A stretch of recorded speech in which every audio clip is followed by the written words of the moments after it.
Test.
makakawit ng Pilipinas.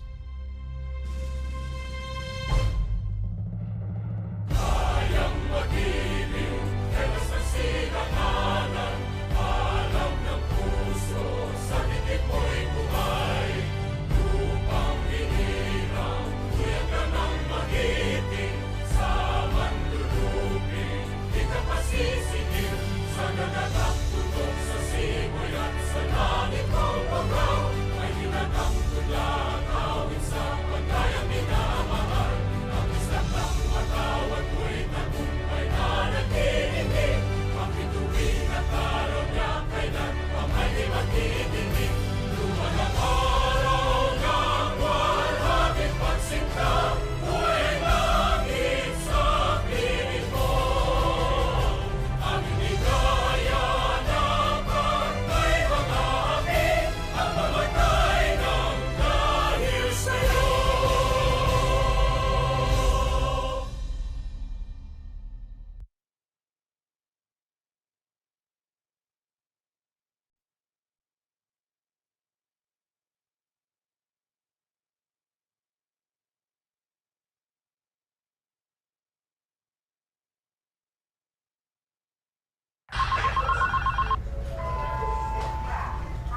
Hello? Nak? Sorry ngayon lang nakatawag si Mama. Kamusta ka na?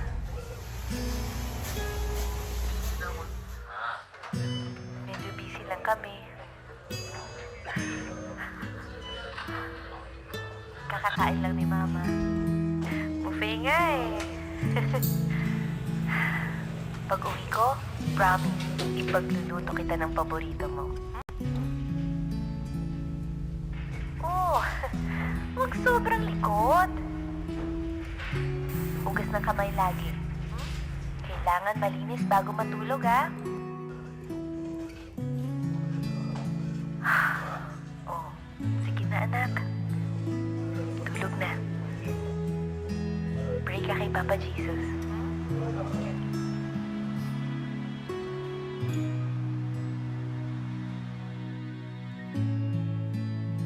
Konting tulog na lang, anak. Makakauwi rin si Mama. I love you. Good night, anak. Miss na kita. May bisita ako sa linggo. Kahit sandali lang. Abangan mo ko, ha?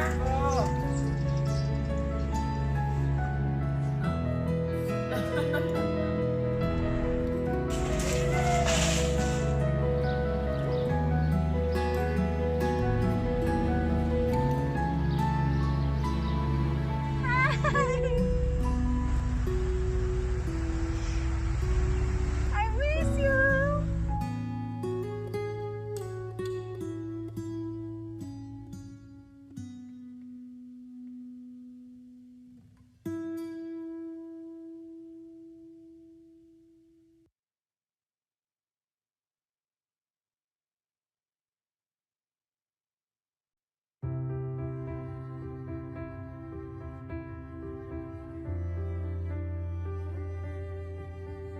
Lord God, we thank you that you promise to be with us always.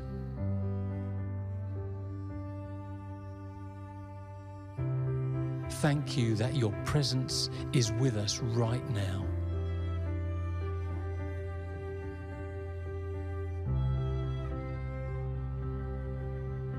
Today, we give you our hearts, our minds, and our lives. Come speak your words of life into our beings.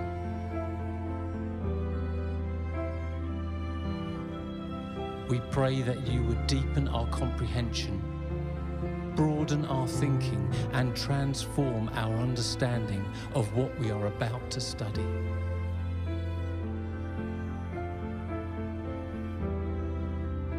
For you are our wise counselor, our perfect teacher, and our faithful friend. Thank you, Lord. Amen.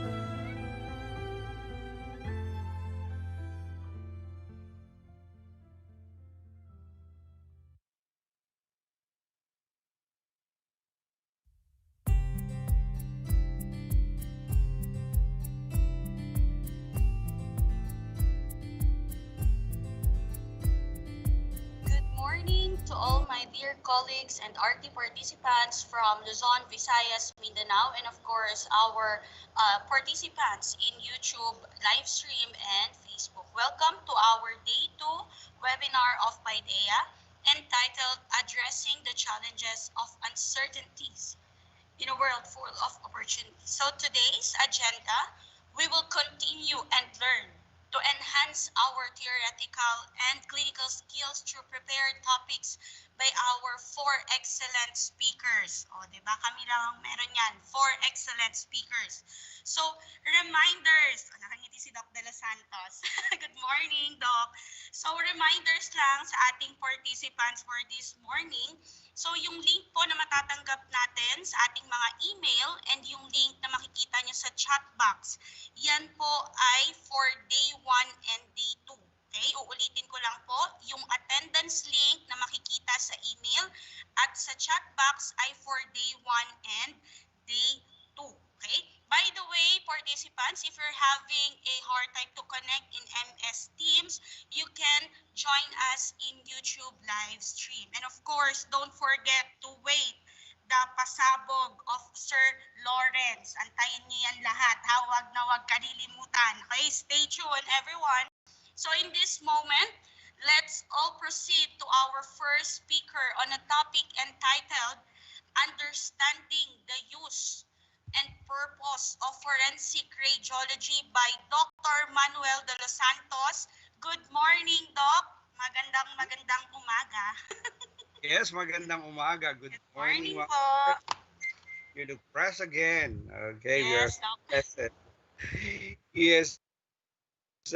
I would like to inquire, Ma'am Charlotte, if my presentation, you will be the one to run the presentation, the slide, the same thing what Yes, we did Doc. today. Okay. Yes, So all you have to do is to follow, and then because I have here, okay. All right. So can I start now? This is exactly 8 o'clock. Good morning, everyone. This is again Manuel De Los Santos, your lecturer this morning again. So first of all, I would like to thank you, the people out there, people, RADTECs from all over the Philippines, Luzon, Visayas, Mindanao, and NCR, and the RADTEC again that who are part of the CPD monitoring team. Hello, good morning, and then a shout out to Sir Bautista. I understand. I don't know if I'm sure. I because I know that there's somebody who is monitoring our activity today. Now it's my pleasure to be part again of this lecture. It was I just want to say something about reconnection because it was yesterday we discussed about the ethics and professional obligation of radiologic technologies. So now this is the what we want to call it. This is our ethical and professional obligation. This is a PAIDEIA's obligation to all brothers and sisters in the profession again to enhance, to re-educate, and to refresh, to nourish, and of course to augment our knowledge in all aspects, in every facet of radiologic technology profession. I am an educator, so therefore I feel that I have the obligation to re-educate, to remind, to help them recall about the services of radiologic technology, not only in the field of academe but in the clinical aspect. So I will add that is what we are able to connect the yesterday's topic assigned to me. And again, at this point in time, also I would like to acknowledge the presence of the Almighty Being because in spite of pandemic, we are here. The PAIDEIA is here. We are here. Your brothers and sisters in the profession are here to help somehow para tayo ay mawala ng pag-asa, mawala ng interest dito sa ating hindi tayo mawala ng pag-asa, hindi tayo mawala ng interes at hindi tayo mawala ng enthusiasm to give the service and to deliver our service as professional radiologic technologists. It was yesterday, of course, that we altogether requested some of you, all of you again, to read the creed. And the creed said that we may serve humanity with fidelity, uphold the dignity honor and objectives of radiologic technology profession. Honor and objectives of the radiologic technology profession. Now, as a part of the academy, I feel that this is my ethical and professional consideration and obligation, of course, to educate again and to help you recall the topic that we have discussed during college. And now, I shall we proceed now to the new topic. I would like to present to you lang the basic about understanding the use and purpose of forensic radiology because according to the journal issued by elsevier.com, it was 2014 and they issued about saying that modern imaging techniques are increasingly being utilized not only in the diagnosis and treatment of diseases, not only the diagnosis and treatment of diseases, but is also in forensic and post-mortem study to help determine the cause of death or injury. It was also played in the Nat Geo website that the human body is an amazing machine. Katawan daw natin we have here. We have this body and this is an amazing machine and therefore our body must be treated with respect because according to them, conventional autopsies are invading the holiness of human body, even though it is already a dead body, whereas X-ray do not require cutting any part of the body. Research in the Philippines forensic anthropology in this formative stage, bago pa lang tayo, but growing recent effort in research, education, and legislation that seek to boost Philippine forensic anthropology, especially the forensic science, generally are highlighted. We're getting increased. We are getting into to disclose some of our information about forensic radiology in the Philippines. And this lecture, I believe that this lecture hopes to serve you as springboard for RadTech, saying education in the practice of radiologic technology in the Philippines. All right. By definition, forensic radiology encompasses the acquisition, interpretation, and reporting of radiologic images for the purpose of medical legal investigation, but not limited to cases presented in the court of law. Guys, when we say forensic radiology, this is something that involves medical issues, both medical issues or medical aspect and the legal aspect, and sabi nga that it mainly for medical purposes. So the use of radiography in support of evidence has a long history dating back to the few months after the discovery of X-ray. After, if you try to recall, meron tayo mga history nung una na sinabi na it was 1895 when the X-ray was discovered. And according to record also that there are some evidence that this X-ray was utilized in in examining or performing autopsy.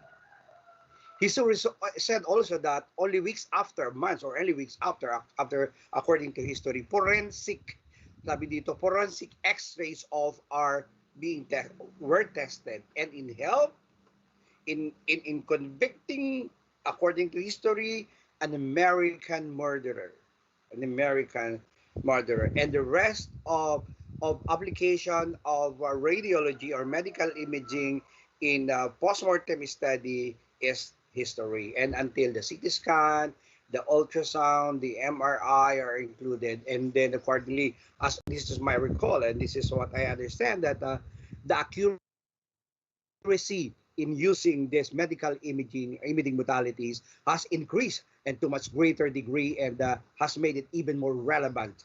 These are made even more relevant for investigating the crimes and gathering evidence.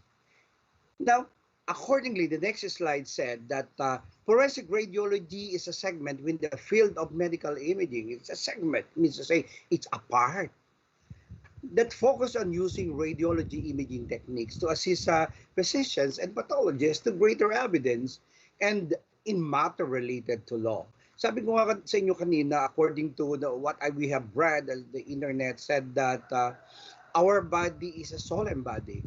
But that's why we have, even though we have the corpse, the dead body, it must be treated with respect. And imaging modality can examine what is inside. Sabi nga natin, radiology is an eye of medicine. So therefore, without dissecting the body part of the corpse, of the dead body, we can study, we can see what is inside. That is the advantage of this forensic radiology in other field of examining the corpse body in order to determine the cause of the death. Okay, sabi dito, next slide said that the broad role of forensic radiology in the postmortem or PM setting should include and determining the following. Saan ba ginagamit? Saan ba ginagamit natin dito? Sabi dito, the cause and manner of death. For example, penetrating trauma, blunt trauma, non-accidental injury in a young children, elder abuse, suicide, drowning, or burns. Yung nalunod, it can help also in certain situations such as body decomposition and an unknown cause of death. Forensic radiology also help in estimating the bone age. Oh, we have the symmetry. Not what we're gonna call it, the bone densitometer, something like that, and then the exact. Of course, you write it down, like dear student. I understand, my dear brothers and sisters. I know that you're talking. The exact. Okay, right. Now, therefore, it can help the doctor, the expert in estimating the bone age, establishing a specific cause of death or injury, and documenting type and mechanism of traumatic injuries. Aside from that is detecting explosives and identifying unknown deceased person. And this forensic radiology is also known as the virtual autopsy. Forensic radiology brothers and mga kapatid ko sa profession, mas especially the application accordingly of radiology are vast, malawak. Sabi dito, as what I have mentioned, dito is that estimating bone age, establishing a specific cause of death and injury, and so forth and so on. Next slide said that in for the purposes of forensic radiology, or for the purposes of forensic study, diagnostic imaging may include the following modalities. Ano yun? We have ultrasound, we have fluoroscopy, we have computer tomography, nuclear medicine. What do you imagine? Nuclear medicine, magnetic resonance imaging, radiography, dental radiography, and general radiography. General radiography before is that it was utilized, and according to history nga, sabi dito, months or weeks after the discovery of X-ray, it was in 1895, application of X-ray was utilized in forensic, and that was according to Elsevier Journal in back in the history of forensic radiology. As when I was browsing to look for appropriate lecture about forensic radiology, sinabi dito na ginamit siya, and then isang criminal that time in other country, particularly in US, ay na-convict because of that, because of the utilization of diagnostic imaging, particularly that is general radiography. But if you'd like to read most of the articles and about the utilization of forensic radio, most common today is the CT scan. And I have made an interview to radiologist, and he said to me, because ako kasi mga friends, bago ako mag-lecture ng ganito, nagbabasa ako ng research because our lecture must be based from research, based from scientific investigation. And aside from that, nagka-triangulate tayo. When we say nagka-triangulate is that I look for someone who is much experienced than me, and I believe that most of experienced than me are those radiologists who are actually practicing the profession of radiology for more than 10 years. Kaya kapag nagle-lecture tayo nito much convicted, sabihin ko, when we say much convicted, is that I believe that all of what I am saying is true and based from scientific investigation. Ganun po tayo. Kasi sa radiology sa academe, dapat may proof. kaya nagta-triangulate tayo. At sabi nila, most common today is nuclear medicine. Most common today is nuclear medicine. I would like lang to tell you the story about this. When I was still working in the provincial hospital as radiologic technologist, it was 90s. Parati ako nakaka-experience and don't know. Nung panahon na yan, I don't know that is already forensic radiology. Pero pupunta sa amin kasi provincial hospital may kasamang NBI, papa-x-ray yung mga bago lang na namatay na pasyente.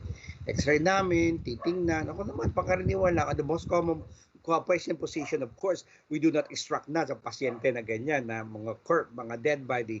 AP, lateral, minsan i-PPA namin. Pero most common kami is AP na lamang. AP, all part of the body. All right. So, kung kailangan tingnan yung extremities, bigla nahihirapan kami. Minsan, kung malambot pa, pwedeng i-lateral. Pero kung hindi na, as is na lang. Kasi hindi naman kailangan ang super detailed in forensic radiology using general radiography as what we did.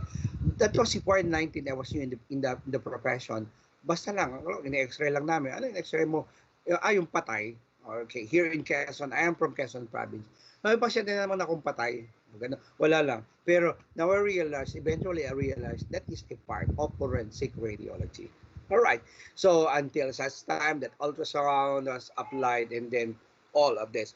Well, even in angiography, in some other articles said angiography, I was thinking of myself. Paano angiography is that angiography is radiographic examination of the vascular system. So I mean to say that we have to follow the flow of blood. How come that this forensic radiology is applicable to a dead body? Well, in fact, the heart is not pumping. How come that the blood will flow along the different parts of the body? And that's still a question to me.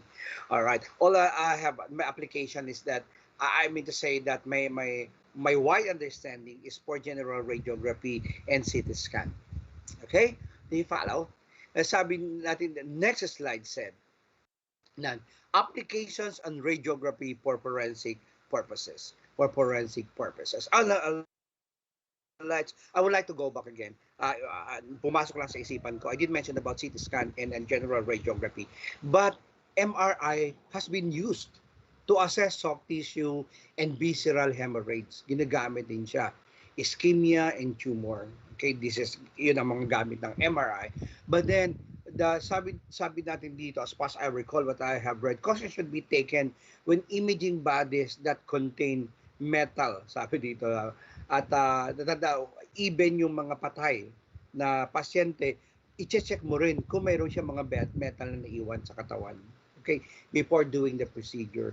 Well, in fact, dental radiology, dental radiology is one among the many ways for identification and aging purposes. And accordingly, the record shows that it is about 93% rate for the identification of body or dead body or a subject for dental radiography. All right? So marami na. Although, when I was in Saudi Arabia, hindi naman ako na-assign sa dental radio because there was one there, the dentist, and then assistant nurse. Because when we get there, kahit naman saan tayo i-assign when we were in the Middle East, for as long as we are receiving the salary and for as long as we are practicing the profession. That's the essence. Minsan nga, sabi nga natin dito, based from our experience, is that ang pasyente kasi namin sa I was work in Ministry of Interior, so ang pinagsaservisan lang natin mga men in uniform. So therefore, sometimes isang beses sa isang linggo daliri pa ang pasyente ko. So a little boring. So marami tayong mga kapatid sa profession na allied, hindi naman radtech, na they are keep on asking and they say and then in pay me, ang wala naman kayong katrabaho sweldo kayo, ang laki pa ng sweldo ninyo. Tapos wala naman kayong trabaho. Di sabi ko, nabibiro lang mga kaibigan naman sana nag-radtech na lang kayo. Pero it came to the consciousness of medical director. So most of the time, dahil alam nilang walang pasyente ako, papupuntahin ako sa ibang area to help them. So that's good. Kapag medyo feeling ko na uneasy ako na makapag sumama sa iba. I made myself busy in radiology. Nililinis ko yung aking mga roller, kung ano na lang mga ginagawa ko. Nagagawa ko ng mga file, inaayos ko ang mga file. Kasi para maging mas busy ako sa radiology. Well, in fact, syempre naman, we would like to work in your area unlike working in the other area. Okay? So, next slide. Now, it is the application of radiology for forensic purposes. Number one, there are so many. I have read 10 or 11 purposes or application of radiology for forensic purposes. One is investigation of non-fatal injury. So it means to say that the forensic radiology is not only applicable for the dead body, but also for the investigation of non-fatal injury, including but not limited to the following. Sabi nito, non-accidental injury, assault, yung in the Middle East, in other countries, parating ganun may mga assault, and now you read over the internet that there is some assault to Asian, and then bullying, something like that. So imaging modality is one among the use in order to investigate assault as part of the non-fatal injuries.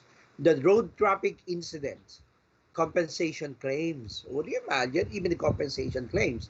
The medical negligence. Okay, it's part of it. That's common. Marami tayong nababasa dito sa atin sa Pilipinas na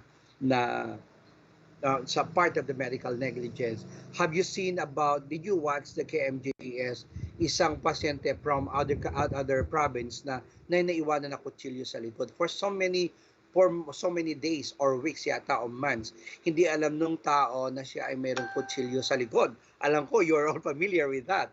And then apparently, when he was about to apply for a job, and then one of the requirements is chest radiography, chest X-ray, and when the result was there, and then when the radiologic technologist performed the procedure, the doctor saw, and the radiologic technologist first, tayo yung person makakakita, and there is a metal in there, and then they found out that that's there, and the rest is history. I know na bumalik sila para inimbestigahan, and then what happened, I know, according to KMJS, na-settle naman at nakipag-usap sila din sa doctor and the hospital. So therefore, that is a good example of forensic radiology. That is forensic radiology, and that is an investigation on non-fatal injuries. Industrial injury or disease, custodial injury and torture, or systematic abuse of human rights. Okay. So, in cases of murder, sabi dito, that is for non-fatal, but in cases of murder or suspicion in the case of death, radiology can be employed in order to determine the causes of death, and also to determine the degree of detail required of an autopsy procedure. Number two, next slide. Sabi nito, location of other forensic evidence. So you will see that in human narcotic packing detection or drug smuggling, so we are common to that because we watch TV, we watch 24 oras, we watch another channel, and then nakikita natin yung human trafficking, and in fact, kung nakikita natin yung ibang mga Pilipino kababayan natin na nagagamit, I do not understand why they are submitting themselves for that human narcotic packing detection. As airport pa lang nakikita. Ako nga pag nagta-travel abroad or local, natutuwa ako dun sa mga naka-uniform sa airport. Tapos nagpe-perform sila nitong X-ray, di ba? Minsan pababalikin ka pag may tumutunog sa katawan mo, lalampas, may tutunog uli. I was thinking na X-ray ito X-ray. Kaya lang, alam ko, radiation, every exposure has a significant injury to tissue or the cell. But then we are there. Niisip ko lang siguro less ang amount of radiation for in this particular, because the industry won't allow the practice of airport X-ray if that would be equivalent to medical imaging procedure. Back in the history naman, kung magbabasa tayo doon, pinakamalaki talagang sources of human exposure to radiation is medical. So that is for the industry, siguro less. Next is back tayo, non-human narcotic packing detection. Let's go back again po. Other ingested material, example, diamond smuggling, ballistic material or shotgun pellets, bullets, shrapnel, and then arrowheads, and then the non-ballistic material knife blades. So yung mga location of other forensic evidence. May mga tao kasi, katulad nga, example natin yun, yung merong knife or blades in the body. So it was detected using radiology. Well, in fact, it is just a general radiography, it's just an X-ray. I mean to say, I'm not saying that it is just, but then hindi siya ginamitan ng mas malalim, MRI, CT scan, but then ginamit lang doon sa pasyente na nakita na mayroong knife sa likod is general radiography. So look at this. This is very simple. So yung ating area of specialization is very useful. Is very useful. All we have to do is to tell the people our job and must be proud of our job. If somebody asks you, naka-uniform ka and say, are you something like that? Are you a doctor, a medtech, a physical therapist, or a nurse? Maging proud tayo, no po, ako po isang radiologic technologist. Yung ba yung ano? Opo, kami po yung nagsi-CT scan, nag-MRI. Yun na lang po. Yun lang. You see. Oh, galing-galing yun naman. And well, in fact, I told you that I have here, I am the present program chair or dean equivalent. In the university, ang tawag sa amin program chair. Pero in other school, we call it dean. And the right terminology is dean. Alam niyo ba aking estudyante ngayon na gusto mag-grad tech? 70. Pinili pa yun na pinili. Hundreds of students in our province, in Quezon province, and in nearby provinces would like to get RadTech, to enroll in RadTech. But then, we are a state university, kumukuha lang kami ng 40 students. Nakakuha ako ng 2 section, initial, 2 section. So yun lang muna. Then limited na. There are some, and these students are, well, I would like, based from the record, there are the cream of the crop. Kasi they have to pass the entrance examination. Very steep ang competition dito sa atin. So therefore, what I'm telling you is that ang dami-daming gusto mag-RadTech. Ang dami-daming gusto mag-RadTech. Okay, just a commercial. So next slide please. Human identification.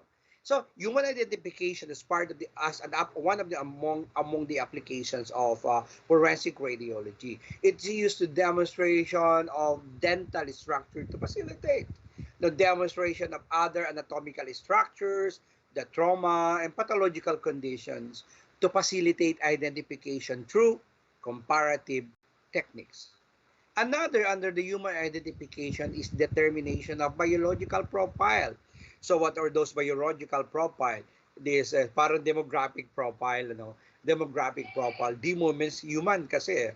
Okay, so age, the stature, the body habitus, still recall yung body habitus natin, sthenic, asthenic, hyposthenic, and hypersthenic. Example, okay. The sexes. So we have 2. I would like lang to remind everyone that wag na tayong gagamit ng ano ang ginagamit natin, gender. Ang tama is, especially kung gagawa sa research, alam ko naman tapos na kayo, no? So, ang gamit natin is sex. Hindi na appropriate gamitin ang gender kasi ang gender ay marami. It was before I learned that gender is 58. But now, one of my students said, sir, gender po is 72 na. Ganun ba karami? All I know is male and female. And of course, in the advent of lecture about gender and development issue, so kasama na yun, mas marami pa. Alright, and we have to respect them. They're part of us, and we love them. That's the socioeconomic status. Through evaluation of skeletal structure. And another one in human identification is demonstration of personal effects. Example, jewelry to assist identification. Kasi yung mga jewelry sometimes mayroong mga nakaukit na pangalan or mga nakaukit na initial, and that is one way of identifying a person. Okay, one way of identifying that person. Next slide, please. The forensic examination of live individuals. Buhay. Forensic examination of live individuals. So, this is unauthorized references. They use it kasi sa atin kasi parang radiology kailangan talaga even the mouth, even the tooth para malaman, ano? And then the consent and confidentiality. Forensic examination of live individuals also includes a requirement of particular care pathways. Example, care of the elderly, the child protection, and clinical protocols for specific examination. Those are part of the application of forensic radiology, and that is part of us. All right. Next slide, set. Time check, it's 8:28. Okay. Next slide said forensic examination of deceased individual. Kanina is a live individual, and this slide said the deceased individual. So part of it is pathologically specimen. Part pathologically specimen. So authorized reference used for authorized referers, and then we continuity of evidence. Some people said evidence. Sabi nung kaibigan kong linguistics, sir, hindi siya evidence, siya ay evidence. Okay, stand corrected. I am radiologic technologist. I am not, sabi ko. Thank you for stand corrected. Thank you for correcting me. Because I heard somebody said evidence, but the right pronunciation is evidence. So thank you very much. Another add to me as radiologic technologist. Okay, next is confidentiality. Confidentiality of the deceased person. Another is health and safety, including infection control and welfare of staff. And then cultural and religious sensitivities, including that. And then privacy and dignity. Cultural and religious sensitivities. I have a friend, kasama ko siya sa hospital when I was working in the Middle East. Sabi niya, alam mo yung Manong, he called me Manong, magkasama kasi mas younger siya. Right, as part of called Kuya. Sabi niya, alam mo yung National Geographic Channel, yung Nat Geo, pumunta sa amin sa hospital dati, and he was working in the CT scan department. Yun daw mga nakukuha mga sa tomb dito sa Benguet, pumunta daw na in-examine kasi yung ating mga mommies, di ba meron ng mga Philippine mommies tayo. So tinignan nila what is inside. Hindi nila ginalaw yung mga nakadadong pa sa coffin, sa mga wooden coffin, at hindi nila binubuksan. What they did is X-ray, CT scan. CT scan na yun. And the result was there, and they were part of the examen bago ipalabas pala yun sa Nat Geo channel, and he was part of it. Sabi niya, akala nga namin makakasama kami doon sa Nat Geo sa profile kasi kinunan din sila ng camera. But then sabi niya yung pala yun. And that's part of it. Now I realize, again, it flashed back into my mind when I was reading the research about the lecture about understanding the use and purpose of forensic radiology. Yung ginagawa ni na nurse, so yung nurse, and that is part of it. And that is, now, they really understand the culture and religious sensitivities of those people living in that particular area that particular area here in our country. And that is part of it. Okay? Walang, sa akin lang, lahat pala, ang radiology pala, kahit saan. I know, before, kasi, kaya lang, when I was reading the lecture, when I was reading the many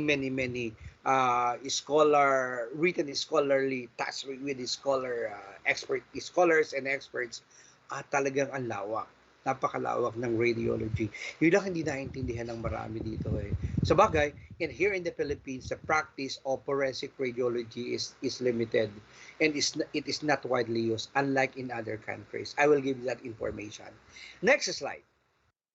Next slide is like Department of Forensic Protocol. Bawat department, meron siyang forensic protocol. And part of it, 6.1 is a department. Meron silang lead forensic radiographer, meron talaga, may head. Ang common naman natin, meron tayong chief radiologic technologist. May clinical lead radiology, the radiologist. The department manager or hospital governance. Those are part of the Department of Forensic Protocol. Alam nyo ba guys, mga kaibigan makasama, I know that there are radiologic technologists who are relatives abroad, particularly in US, and that is one according to their website that one of the promising profession in the field of diagnostic imaging is forensic radiologic technologists. The salary is so tempting. Sabi ko nga, sarap pala sa ibang bansa talaga. So tempting. Mataas talaga ang sweldo nila. They're given mass information kasi mataas ang trust nila sa law, mataas ang trust nila sa ganitong medical legal issues. Okay. Next slide is request for radiography for forensic purposes. Request for radiography for forensic purposes. Request must be made by recognized, approved, approved referral sources, which in addition to normal clinical referrals and may include but not limited to forensic pathologists, forensic odontologists, okay, so referring to the dentist, odontologists, and then forensic anthropologists, forensic physicians, and police and security services. These are for the request for radiography for forensic purposes. Kasama din natin yan. Again, there are some requests. Ibig sabihin lang po dito para sa atin sa practice dito, there must be a request and the request must be properly seen, properly written, and properly signatured, proper recognized by forensic pathologists, forensic odontologists, forensic anthropologists, forensic physicists, and police and security services. Protocols, because according to Elsevier, sabi kanina, even the corpse body, even the dead body, even the cadaver, it's part of the human body and that is solemn. So it must be written, it must be treated with respect. Sabi, kaya gagamitin ng mga high technology in order not to re-injure. Sabi ko na, I utilize re-injure kasi injured na yung body. Kaya nga siya namatay na, injured na siya. Ngayon, kung susugatan mo ba by opening it out, oh my God. Kaya sabi dito na Elsevier research and scientists said, diagnostic imaging is one of the best. Of course, there is one article din na nagsabi ng, we cannot, radiology, of course, diagnostic imaging cannot replace autopsy. Because in autopsy, is that an actual pagbubukas makikita, totoo naman yon na pag binuksan, talagang mas mabuti pa rin yung kitang-kita. Parang in between the two, yung colostomy, endoscopy, which one is better? Colostomy, endoscopy, using endoscope, or to determine the internal wall of the GI tract or the colon, kaysa sa barium enema. So, siyempre, alam naman natin, professionals tayo. Gusto natin barium enema, but between the two, mas kita, mas maganda yung analysis, evaluation, and assessment of the internal organ is better if we use endoscope because it's there in the camera. Unlike in barium enema, na tayo rin naman ang gagawa, is kita lang yung outside. What is the internal wall of the GI tract is not visible. Okay? Diba? Iba yung real time. Now, referring to the utilization of forensic radiology compared to autopsy, sabi ng mga scientists, autopsy pa rin naman ang titingnan. However, we have to consider that the body, we do not need to re-endure the body of the dead body because that is considered still creation, masterpiece of the one who created us in this world. Okay? Do you follow? It's very good. It's very nice. Even mo the practice of radiology is having a values. Would you imagine that? Kahit sa mga research, kahit dito, high technology, highly technical, itong field specialization na ito. But then the scientists, the radiologists, the expert, the radiologic technologists, and those people involved in medical imaging and medical legal in this forensic radiology, they still manage to inject the values, the solemnity of the human being, even though that body is expired. Okay, so take a word today in radiology, do not use. Yun lang aking na-recall ko dito nakalagay dead body. But now we do not use. But instead, hindi naman sinabing bawal, but then it is suggested na instead of using the word dead body, we call it expired. Para lang product, expired. Yun ang ginagamit natin ngayon, expired. Okay. So, do you follow? So, mayroong injection talaga ng value sa atin lahat. Kasi, kinukonek talaga natin ethical and professional. Kahit high technology, utilization of this high technology, team medical diagnostic procedure, values is still there. Okay? Okay ba tayo dyan? Hello, hi sa ating lahat. Mayroong nag-hi kay Arukan. And then hi sa mga listeners again. Okay? Hi sa CPD, what can I call it? The CPD monitors natin kay Sir Bautista. Alright. So marami nag-hi. De Los Reyes and so many of you. Nakatuwa naman kayo. Next slide, please. Again, sabi natin kanina, we still consider the values and we are also consider the respect of the expired body, So therefore, consent is very much important. Even in the live individual, even in an ordinary, in general radiography, we do Barham Inuma, we do IBP, we do upper GI series. Pero usually, kung meron tayong consent, di ba? That is part of the patient's right, as included in the lecture that we had yesterday morning. Sabi natin, the consent. We still have to consider the consent. All right, consent. When we say consent is a process will confirm that the consenting individuals, the person who will be receiving the procedure. What I mean, the person who will be receiving the procedure is the patient. Or if that patient cannot do so by writing the consent, giving the consent, maybe because of the condition, maybe because of the age consideration, maybe because of the mental consideration, hindi siya that person cannot stand alone, cannot decide for himself, kailangan ang isang tao na kasama niya. Okay? Ang sa consent din, may batas. Sa classroom may batas. Kung sa classroom may batas, sa consent din may batas. Unang-unang magbibigay ng consent is the person who will receiving the procedure. If the person cannot do so relative. Kung sa relative wala, edi yung isang matandang kakilala niya, neighbor, o isang close friend. Okay? Kung hindi pa rin talaga pwede, somebody, kung hindi talaga pwede, kung sino yung kasama na lang niya na dalhin doon sa ospital. May batas yan sinusundan, and we have to follow that. Okay? Now, let's go back again. The consent. The consent as a process will confirm that the consenting individual has been informed. Dapat informed siya. I undergone parang it was 6 years ago, I undergone colonoscopy procedure. After 3 years, I have submitted myself again. And a month ago, I have also submitted myself to the doctor examining my internal organ. And every time may consent. Okay? I'm just giving an example. When I was working in the provincial hospital, lagi ko guys sinasabi when I was working provincial hospital. Kasi we have to relate our clinical practice and to education. And to the in education, of course, in instruction. Lagi may kasama. Kasi sabi dito, ang nagbibigay ka is based from your experience at sa iyong pananaw, sa iyong damdamin, at sa iyong ginawa at naranasan. Alright. In giving the consent, understanding a range of issues, okay, sabi natin, understanding the range of issues that includes but not limited to purpose of examination.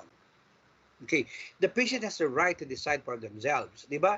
And in every single procedure, we have to explain to them. Even in an ordinary chest x-ray, still recall, even in an ordinary chest x-ray, we have to explain them. And even in ordinary chest x-ray, we have to consider the gender and development. Alam niyo ba guys, sa university, I have this clinic. And then we entertain patient. Of course, hindi naman outside patient. Ang patient lang namin is faculty, staff, and students. Alam mo ba, we consider the God issue. We explain the procedure to them. Explain the x-ray. Explain the when in fact, we also explain the effect of radiation a little. And then, kahit yung isusuot nila na smack gown, ang tawag natin yung patient's gown, hindi na yung bukas ang likod. Usually sa atin yung bukas ang likod, itatali. Kaya sometimes ang pasyente, suot, nakakover nga ang harap, tapos nakataligod for x-ray, bukas ang likod. So what we did is further studies sa academe, sabi namin, based aside from explanation to the patient, dapat protektahan natin kasi iba nagiging conscious yung pasyente. Nakikita ang likod. So para may cooperation sa maganda ang procedure, ikaw din, hindi ka nagmamadali, gumawa kami ng patient gown na ang sarado ay nasa harap at naka-overlap. Okay? Aside from explaining, at saka, kasi na, pag-usapan natin about the consent, kinonsider na rin namin yon. So, ang pasyente namin ay okay sila, parang feel nila safe kasi covered ang kanilang katawan. We often instruct them as academic practice kasi, instruct them to remove all. Kahit damit na may mga tint, alis namin dahil safe namang isuot nila yung gown. At marami yan, hindi sila basta nagpapalit-palitan. Marami kaming naka-stack. Well, anyway, the consent, we'll go back again. Okay, nature and duration of the procedure, explain to our patient. Sa ganito pagkakataon, if ang tawag natin, our patient is for the expert patient, we explain to the relative or the companion of that particular subject. The risks and benefits of the procedure must be explained. The same thing what we do in the live individual and live patient. The person involved, kami po maggagawa ng forensic study or kami po gagawa ng diagnostic procedure. Withdrawal of consent, pwede mo sabihin na ayaw nyo na ituloy along the process, it's there. Because we have to respect, again, values, ethical and professional consideration, the dignity and privacy of the patient. For individuals unable to give consent, as what I have mentioned a while back, is that appropriate arrangement should be made to obtain and recognize the third-party authority. For example, includes but not limited to parents, to legal guardians, or individuals appointed by the court. Okay, so since the person is already expired, of course that person cannot decide for himself or herself. So it is based from the consent will be signed and the procedure will be discussed to the parents, or in the absence of parents, legal guardians, or in the absence of legal guardians, or to individuals appointed by the court.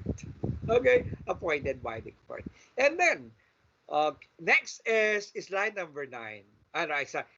Next slide is normal principles of client or relative confidentiality. Still, confidentiality must be maintained in accordance with all relevant standards of professional conduct. Sabi natin dito, forensic radiology will always be regarded as sa sub-justice and therefore never be discussed outside of the court with any person not directly involved in the case until investigation or inquest has been completed. Confidentiality. Baka maisip natin, patay na naman yan eh. Ano kung ilabas natin yung result, anong procedure or result? And remember this, forensic radiology usually used in medical legal issues. It involves medical issues and legal issues, involves the two of them, that will serve as a determination of evidence to be used in order to determine the cause of death or the cause of injury. So what I have mentioned is that outside this, the result, or outside the court, the result will not be disclosed. Hindi pwedeng ilabas. And the result of investigation to the expired body will not be disclosed. Okay? Next slide. Slide is the welfare of the radiologists and the radiologic technologists. Okay? Siyempre, tayo ang gagawa. Pero back in the history, when I was working in the provincial hospital, wala lang. Ginagawa lang namin, parang part of. Hindi naman madami, at least as far as I recall, meron lang akong 3 cases ng in-x-ray ng dead body na merong yung nasaksak. Tapos pagka nasaksak, merong nabaril. Usually meron yan kapag mga New Year, yung mga ganyan. Noong unang panahon kasi, wala yung mga, ano man tawag doon, yung nagbaba, pag happy bullet ba ang tawag doon? Happy trigger, something like that. So babalit kayo, may stray bullet o kaya talaga namang meron napapaaway, ganyan sila. So we do it. So let's go to this slide. Welfare of radiographers, welfare of the radiologic technologies. Sabi dito, slide please. Could you please show so that the viewers see the slide? So but then, Employers or the institution, the organization have responsibility to protect the psychological and the physical well-being of radiologic technologists and should undertake a risk assessment for forensic examination. Okay. Ma'am Charlotte, nakikita po ba sa slide? Yes Nakikita po po. ba ng ating yes, nakikita. Yes, Doc. Now, yes, thank you. So remember that we have to, of course, so we have remembered that sa ethics natin, we have the responsibility to ourselves. And we see to it that the welfare of us must be considered in every single examination, in every single procedure. So therefore, it's there naman, nasa HR natin. If you are employed in government or in non-government institution, it must be known that they have the responsibility to protect ourselves, to protect our psychological well-being, to protect the physical well-being, the mental well-being of radiologic technologists who is performing the risk assessment using forensic study or forensic examination. Laging kasama yan. Okay? And next slide is the medical legal aspect. In medical legal aspect, an understanding of the medical legal aspect of any forensic examination is critical. Sabi ni Elsevier, understanding of the medical legal aspect of any forensic examination is critical if the evidence provided is to be of any value to the legal process. Sabi dito, that is very much critical. That is very much serious. That is very much professional. So I mean to say that you, as I did mention when I was working in the hospital, wala lang, tapos hindi na namin pinag-uusapan. May pasyente ako kanina, namatay, nasaksak. Ganun lang. Doon sa may ER. Nandun sa may ER o dadaanan, di ba tayo mga radtech, alam niyo yan. Minsan pagkakatapos ng procedure, kahit duguan, kung gutom ka, kakain ka, wala kang pakialam, gutom ka eh. Hugas ka lang ng kamay, tapos hindi mo naiisipin.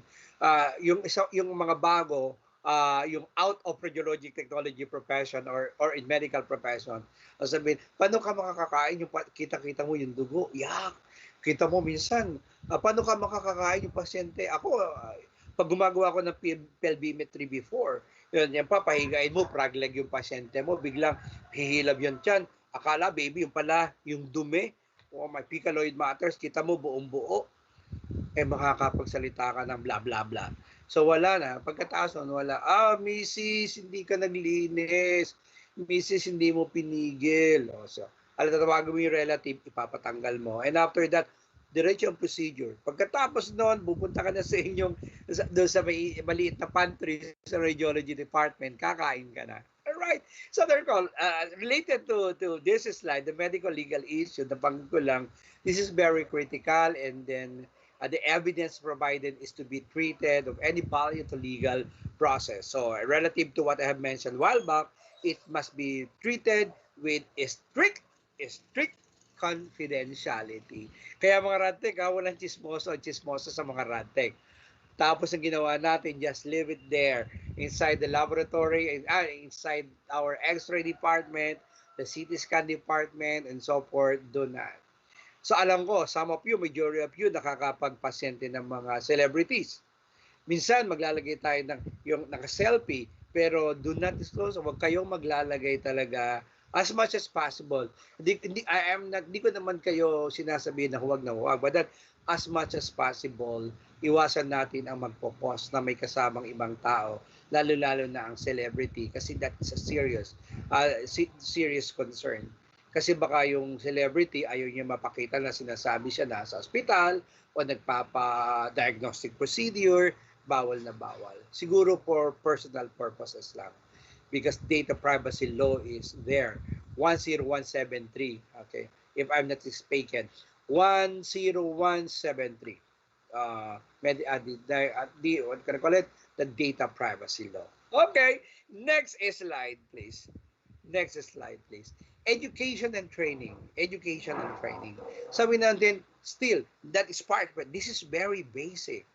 Radiographers or radiologic technologists who undertake radiography for forensic purposes must be educated and trained in radiography for forensic practice and must receive regular updating as part of their continuing professional development. Talaga namang may ganun, guys. Lahat. Di ba nga sabi natin, ito nga lahat ng training, lahat ng procedure dapat may certificate. Kaya ito, after this webinar dito sa PAIDEIA, sabihin nyo kina Sir Alex na reminded the certificate.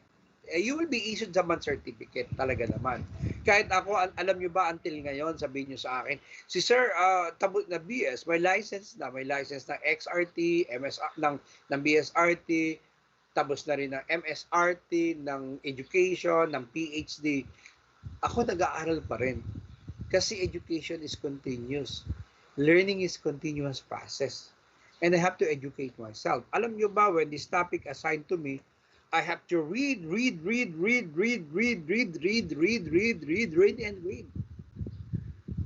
Kasi I am an educator. I want, as much as possible, I would like to give you the authentic, the lecture that is based on the scientific investigation.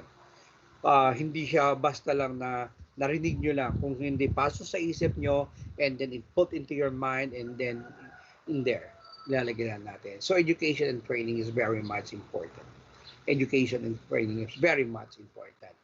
Next slide will be telling you is as I recall, sabi ko sa inyo, when I was doing the procedure and when I was working as radiologic technologist in the provincial hospital, ang parati kong ginagawa is AP lang. Ang hirap ko yung ikut-ikutin ng pasyente. Gamit mo radiography. Nung panahon naman na I was working in there, ano lang naman, conventional lang naman eh.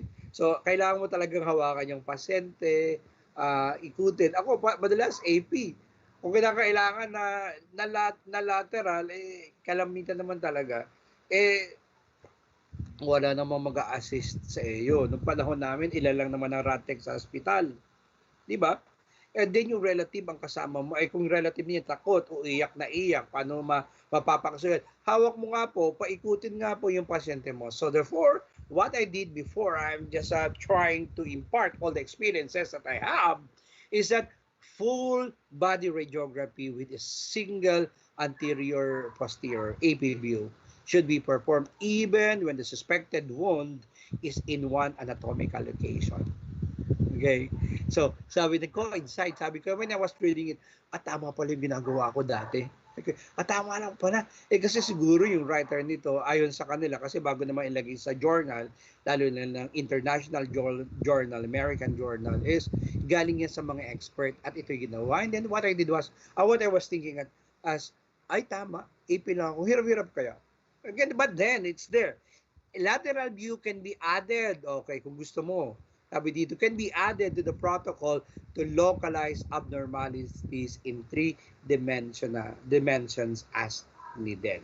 3 dimensions as needed. Okay? So, next slide.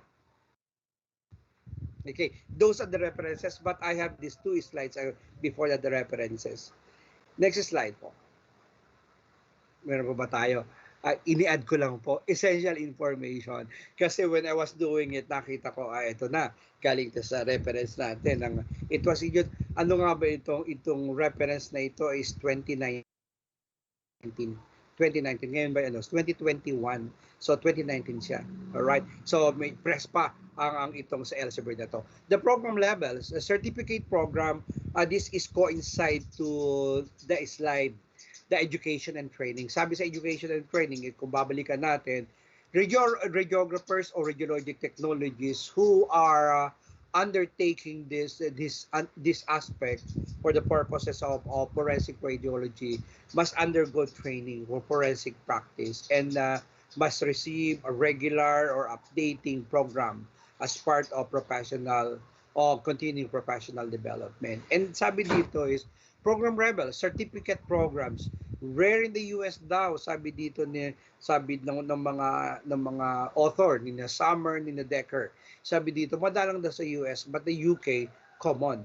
The degree program do not exist in the US. Sa UK pala, sa UK. Sabi dito, meron ang training. The program length varies, depende. Para test na siguro. Pero the basic requirement is you must be a graduate of Bachelor of Science in Radiologic Technology.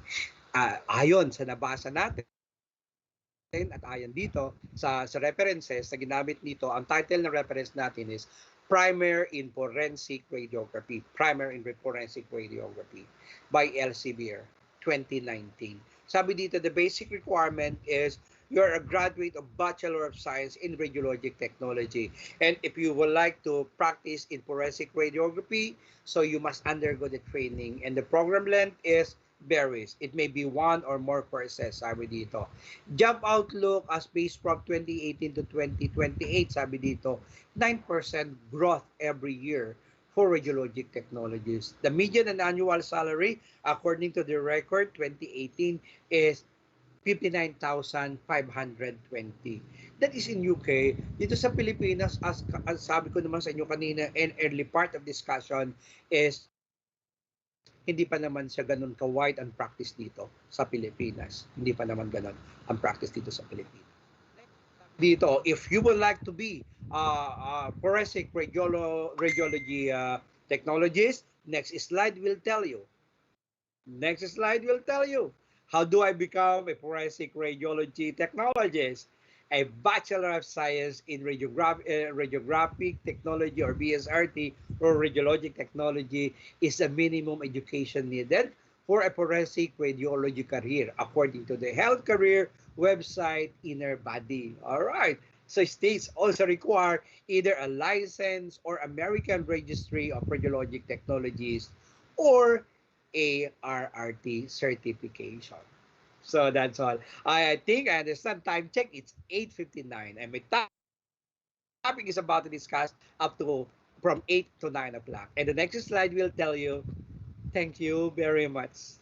And again, this is your humble speaker, Manuel P. de los Santos, your brother in your service, in your servant.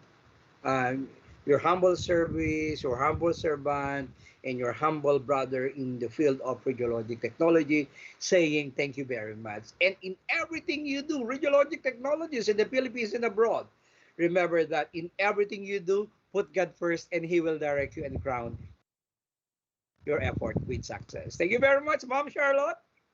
Thank you so much, Sir Manuel, for that informative topic about in forensic radiology. Okay, thank you so much, Doc. Marami kaming natutunan about forensic radiology. Okay, napakagandang simula ng ating day 2 webinar. Okay, so thank you, Doc. And for this portion of our webinar, okay, we're going to have a virtual raffle again, di ba? Syempre, yan ang inaabangan ng lahat, di ba?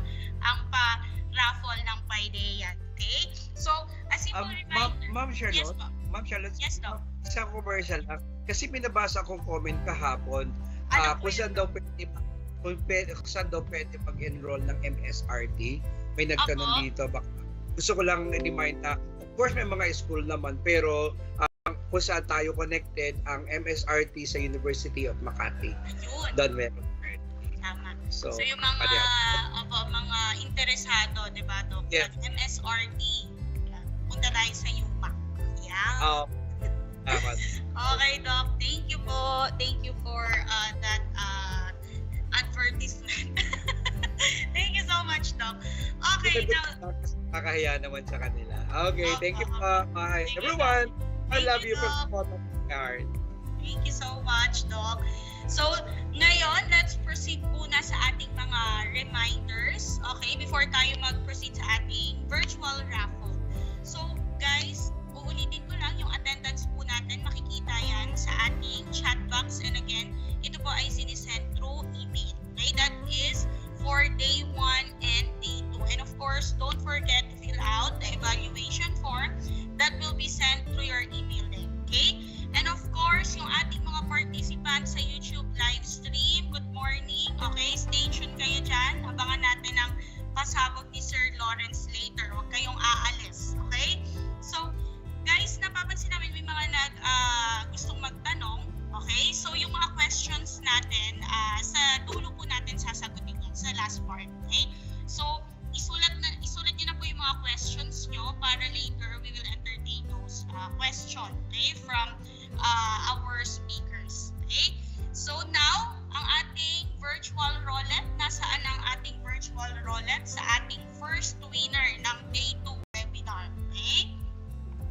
Saan ang ating malupit na virtual roulette?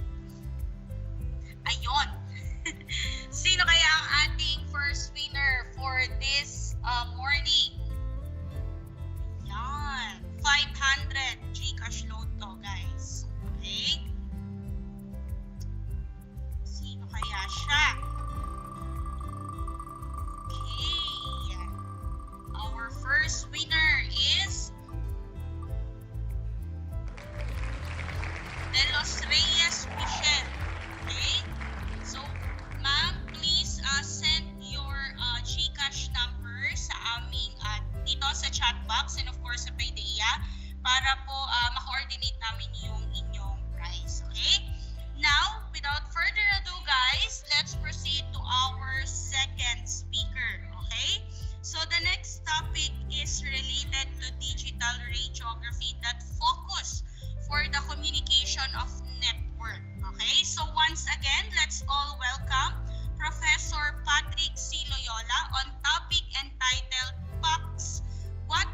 What should we need to know as a radiologic technologist?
So,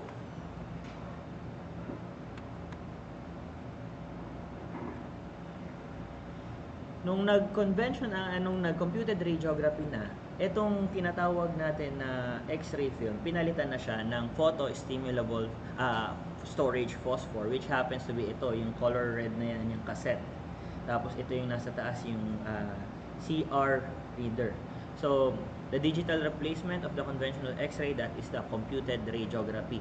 So, of course, we all know that there has several advantages of computed radiography compared to the conventional. Kung napalitan yung image plates, dati one-time use lang ang X-ray film. Nowadays, ang sa CR system, reusable siya. So, if I'm not mistaken, nung panahon na ako ay nasa clinical pa, ang box ng 14 by 17 ay umaabot ng mga 300, 400, 500 range. Tapos sa isang buwan nauubos namin yung isang 14 by 17. Nauubos namin. So 14 by 17 pa lang yun, wala pa yung 14 by 14, 11 by 14, 10 by 12, 11 by 14. So napakalaki ng cost ng film na nadadala sa department natin. Siyempre, pagka tayo ay radtech, di ba, trabaho din po natin ang mag-micro-costing. Alam natin dapat ang mga presyo kung magkano yung, sa halimbawa, simpleng chest x-ray. Magkano ba ang chest x-ray sa inyong department? For example, sa 420 or kunyari 500 pesos ang isang chest x-ray. Dapat po, alam natin kung sa 500 pesos na yon, magkano yung operational cost na ating nagagamit. Kung magkano ba yung x-ray film, magkano yung sa processors, yung mga chemicals na ginagamit pang process, magkano yung napupunta sa radtech sa atin, sa nag-x-ray, magkano yung sa kuryente, magkano yung napupunta sa radiologist. So, kung kayo ay nasa radiology department, hindi natin trabaho lang yung mag-x-ray ng mag-x-ray, kasama po dun yung tinatawag nating management. So, in order for us to be an effective radtech, dapat kabisado natin yung costing ng bawat procedure. Mako-compute niyan and malalaman nyo kung magkano yung percentage sa isang chest x-ray or sa isang leg x-ray mo, magkano yung napupunta sa iyo at magkano yung napupunta sa radiologist, magkano yung napupunta sa ospital. So may mga ganon. So mapapansin niyo yung expense ng department natin pagdating dito sa mga supplies, kung conventional x-ray ay medyo mataas siya kumpara sa computed radiography or sa digital radiography even. Although, pagdating sa first purchase, initial purchase ng CR at saka ng DR, napakalaki ng diferensya ng conventional sa computed radiography kasi gagastos ka talaga dito sa CR. Pero, in the long run, once you establish that computed radiography and digital radiography, mas makikita ninyo yung financial difference or yung disparity sa dalawa, which is mas lumalaki ang kita ng department kapag naka-CR and DR compared sa conventional. And alam naman natin kapag lumalaki ang kita ng ating department, positive ang reflection nun sa ating sa mga empleyado dahil of course pagka tumataas ang income generation ng ating department, yung mga bonuses, yung chances of bonuses ay tumataas din, lalo na pagdating ng December, yung mga end of the year computation, ganon. So, no dark room or chemicals needed. Ayan.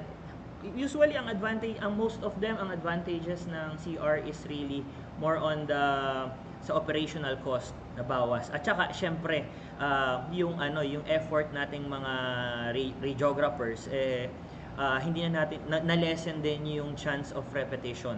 Kasi pag may kasabihan nga, di ba, pag sinasabi nila, pagka ikaw ay marami ka pang spoilage sa CR or DR, ewan na lang, hindi natin alam ano nang dahilan nun, di ba?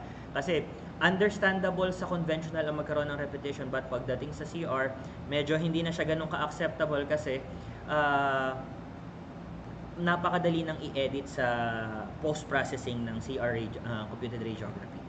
Okay? So ito yung mga terms na ginagamit sa CR, yung storage phosphor or yung PSP na ginamit ko kanina. Other term din doon ay yung tinatawag na digital luminescence radiography, PSL, photostimulable luminescence radiography. Okay? So ano ba talaga yung tinatawag na CR technology? So pinalitan lang talaga niya yung darkroom processing. At tsaka yung X-ray film. Ganun lang siya kasimple. Andun yung interact, produce, convert. Interact, andun pa rin yung X-ray photons natin. Yung analog format ng X-ray photo. And then, i-receive siya ng ating CR cassette para makaproduce ng image. And then, yung latent image na yun, ay yung image na na-produce noon, invisible image doon sa phosphor, will be converted by the CR reader into digital image. Okay? So, ito yung process, mabilis from conventional X-rays, then magi-interact with the patient, and then yung latent image will be converted into digital image. And then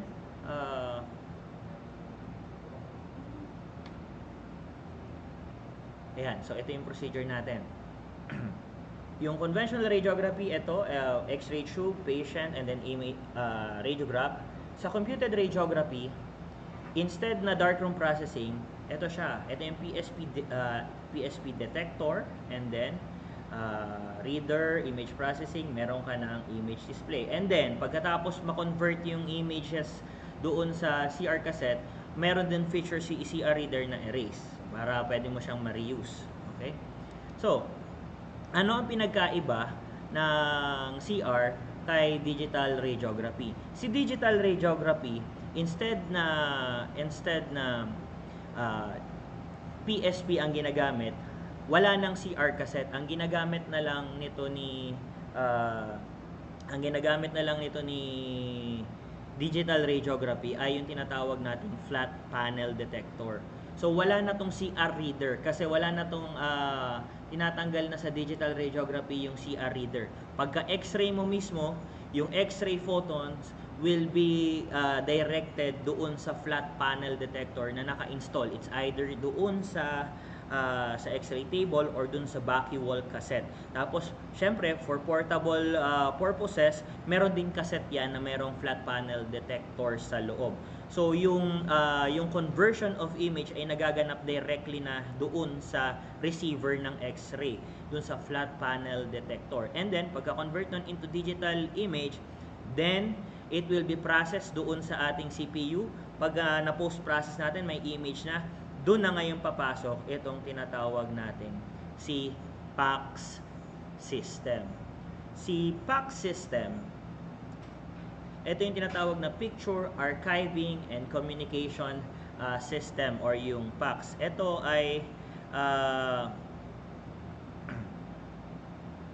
ay storage ng ating images na napoproduce.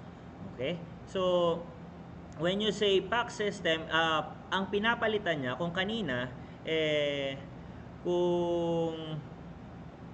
kung kanina si computed radiography, ang pinalitan niya ay si darkroom, ito namang si PACS system, ang pinalitan niya ay yung storage rooms. Okay? So, once na na-process natin digitally yung image, then we can send it to the PACS system. Yung PACS system, ito ay iba't ibang klase kasi 'di ba, yung karaniwang CR system, pwede kang magkaroon ng CR system nang wala kang PACS. Kasi ang pinagkaiba ni CR ang unique dito kay PACS, pwede siyang online. Itong si CR system naman din, pwede siyang, ang storage mo ay hindi sa PACS, kung hindi sa hard drive. Pwede kang mag-store directly sa hard drive or sa CDs. Instead na sa X-ray film, ipiprint mo, pwede mong store sa hard drive. So, bili ka lang ng terabyte or na hard drive, pwede mo nang store yung mga images. Ngayon, ang PACS system, ang ini-store niya na images ay hindi ba sa ordinaryong images, kung hindi yung tinatawag natin na DICOM.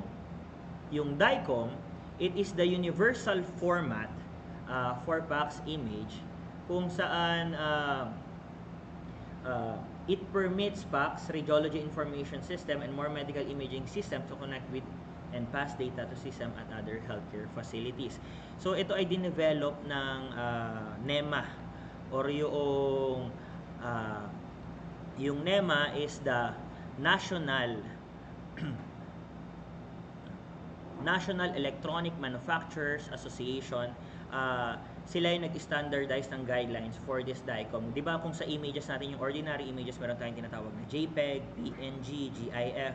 Itong DICOM format, ito ay designed specifically for medical images. Ano ba ang pinagkaiba ng digital medical images sa ordinary images na napoproduce natin sa mga phones? Yung mga JPEG, PNG, yung mga GIF, itong mga usual images na ito ay medyo mas kaunti ang kanyang pixel kumpara dito sa mga DICOM format. Usually ang mga PNG nagre-range lang ang kanyang mga images MB, mga MB. Itong si DICOM format, napakalaki ng pwedeng kainin nito, nasa minimum of 25 MeB pataas.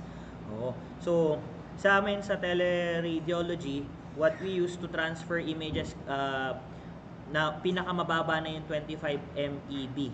Kasi habang kumukonte or nako-compress yung image, mas nade-degrade yung kanyang resolution, yung kanyang image quality.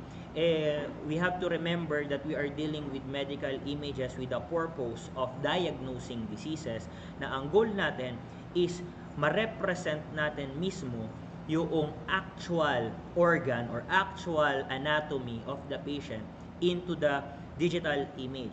So kaya that's why itong DICOM format is specifically designed for medical images na meron siyang mataas na range ng pixels para nang sa ganun mas malapit sa reality yung representation ng grayscale nung anatomy nung pasyente.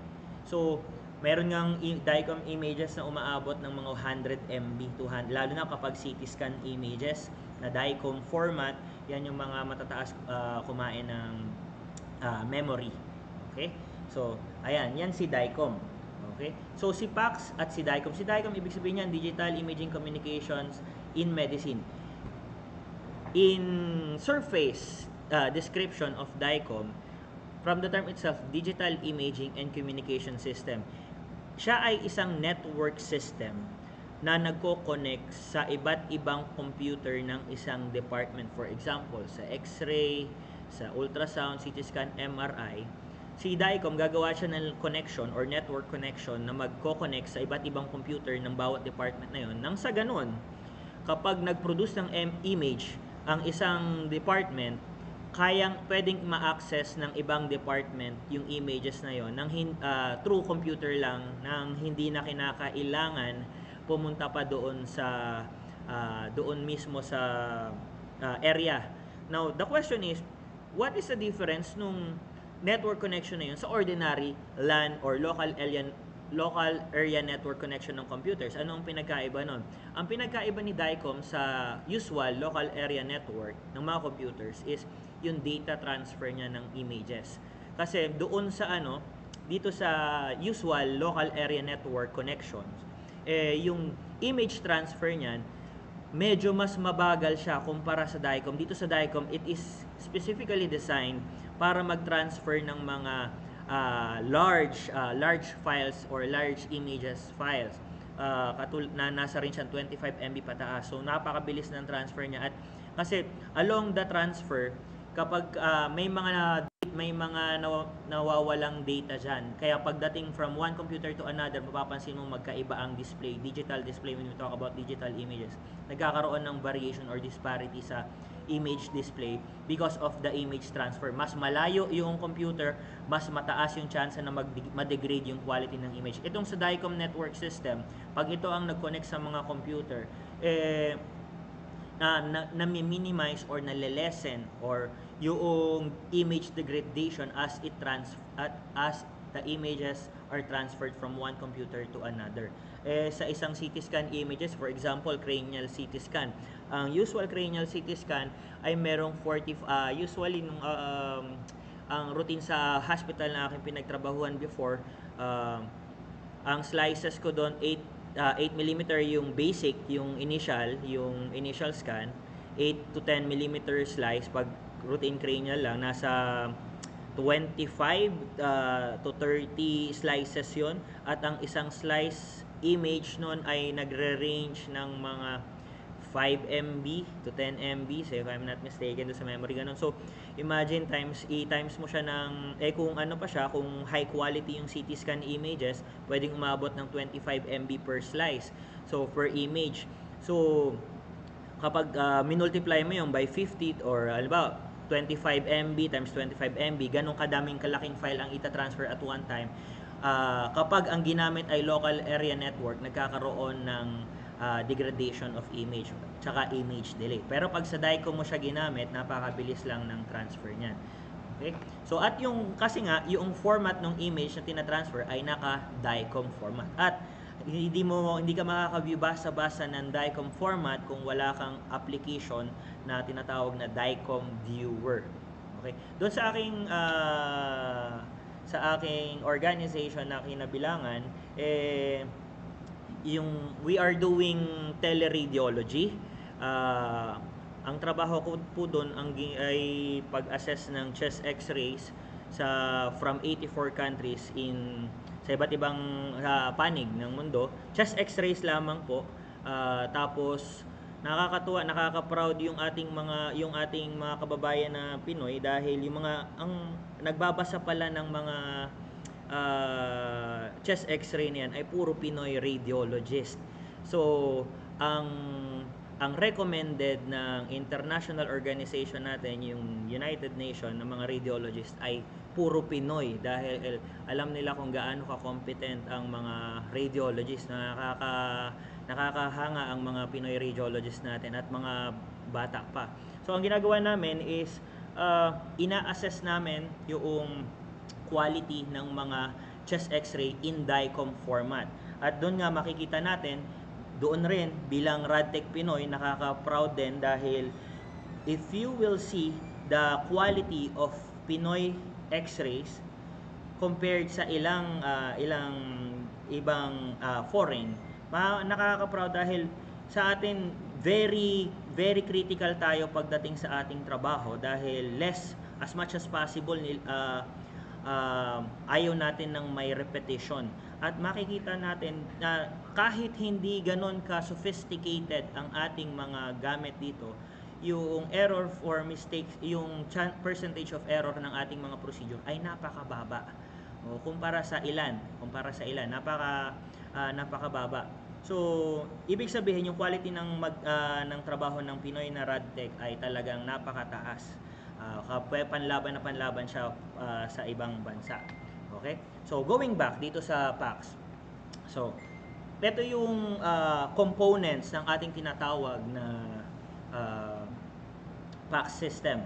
First component nan, of course, yung tinatawag nating imaging modalities. Yung kanina nga sinabi ko, sa CR system at saka digital system, ang pinapalitan doon is yung dark room at saka yung x-ray film.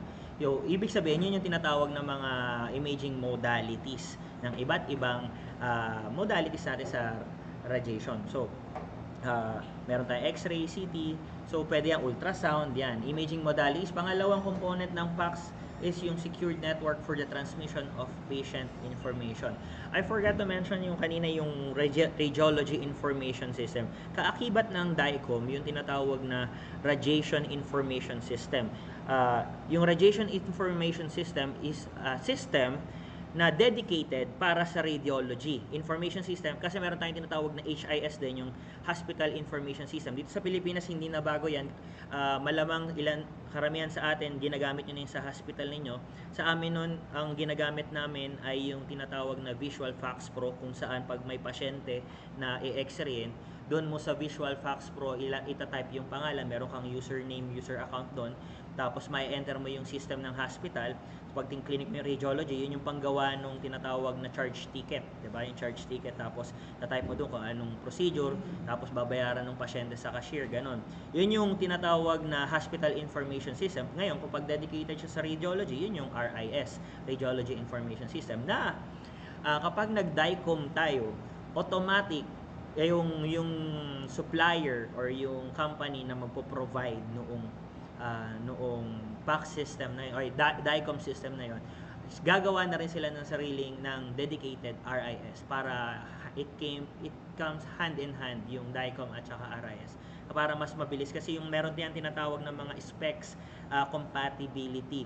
Bawat manufacturer ng DICOM at ng PACS, meron tayong tinatawag ng mga specifications para mag-match yung compatibility ng bawat parts na i-install sa isang department.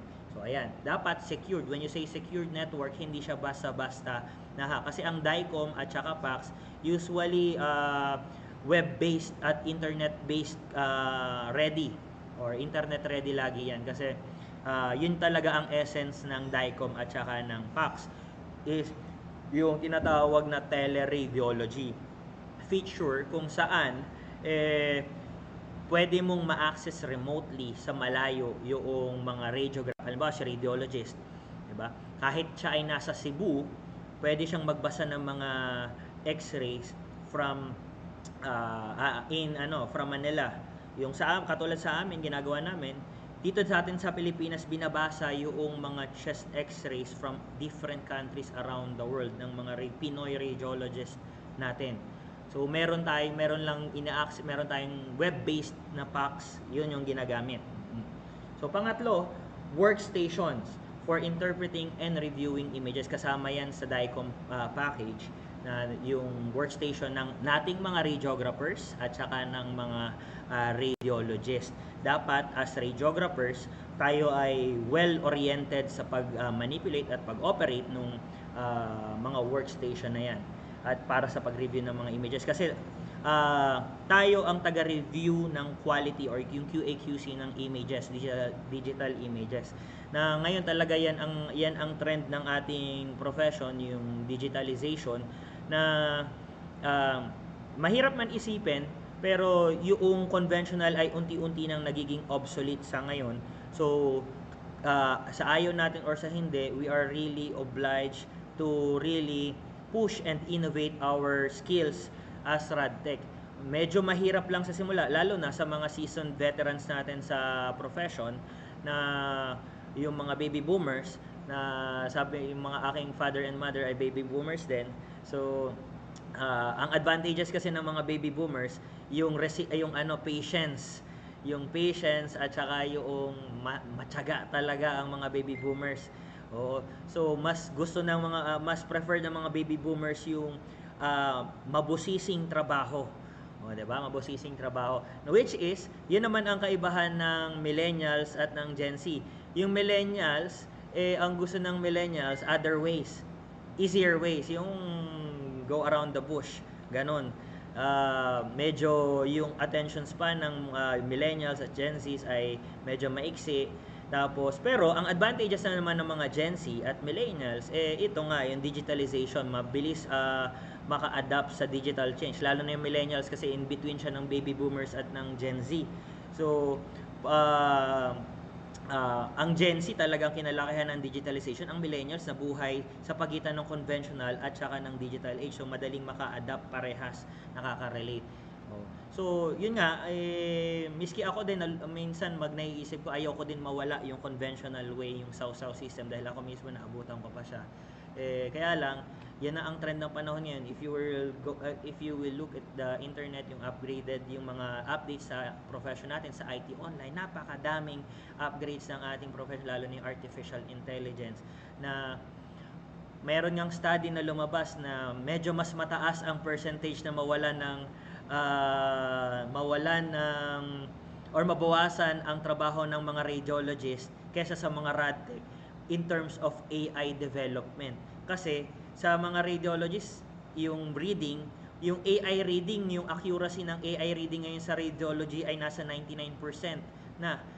Sa atin, ang trabaho natin, hindi tayo pwedeng mapalitan ng AI basta-basta dahil yung positioning, yung decision-making skills natin pagdating sa patient care and management, yung quality assurance and quality control na ginagawa natin, hindi yun matatawaran at hindi magkayang palitan ng machine. Pwedeng mapadali ang ating trabaho pero hindi siya talaga mapapalitan. So yung myth na kinakatakot na baka sa innovation mawalan tayong trabaho, malabo po yan. May research na lumabas na mas mataas pa ang chance ng mga radiologists na mabawasan ang trabaho or maapektuhan due to the artificial intelligence innovation. Itong mga PACS, DICOM, ito yung mga simula eh. So ngayon, yun na yung reading, AI reading na yung pinaka-latest. So mas mataas pa ang chance nila. So kailangan talaga natin po mag-innovate. Yan. So workstation, interpreting, reviewing images. At pang-apat na component ay yung archives for the storage and retrieval of images and reports.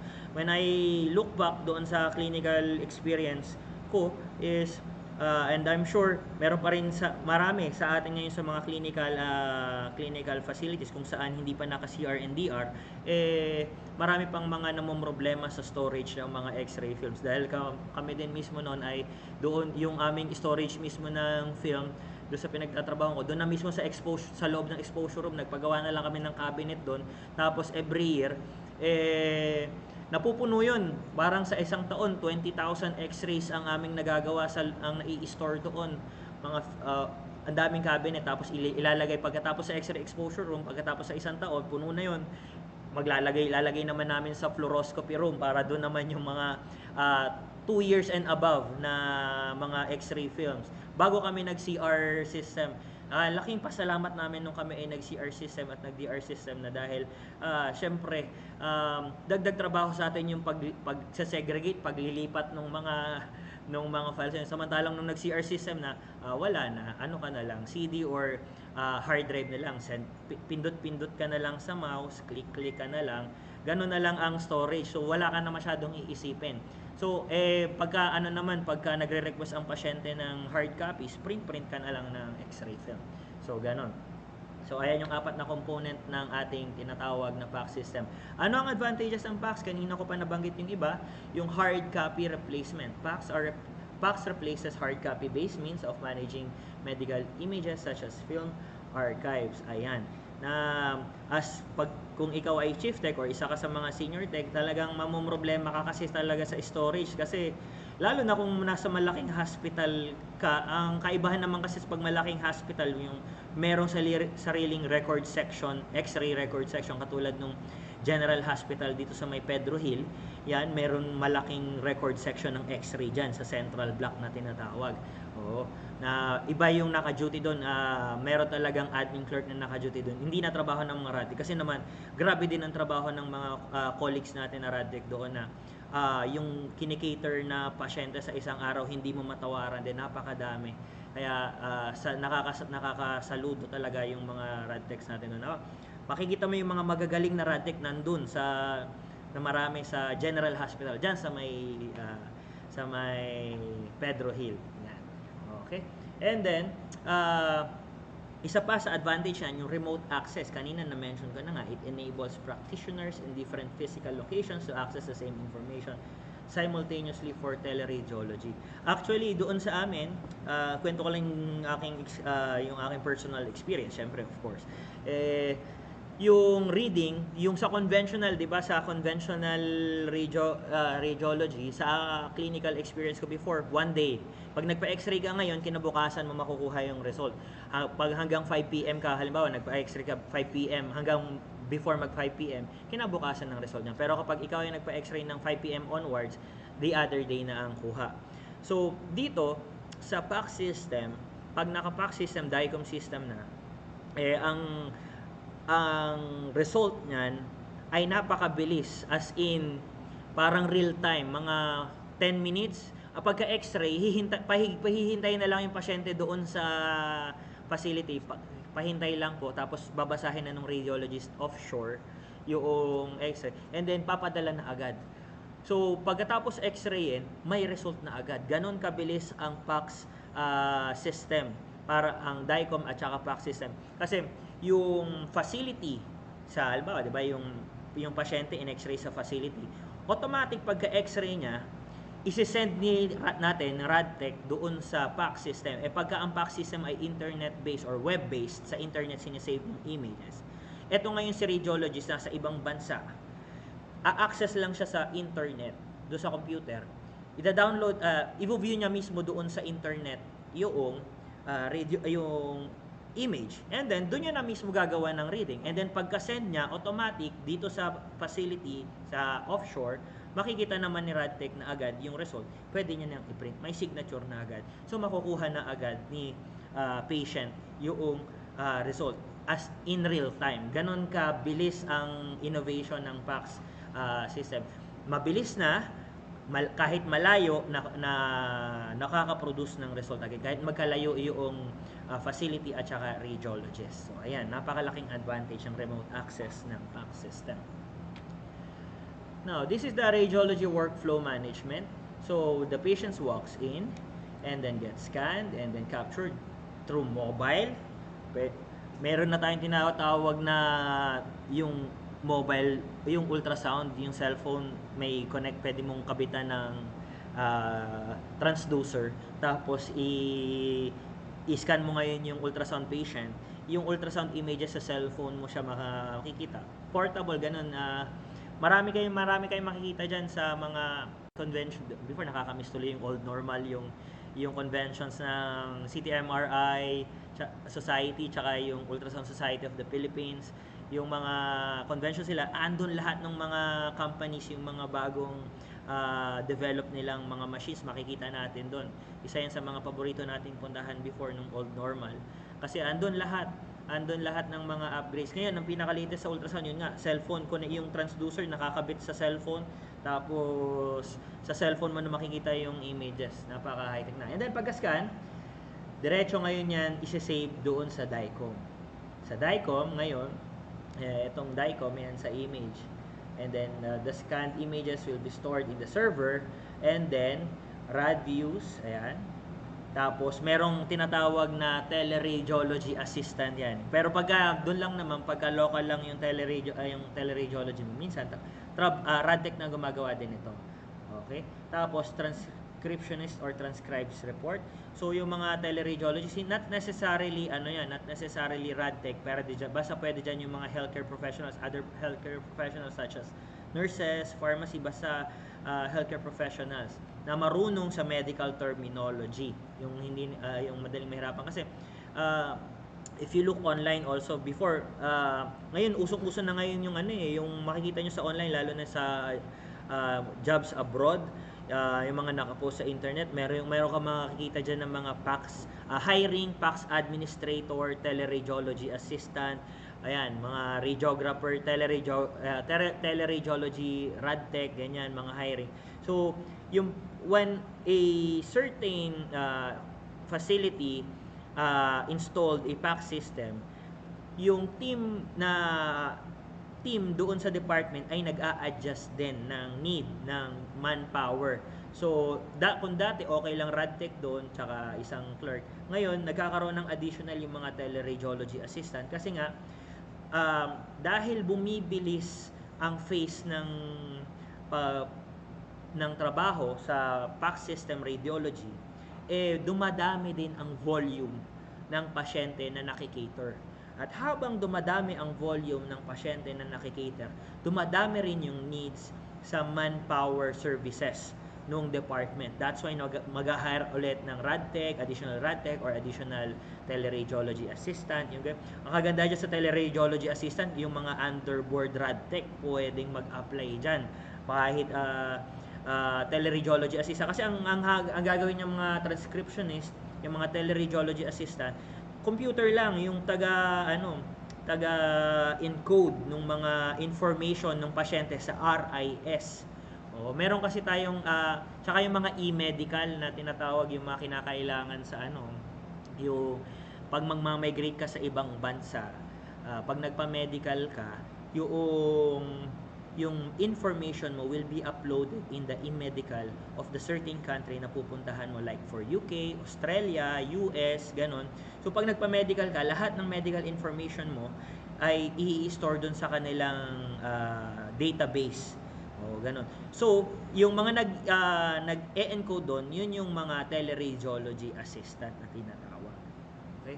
So, pagka na-encode na niya ngayon, eto na ngayon si radiologist, i-access ni radiologist yung image para ma-finalize yung reading doon sa pasyente. And then, ipapasa na niya na ulit doon sa save niya na ulit doon sa database, doon sa internet, para maibigay na sa pasyente. So, ganun.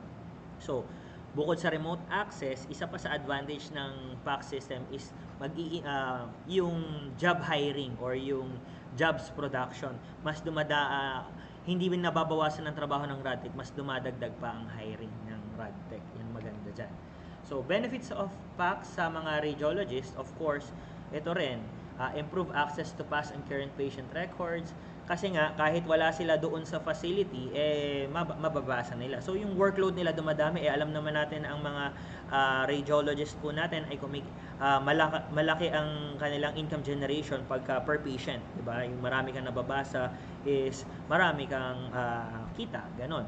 So, improve access to past and current patient records, file integrity and speed of retrieval, at saka better diagnosis. Kasi nga, masasave ng radiologist yung time to retrieve yung old files. So, kapag ang pasyente ay may old files nung halimbawa, few months ago, isi-search na lang doon sa computer yung pangalan at saka pag in-enter niya, naka-record na doon yung past x-rays niya or past CT scan, past image. So, makikita magkatabi o compare ng mas maganda yung images. Katulad ng nakikita ninyo dito sa aking slides, may tatlong images yan. May tatlong monitor yung radiologist. Yung isa, ito nasa kaliwa, ayan yung para doon sa PACS system. Dito yung RIS, dito i-access yung patient information. And then sa kanan, ito makikita nyo sa kanan, andun naka-display yung x-ray, merong CT scan dyan, at dun sa taas merong 3D view nung images ng CT scan. So, ganon, mas napapadali ang trabaho ng radiologist. At tayo din, as RadTech, yung workstation system natin, kadalasan ganyan din ang setup. Kasi yung isa pang encode ng information ng pasyente, at yung isa naman ay pang image display. Ganon. Okay? So, ayan. Ano pa ang benefits ng PACS to the patients? Shorter examination times, of course, mas mabilis. Reduced radiation exposure as a result of less need for retakes of images. Ito yung pinakamaganda, gustong-gusto ko dyan na-reduce yung chance ng retakes. Kasi, hindi ka na mangangamba doon sa factoring mo, doon sa factor na iyong isi-set para makakuha ka ng magandang images, kasi nga meron ka ng digital adjustment doon sa images. Reduce patient inconvenience in attending hospitals for examinations and re-exempt examinations. Lalong-lalo na sa panahon natin ngayon, yung PACS system ay very much in demand sa panahon ngayon dahil yung mga radiologists hindi na nila kailangan pumunta ng hospital. So, pwede silang magbasa sa bahay na lang. So, napapabilis. Tapos yung pasyente, kung meron naman ding telemedicine yung hospital, tapos may teleradiology, hindi na kinakailangan din ng pasyente masyadong magpunta doon sa site. Okay? So, i-relay na lang through telemedicine. Okay, ganon. And then, benefits of PACS to the hospital, better communication with physicians, better hospital administration, better training of radiology and other students through access to online image files and to digital teaching files, and greater staff retention due to improved morale. So, isa dito yung tinatawag na yung better training of radiology and students through access to online. Ito yung isa sa mga magandang sanang matap natin dito sa ating bansa, kasi katulad ngayon, pandemic ngayon, wala pa tayong guidelines sa internship ng mga graduating RadTech. So, isa ito sa mga pinoproblema natin para matugunan ng mga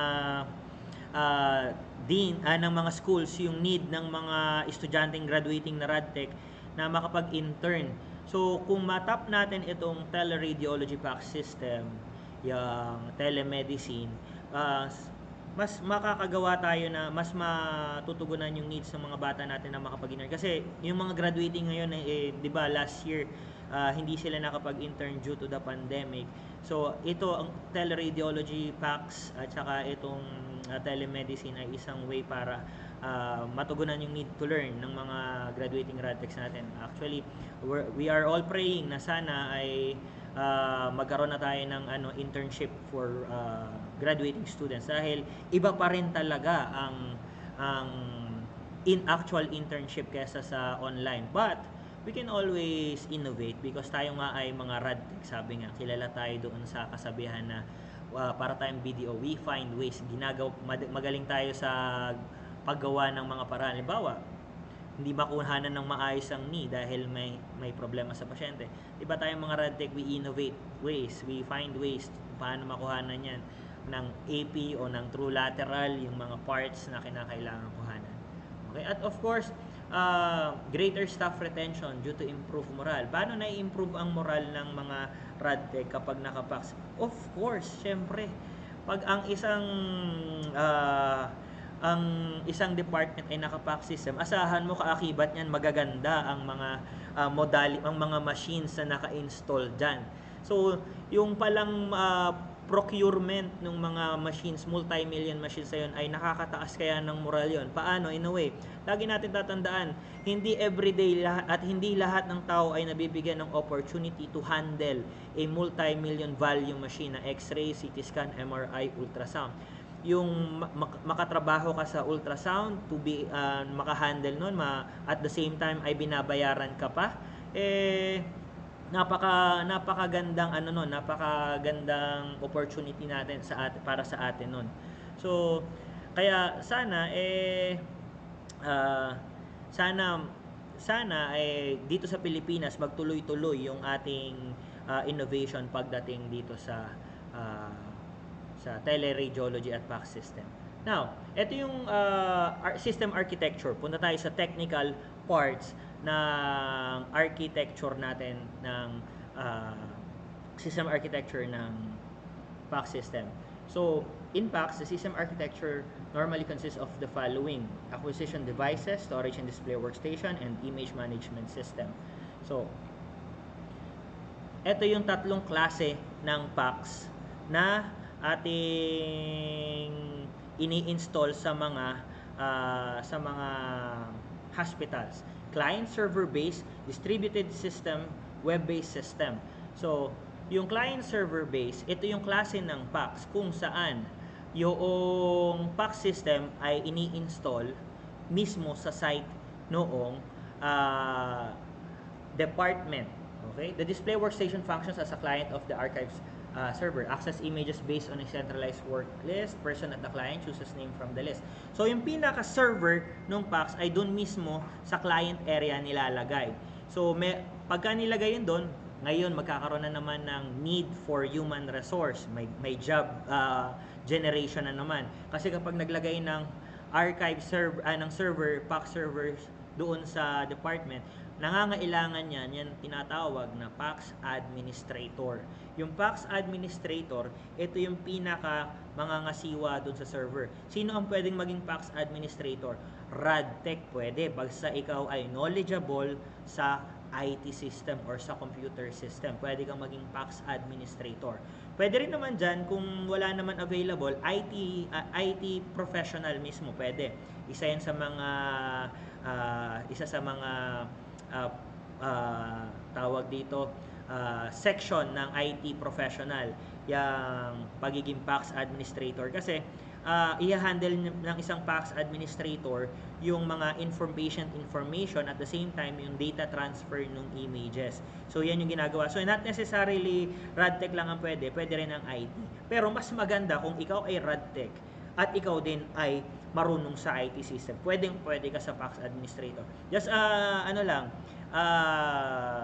para may idea kayo kung magkano ang sweldo ng PACS administrator.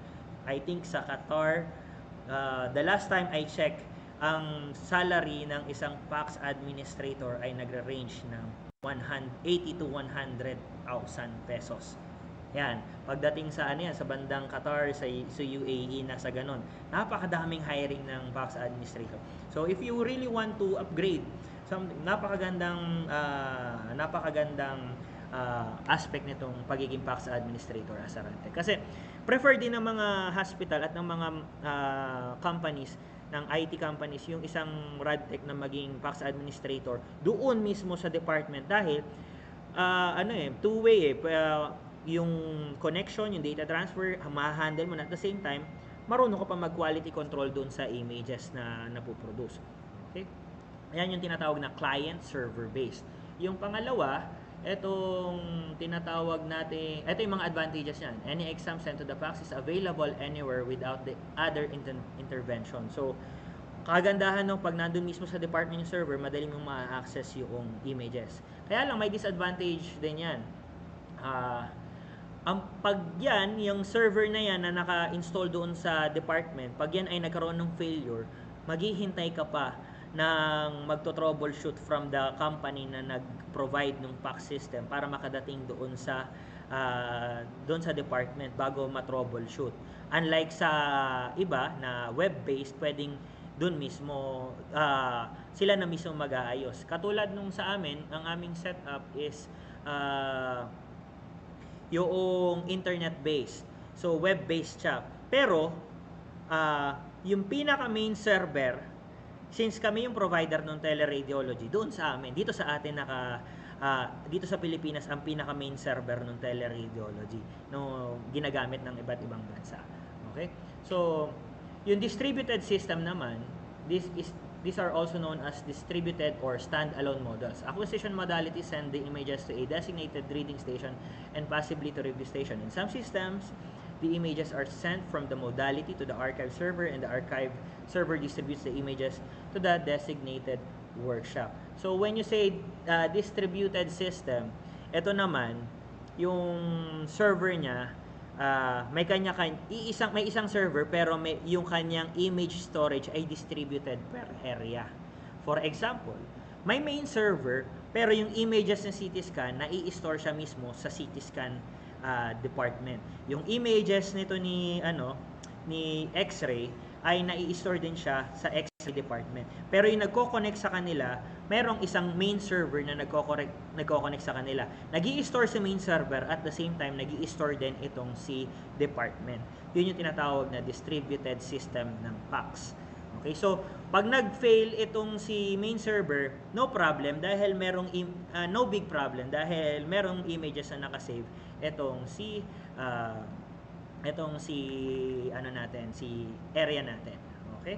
At yung pangatlong type ng PACS system, advantage muna. Ang advantage yan ay yung if the archive server goes down, yun nga, local reading at the workstation is not interrupted kasi meron kang images doon sa iyong department. Pero, ang disadvantage yan, personnel rely heavily on system to perform image distribution correctly. Yun naman, so yung distribution ng images niyan ay nakarely masyado sa system. Pangit din yung masyadong nakarely tayo sa system dahil ang systems, walang perfect na system. Lagi natin tatandaan, ang ating human brain is still superior sa computer brain dahil tayo ay may kakayahan na yung tinatawag na decision making while ang computer is program based. Tayo ay may free will, ang computer ay wala. So mas kaya nating mag-innovate ng mga paraan to troubleshoot yung mga system delay, yung mga transfer delay. So yun ang disadvantage ng distributed system. Mas lamang ang system reliance doon kaysa sa human factor. Okay? At yung pinaka preferred talaga at pinaka gustong-gusto kong type of PACS system ay yung web-based system. Web-based systems are similar to client-server system. Biggest differences are that images and application software are held centrally and loads to the client display. So, anong pinagkaiba ng web-based system? Ang storage, wala siyang physical storage. Hindi sa client at hindi rin dun sa provider, pero sa internet based yung tinatawag na cloud-based server. I'm not sure if you're familiar doon sa tinatawag na cloud-based server sa internet kung saan pwede kang mag-save ng mga files doon mismo sa internet. Ang example niyan is yung Google Drive. Google Drive is an example of a cloud server na pag nag-save ka ng file, dun sa kanila mo nasa-save, sa internet mo nasa-save mismo yung file. So unlimited files ang pwede mong ma-save sa cloud server kasi. So yung web-based system, yung lahat ng images doon sa internet sinisave. Pero kagandahan naman doon, secured siya. Kahit masunog yung hospital, wag naman sana, safe pa rin yung iyong mga files at hindi na yung mawawala, andun na siya, nakasave na siya doon. Okay? So, only the images are held at the archive. So, advantage yan, hardware at the client can be anything that will support an appropriate web browser. The same applications can be used on-site and at home in teleradiology situation. And teleradiology is the reading of images from outside. Ayan. So, ang pinaka-advantage na talaga, actually, ito ang may pinakamalaking advantage sa lahat, sa tatlong klase ng PACS system. Yung web-based system. Dahil unang-una, yung storage niya napakalaki.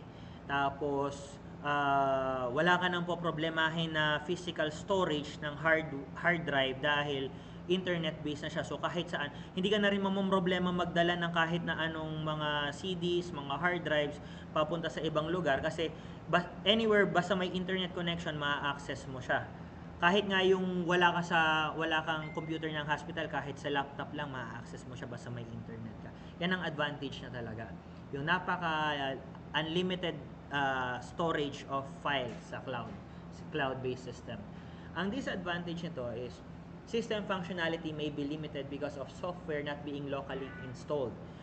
So bandwidth of the network connection limits the amount of data that can be transmitted. Some programs are large and cannot be transmitted via a network.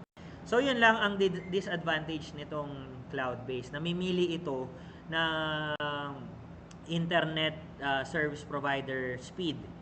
Yung capacity ng internet ng inyong ospital, dapat mayroon siyang specific range. Nasa range, ang pinakamababa yata I think is dapat meron kang at least 100 Mbps na internet. Kasi sa amin, ang aming standard is yun nga, 100 Mbps na internet connection in order for the web-based system packs ma-install doon sa facility. So, yun ang disadvantage niya. Namimili siya ng bandwidth ng network. Tapos, yun nga, malalaking images ang pinaprocess dito. So, kinakailangan mo rin ng matataas na specs ng mga machines or modalities.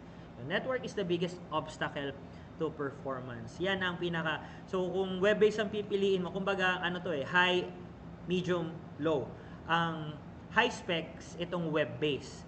Ang medium specs, yung distributed system. Yung common or yung generic system is yung client server system. So, yan. Tatlong klase ng PACS, yung pamimiliin nyo. Kung magpapa-install kayo ng PACS system, isipin nyo mabuti, mamili kayo sa tatlo kung ano ba yung applicable doon sa hospital na inyong kinabibilangan. Okay? So, I think yun lang muna sa dahil we have limited time, very limited time, and so much learnings to acquire. Yun na lang muna for today. First of all, I would like to thank everyone na nag-participate for today. Maraming salamat sa inyong pag-suporta at pag-join sa webinar natin, at lalong-lalo na sa mga organizers ng PAIDEIA webinar na ito, kay President, CEO, Mayor Sir Lawrence Rebeldes, Doc De Los Santos, Ma'am Mayna, Ma'am Charlotte, at sa lahat ng mga naka-join ngayon sa YouTube at saka sa MS Teams, mga fellow RadTechs, maraming salamat po sa inyong suporta at tuloy-tuloy lang po tayong sumuporta sana sa mga susunod pang event ng PAIDEIA, na dahil itong mga events na ito, ang layunin po talaga ay maabot yung mga fellow RadTechs natin from the far north to the far south, at ma-connect tayong lahat ng mga RadTech at mabigyan ng suporta. Kasi po, isa rin sa mga adhikain ng ating nitong PAIDEIA really is to help those fellow RadTechs natin na hindi makapunta ng Manila to have a seminar or maka-afford ng mga mahal na seminars para maka-acquire ng CPDs.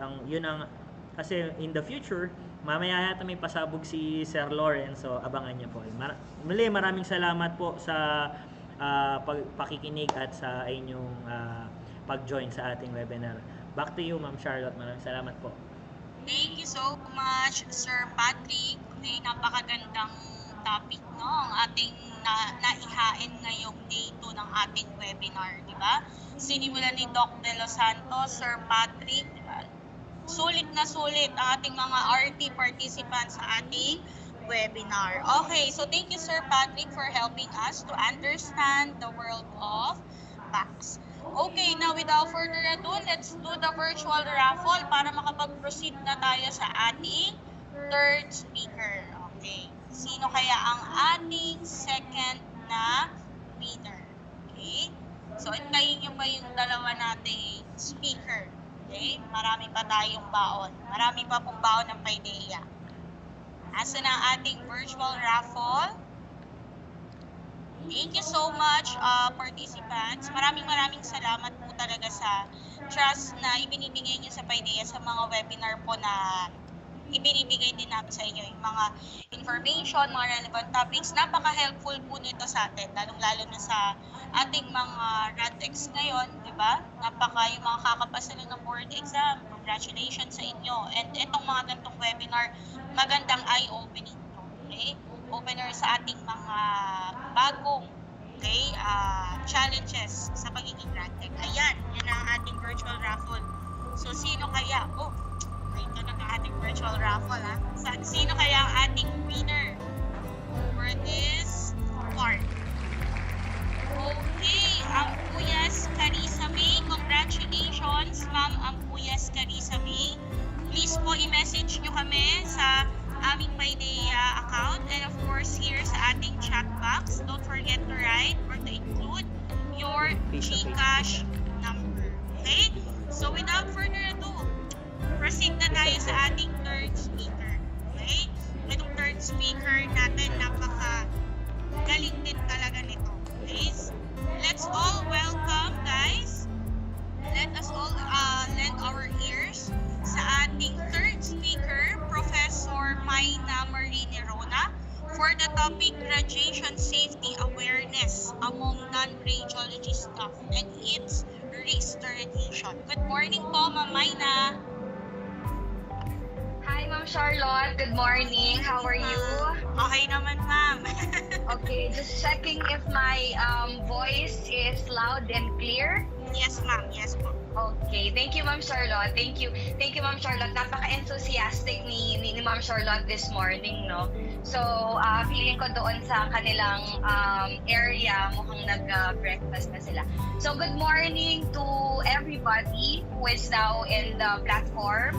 So, I hope, no, makita namin kayo soon in person dahil kami nila Sir Lawrence, nila Doc De Los Santos, nila Sir Patrick, when we are reminiscing the times when we are about to go on board, pupunta kami ng Zamboanga, sa Cebu, yan, Bacolod, Tuguegarao, Davao, no?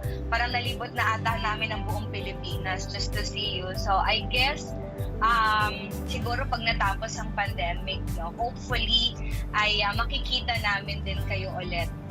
Sana, no? Namimiss namin yung mga dati naming mga ginagawa, mga conference sa mga sa mga hotels. Okay. So, good morning, day 2 of our webinar series. But before I begin with the PowerPoint presentation that I prepared for everyone, I guess I would like to extend my appreciation and congratulations, of course, to the staff of PAIDEIA, yung sila Sir Job dyan, no? Sila Ma'am Alex, of course, yung mga IT natin na anong oras na natutulog at maaga nagigising. No? So I think the passion is really there. No? And Sir Lawrence as well, with the guidance and spearheaded by, of course, our CEO of PAIDEIA Development Institute, of course, Sir Lawrence. Hello. Naku, mamaya, baka may pasabog. Hindi ko po alam kung ano yung pasabog ni Sir Lawrence. So, I'm with you guys. Parehas tayo. So, medyo na-curious din ako doon sa pasabog ni Sir Lawrence. Okay. So, again, good morning. I was tasked to deliver the second topic, which is the radiation safety awareness among non-radiology staff and its risk to radiation. So disclaimer lamang po, once when I do the research about the safety awareness of the or the radiation safety among the staff, which is not really everyday na lagi nating nakakasalamuha, actually the greatest radiation safety is not really about the equipment, but actually it's about their knowledge. Knowledge na kung saan manggagaling sa isang specialized tungkol dito. And sino ba ang expert when it comes to radiation? Probably tayo po yun. So, maaaring tayo ang makakapag-share sa kanila in terms of increasing their awareness about a certain radiation. Okay? Kasi dami yung makaka-relate dito sa mga kakwento ni Ma'am Mayna later on, no? So, IT, Sir Job, next slide please. Okay, so bago ako, so tulad ng sinabi ni Sir Patrick kahapon, no, icebreaker queen daw ako. Hindi naman icebreaker queen since ako ay nasa gitna ng programa, so maaaring medyo na kayo lutang na yung mga isip niyo, parang sobrang madami ng information na nasa utak natin. So a little siguro light in this webinar series. So icebreaker. I will be showing to you words which yung mga missing letters, no? Mga missing letters. Tignan nga natin, mamaya mababasa ko yung mga chat ninyo, no? Tingnan natin kung gaano kayo kabilis, kung gaano kabilis ninyong mahuhulaan ang mga words na naibigay ko. Dito makikita rin natin, since we are all in a medical field, no? Tingnan natin kung medyo may pagka-green-minded pala, no? So disclaimer lamang po, no?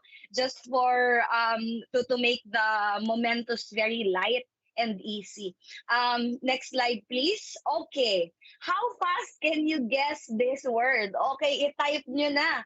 Okay, i-type nyo na yung mga kaya ninyong i-guess. Ano kaya yan? Ako, okay, bawal ang dati na baka medyo bastos Wag po yung bastos na naiisip natin. Baka makasuhan po tayo mga kapatid. Ko may tumawa pang emoticon. Okay. So I think tingnan natin kung tama yung hula ninyo. O baka iba yung nahulaan ninyo sa tama. Naku, si Ma'am Charlotte, may emoticon na tumatawa. Okay, sige, tignan natin kung nahulaan natin ng tama at hindi naman tama. Siguro tama rin yung sagot niyo ay nasa isip niyo. Pero tignan natin, no?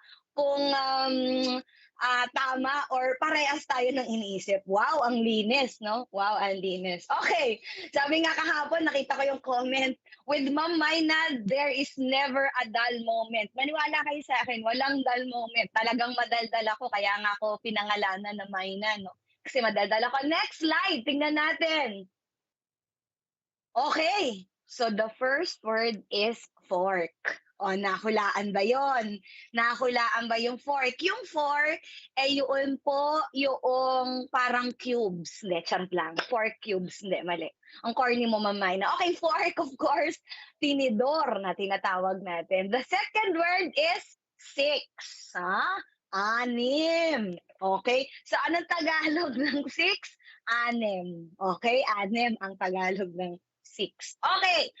Third is pants. Okay? Pants yun. Pantalon, long, leg, ano ba tinatawag natin mga pants? Maong pants. Ayan. So, pants po yun, mga kababayan ko, no?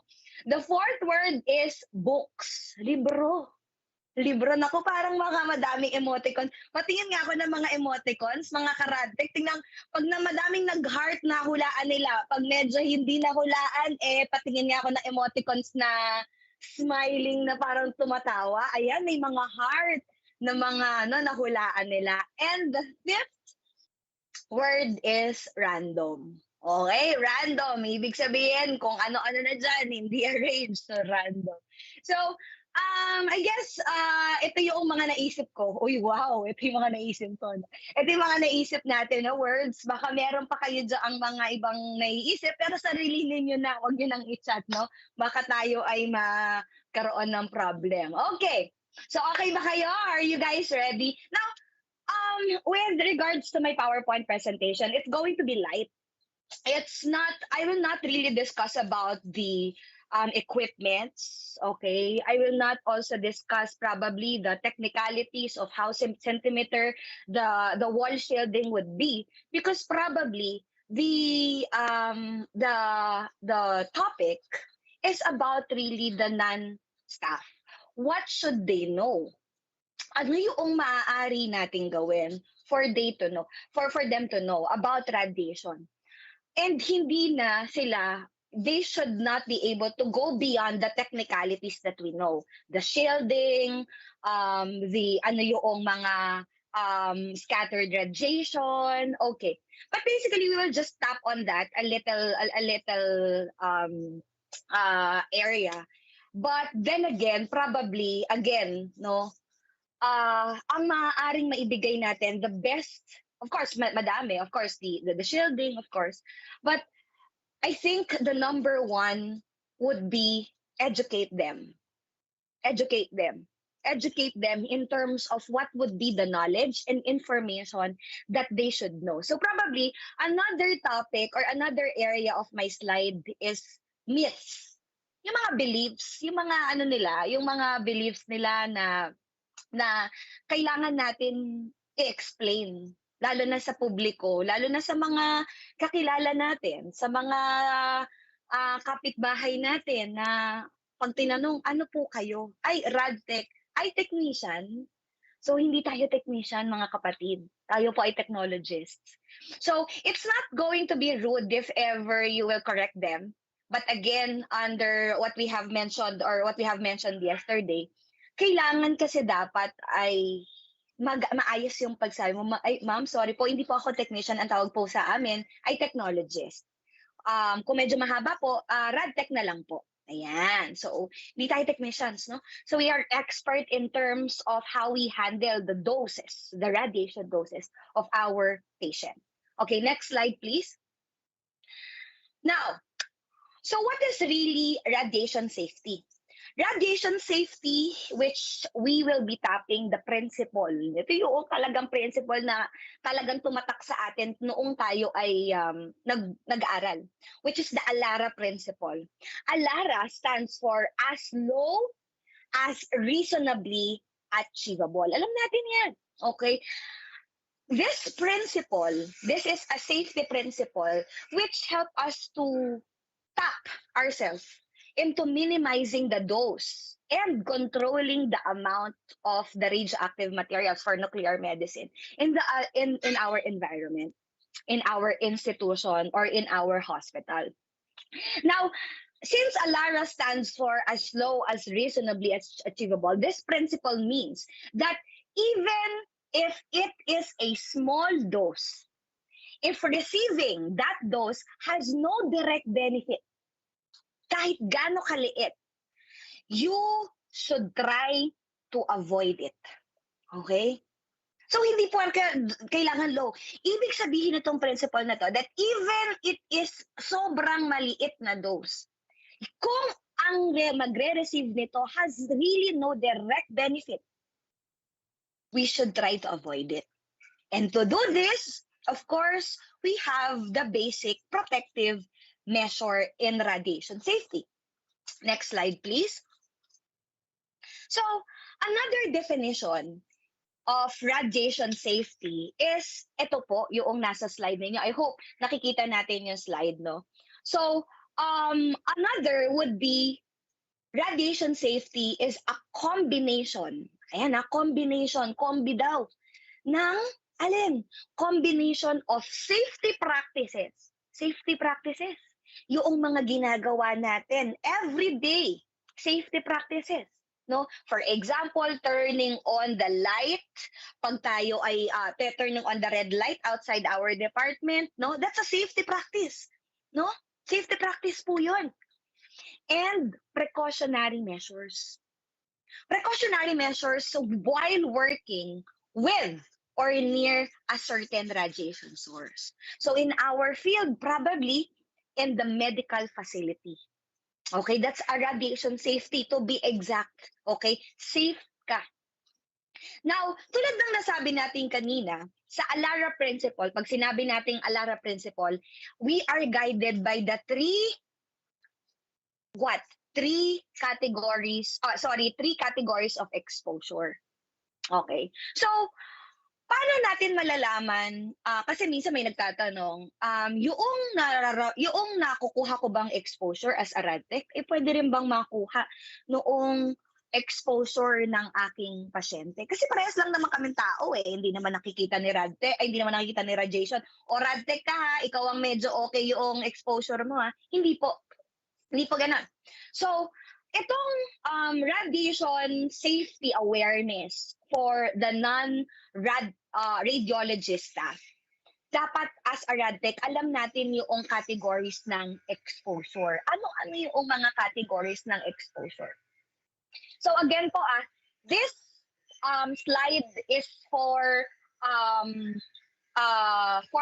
non-radiologist staff, which includes the nurses, staff members, no, yung mga resident natin, yung mga personnel natin, mga clerical personnel, mga security, yung mga maintenance personnel natin, kasama po yan sila.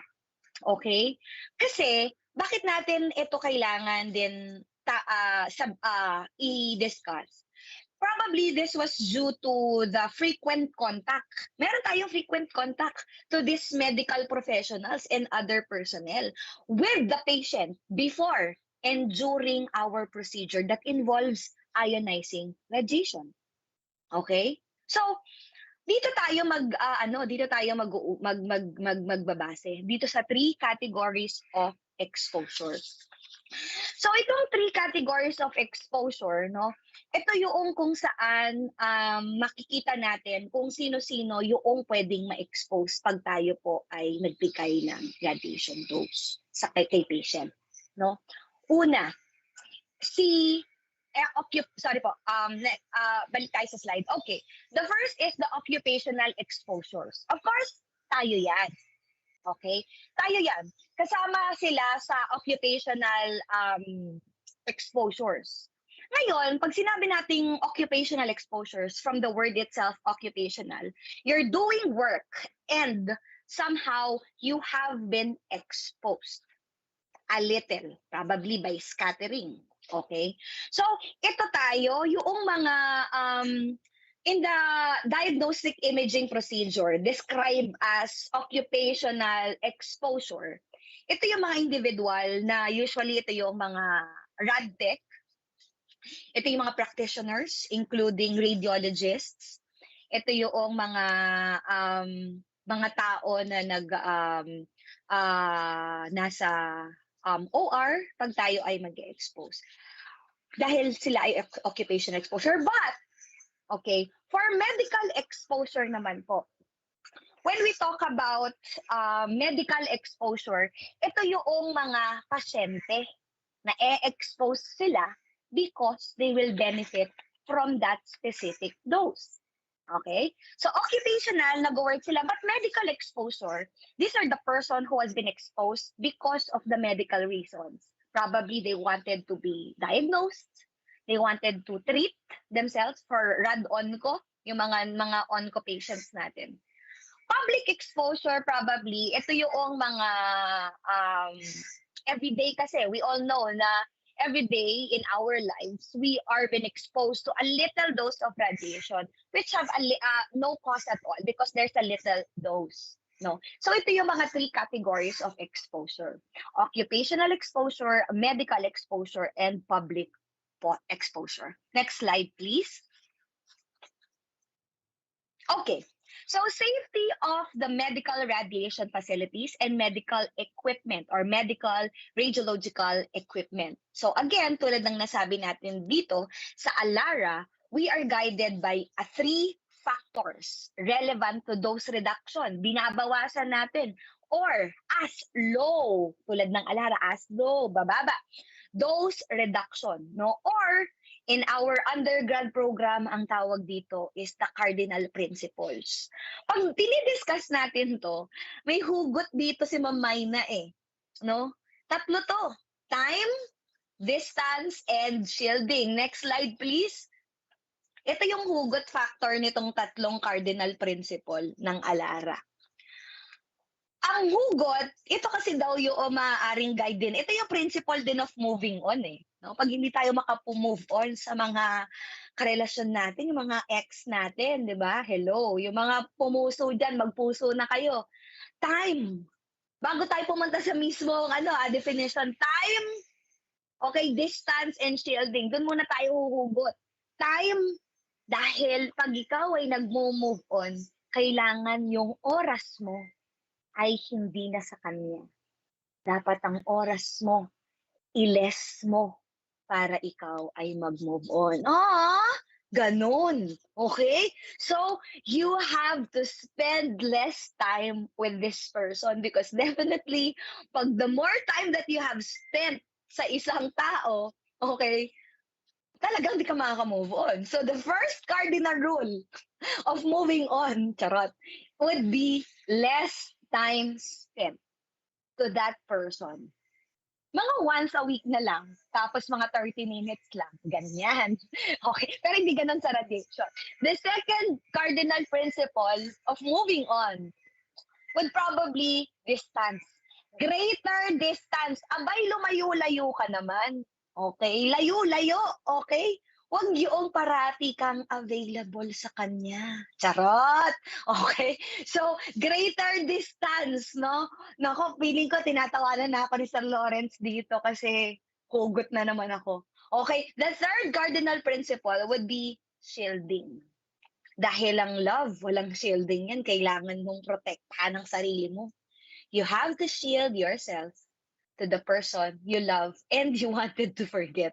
Okay? So, hugot si Mamay na. But, in terms of radiation protection, these three cardinal principle will also help us to decrease or reduce our radiation dose. Okay? So, these three factors which is relevant to dose reduction,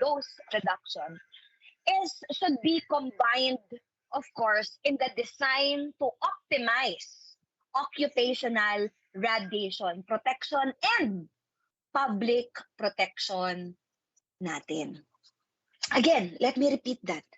So itong tatlo ay kailangan at i-combine natin in the design to optimize our occupational exposure. Yung nasabi natin kanina.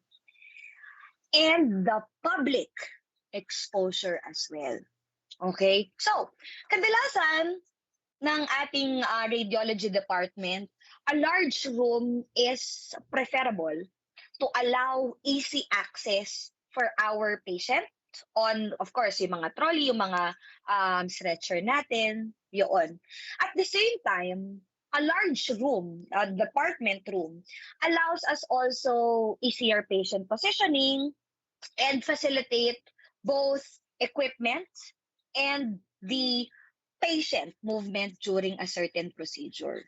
So, in this case, for example, kung meron tayong fluoro, okay, or image-guided interventional procedure, it helps us to reduce the time and also exposure. Because larger rooms will also reduce the level of the secondary radiation. Why? Because pag medyo malaki ang room natin, nare-reduce natin yung level ng secondary radiation due to the scattering and the leakage as well. Which is potentially nagre-reach siya dun sa areas na na-occupy by the staff and public areas that typically we reduce the level of shielding which is required. Now, for the time of these three principles, of course, the radiation exposure can be accumulated over the time of exposure. So, for example, a fluoroscopy or a C-arm fluoroscopy guided intervention, the time spent of checking the C-arm fluoroscopy is related to the radiation exposure. Okay? So the longer exposure time, of course, the more radiation exposure. So it is really important, no, to reduce the usage time. Okay. The second would be the greater distance from the source. Okay, because less radiation will be received. Okay. Sabi nga natin sa undergrad, hindi yan hindi sila one half. They are double it. So pag nilayo mo pa, 1/4 na lang ang mapupunta sa'yo. Okay? Yung tinatawag nating inverse square law sa distance. So the greater distance from the radiation source can reduce radiation exposure because the amount of radiation exposure is not really inversely proportional to the distance from the radiation source, but it is inversely proportional to the square, kaya nga square. So pag nilayuan mo pa ng doble ng distance doon sa radiation source, mang makukuha mo o ang marireceive mo, ang exposure mo is 1/4 na lang. So, ganun siya ka-taas. Okay? Next is, of course, our last principle, cardinal principle, is the shielding. Okay? Ito yung barrier na tinatawag natin. So, there are many shielding devices such as lead gowns, no, thyroid protectors, yan. Aprons, we have lead aprons. Kadalasan, no, sana hindi natin isipin na dahil mabigat, wag na, no? Ay, wag na, okay na yan, no? Wag nyo nang wag mo nang suot kasi ang bigat ang toxic. Radtech, remember that ang ating mga shieldings, gonadal or mga shieldings natin, mga apparels natin are not there just to fulfill the requirements. They are there to use it. No? Hindi yung porke bumili lang kayo dahil gusto nyo pong magkaroon ng requirements. Hindi po yun. Hindi po ganun po. Okay? So, we use it. Kaya kung mapapansin niyo, sana, no, i-check niyo sa mobile x-ray natin kung meron doon mga lead aprons, no, or other shielding. Kasi kung hindi, baka silipin tayo, bakit wala tayong nilagay doon. So, kadalasan nilalagay lang yon para at least kung sino po ang gumagamit sa mobile x-ray, siya po yung gagamit noong shielding na yun. Again, mind you po, no, that there is, hindi natin tinatawag na portable x-ray yung mobile x-ray because, again, portable x-ray or portable, the word itself portable po, is used when we are, pag sabi natin portable, yung nadadala natin sa bahay, yung kaya natin ibulsa, lagay sa bag. So yung mobile x-ray po is not portable. It's a mobile x-ray ang tawag. Okay? So yan po ang isa natin sa natutunan natin noong tayo ay nag-undergo ng training ng RPO. Yan po ang kabilin-bilinan sa atin. We do not use the term portable x-ray, pero ginagamit po ang pangalan ng mobile x-ray. Ayan, kasi medyo nalilito tayo eh. So, gawin natin ng tama or sabihin natin ng tama. Okay? Thank you, thank you. Okay. Nakikita pa po yung aking slide? Nakikita pa, no? So, Yes, mag-heart na lang. Okay, thank you, Ma'am Charlotte. Okay. So, as you can see there, the three principles or three cardinal principles. Actually, hindi lang po ako Miss or icebreaker queen, kundi hugot queen po ako. No? Medyo naghuhugot-hugot po ako ng konti, pero hindi po ibig sabihin nun ay hindi tayo masaya. Masaya po tayo. Okay, so next slide, please. Okay, so the next slide would be the general safety features of radiography, mammography, CT, and when you have fluoroscopy rooms, includes the following. So these are general po, hindi po tayo, again, hindi po ako magiging specific. So again, a barrier should be placed at the control console. I think meron lahat tayo dito, no? Lahat ng ating radiology, the radiology department, yung barrier, of course, kadalasan ay adjacent to the control console. Of course, doon tayo magtatago. Alam mo, meron akong storya dyan eh. Isang intern, no? Hindi ko na po papangalanan yung institution. Of course, hindi po sa Yuma, no? Meron siyang kukuhanan na ako po ay hindi pumunta lang po ako doon as a visitor, hindi po ako radtech or hindi po ako no. So itong intern ay mag-X-ray. X-ray siya. X-ray. Siyempre, yung kanyang patient kadalasan ay ang itong pasyente niya hindi makatayo. So ang tendency ni radtech, tatakbo yan sa console para at least, nakatayo, pero saglitan lang yung tayo. So, chest x-ray ang kukunin. Okay. Ma'am, ganito po kayo. Okay yung instruction niya. Mama, hinga ng malalim, yakap po kayo. Ito po yung ganyan. Na-position na yung pasyente, na-position niya na. Nung na-position na niya, takbo siya kasi nga baka biglang gumanon, no? Biglang gumanon. Pero kaya naman.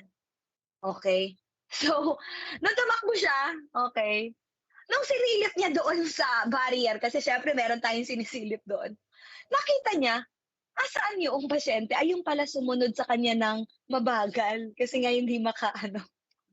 So again, no, proper instructions talaga sa ating pasyente. Ma'am, dito ka lang, kukuhanan kita, huwag kang gagalaw, dito ka lang, saglit lang to, okay? Huwag ko yung gagalaw, ito yung position para natin, hinga kayo ng malalim, labas yung hangin, hinga ng mas malalim, tapos ma'am, isushoot ko, then tapos na po. Ayun. So, clear instruction is the best therapeutic communication. Okay? So, the second general safety features of radiography, mammo, CT, and fluoro would be, in radiography, all possible intended direction of X-ray beam should be taken into consideration into the room design. Of course, meron tayong mga room designs, like for example, our shields, in terms of our walls, meron yung concrete centimeter, may thickness yan. I think bago tayo magtayo ng isang department, na-inspect na po yan. Okay? So the doors should provide protective shielding as well. Kaya nga ito yung medyo sabi ng pasyente, ba't ang bigat ng pintuan nyo? Ay, ma'am, covered po kasi yan ng LED. Oh, ay, ganun ba? Oo, medyo mabigat siya. Okay? Kung mapapansin niyo, no? Di ko alam kung meron ako, kadalasan ng nakikita ko, na room ay sliding. Actually, isa yan sa mga magagandang characteristic, no? Kasi pag sliding yan, accessible po. Okay, accessible. Kasi kung push and pull, mabigat na nga po, ipo-push and pull pa natin. Of course, hindi. Sliding is the preferred doors for radiology department. Okay? The radiologic technologists should be able to clearly always observe and communicate with your patient during an X-ray diagnostic procedure. Ito yung lagi natin sinasabi. Kailangan natin ng proper communication. No, proper communication. Proper communication in terms of validating your instruction. Tulad na nasabi natin kahapon, you validate, you make instruction. Ma'am, ano po ulit yung nasabi ko? I-follow up ko lang po. Ay, ito yung sinabi mo, Ma'am Radtech, ito po. Okay, thank you, ma'am. Okay, you validate it. Next slide, please. So, isa sa mga safety features then is we have to look up on of the warning lights and signs. Kadalasan, ang pine-preferred or recommended sa atin ay pag tinurn on na natin ang ating makina sa department ng X-ray, for example, automatic ay mag-o-on na ang red light sa labas.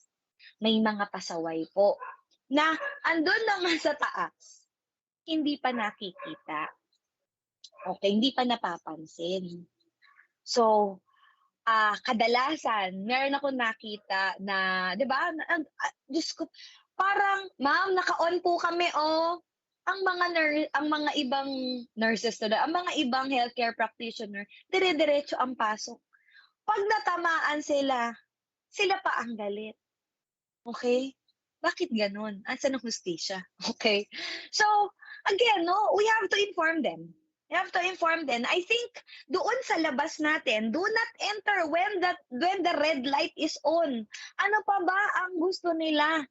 Andun na lahat ng senyales. I saw the sign, pero bulag pa rin tayo. Diba? Madaming ganyan, mga kapatid. Sila pa ang galit, sila na nga ang pumasok, sila pa ang galit. Diba? So, again, educate them. Inform them. Kasi tayo po ang expert, mga radtech. Tayo po ang expert. Tayo po ang magsasabi sa kanila.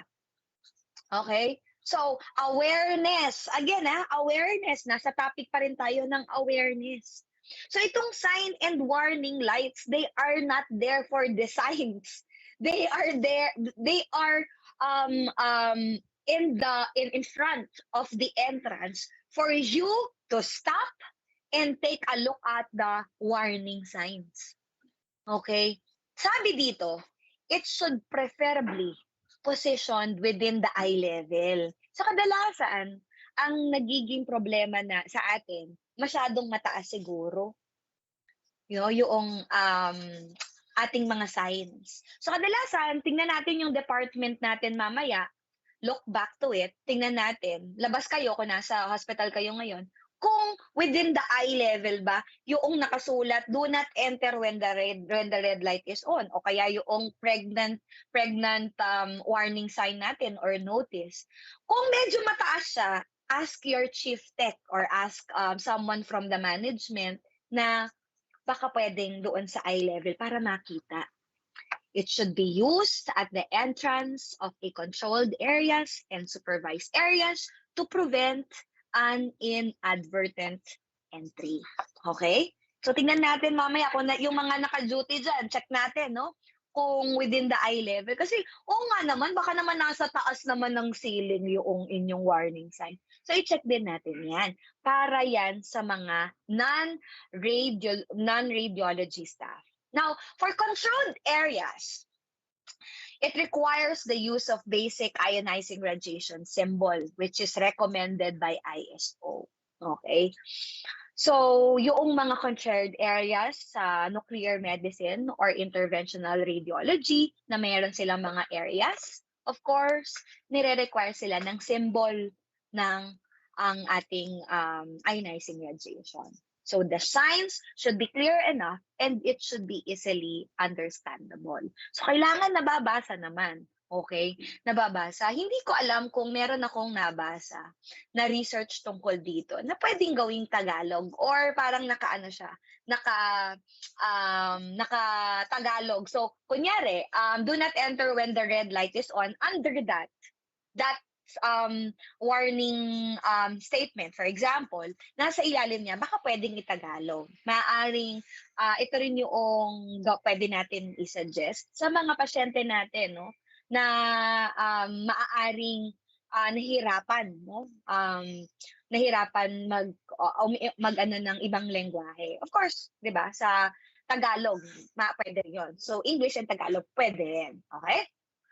Next slide, please. So, all medical radiological equipment, next slide, should be supplied with all appropriate protection tools as a default rather than optional areas, extras. Ito yung lagi natin sinasabi, hindi po yan nandiyan para sa decoration at hindi lang yan nandiyan dahil meron kayong papuntang accreditation, meron kayong mag-undergo kayo ng evaluation coming from the external agency. Okay? So, hindi po. No? Nandiyan po yan para gamitin natin sa atin, sa pasyente, or sa staff na maaaring involved sa ating procedure. Okay? Gamitin natin yan. Hindi po masama ang gamitin yan. Okay? Gamitin lang ng gamitin. So, this applies both in our patient and us getting the occupational radiation protection. Hindi po tayo hero. Hindi po tayo bayani. Yung nagpapakabayani ka, okay? Hindi po tayo ganun.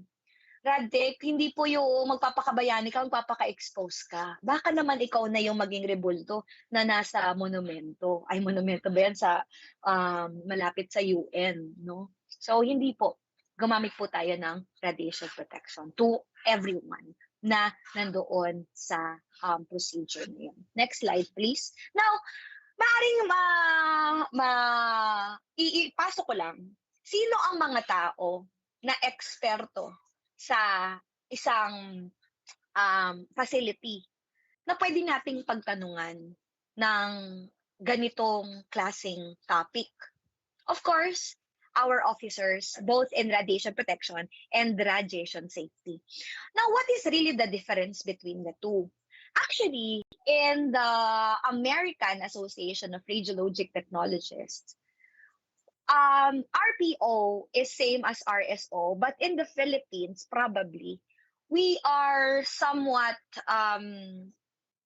differentiated in terms of which facility you are affiliated with. Probably the protection is also safety. Okay, disclaimer lang po mga kababayan. Once you protect yourself, you are also safe. Hindi naman safe. Oh yes, that means that you are being safe from the radiation dose. Yes, or minimizing it, getting the dose. Actually, medyo nalilito tayo dito. But in terms of their definition, according to the manual that we have submitted, is this. For next slide, the radiation protection officer acts as yung operational functionary of the radiation protection committee ng inyong institution. So, ang RPO sa ating department ay siya ang nagde-develop ng policies and procedures for the protection of all individuals na maaaring magkaroon ng hazards related to the machines that we are working. Okay? So, sila yung kaya ang RPO, nung tayo po ay binigyan ng pagkakataon na mag-undergo ng training sa RPO dun sa Bicol, no? Sa Bicol pa ako nag-training noon.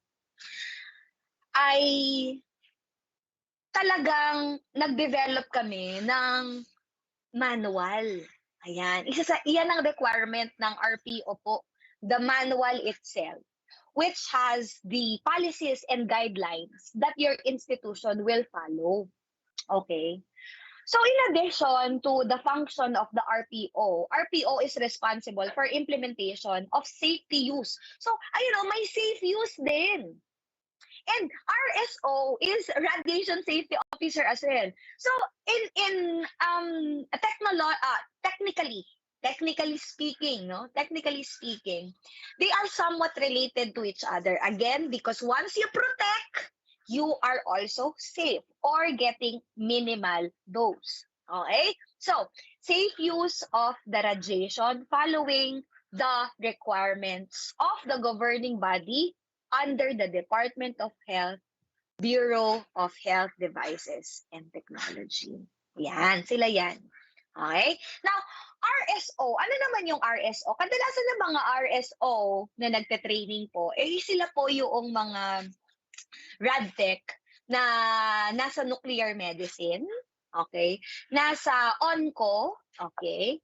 Sila po yung mga nasa RSO or mga IR, yung mga cat lab natin ng radiologic technologists dyan. Yung hi sa mga kababayan ko dyan na kaway-kaway tayo, mga cat lab, radtech, hello, yan. Sila yan. Pwede po silang mag-RSO. Now, RSO is required to implement a system to verification, and periodic review. Nire-review nila to ensure that the responsibilities assigned in every personnel, itong si Radtech, ito yung assign niya, ito si Radtech, ito yung kanyang task. To every personnel that carried out in accordance to the hospital policy. This is to ensure that the necessary records na nire-review nila, including the reports, the training records of each personnel, and the list of X-ray equipment and exposure reports. Ito yung mga spoiled films, yan. Tinitignan nila yan. Investigate the equipment of X-ray or other imaging modality, therapeutic and imaging. related to accident kung meron, yung mga tinatawag natin na IR, no, incident reports, and initiate appropriate actions. So, tinitingnan nila kung ano nagiging actions noong committee or yung management. Okay? Next slide, please. Now, why are you afraid of me? Ito ang tanong sa atin ng radiation. Ito ang tanong ng radiation sa mga non-radiologista. Bakit kayo takot na takot? Okay. Well, pag-usapan natin yung 5. Ito yung parang 5 myth na na-research ko. Myth, a belief, yung false belief, yung mga pananaw ng non-radiologista na makakatulong tayo para explain sa kanila. Next slide, please. Myth 1. All radiation is bad. Well, in fact, only some are. Hindi lahat. Okay? Because, sabihin na natin yung radiation merong bad reputation, especially because of the outlets na nagre-report sa mga news on the negative side of it. But people are unaware that radiation is present in nature and could occur organically. Actually, alam natin na inside our body, meron tayong, nag-emit din tayo. We have potassium inside our body, right? So, basically, not all radiation is bad. Not all radiation is bad. Because, dahil sabi natin, no, we are constantly bombarded with a very small amounts of ionizing radiation that occur naturally. And we get along just fine with it within our lives without being seriously harmed by this certain radiation. So ano yung mga natural occurring or yung mga organic na nag-occur sa ating paligid? Ito yung nasa air, meron yan. In the rocks, in our food, yan. Or inside our body, tulad ng nasabi ko po. Okay? So, tayo po ang makakapag-explain yan because we are expert in radiation. Okay. Pero wag naman yung, ikaw nga meron kang ganun. Hindi po. No. Very small. Okay. Very small amount of radiation. Next, myth 2. The myth 2, medical equipment that uses radiation will make you sick and radioactive. Actually, ito yung medyo, may mga, ako naranasan ko to, na yung aking isang pasyente nung ako po ay nasa clinical setting. Nung siya ay na x-ray, sabi niya, gumaling na daw siya. Wala na daw siya talaga po. So, parang, hindi po, ang x-ray po ay used for diagnosing, no? Hindi po ito treatment. Okay? So, well, unlike doon sa radiation therapy, but I'm just talking about doon sa modality ng x-ray. So, the fact is, medical equipment is produced with safe radiation standards. We know that. We have a certain limit of exposure technical doses, no, sa ating mga pasyente. Okay? So, hindi ito nagkakos ng sickness because we have radiation standards. Meron tayong range na sinusunod. Hindi tayo tataas, hindi tayo bababa doon. Alam natin to. Next, myth 3. Kadalasan, ang sinasabi ng myth 3 is living near the nuclear plants causes cancer and other ailments. Actually, ito yung na-research natin sa Amerika, no? Sa ibang bansa.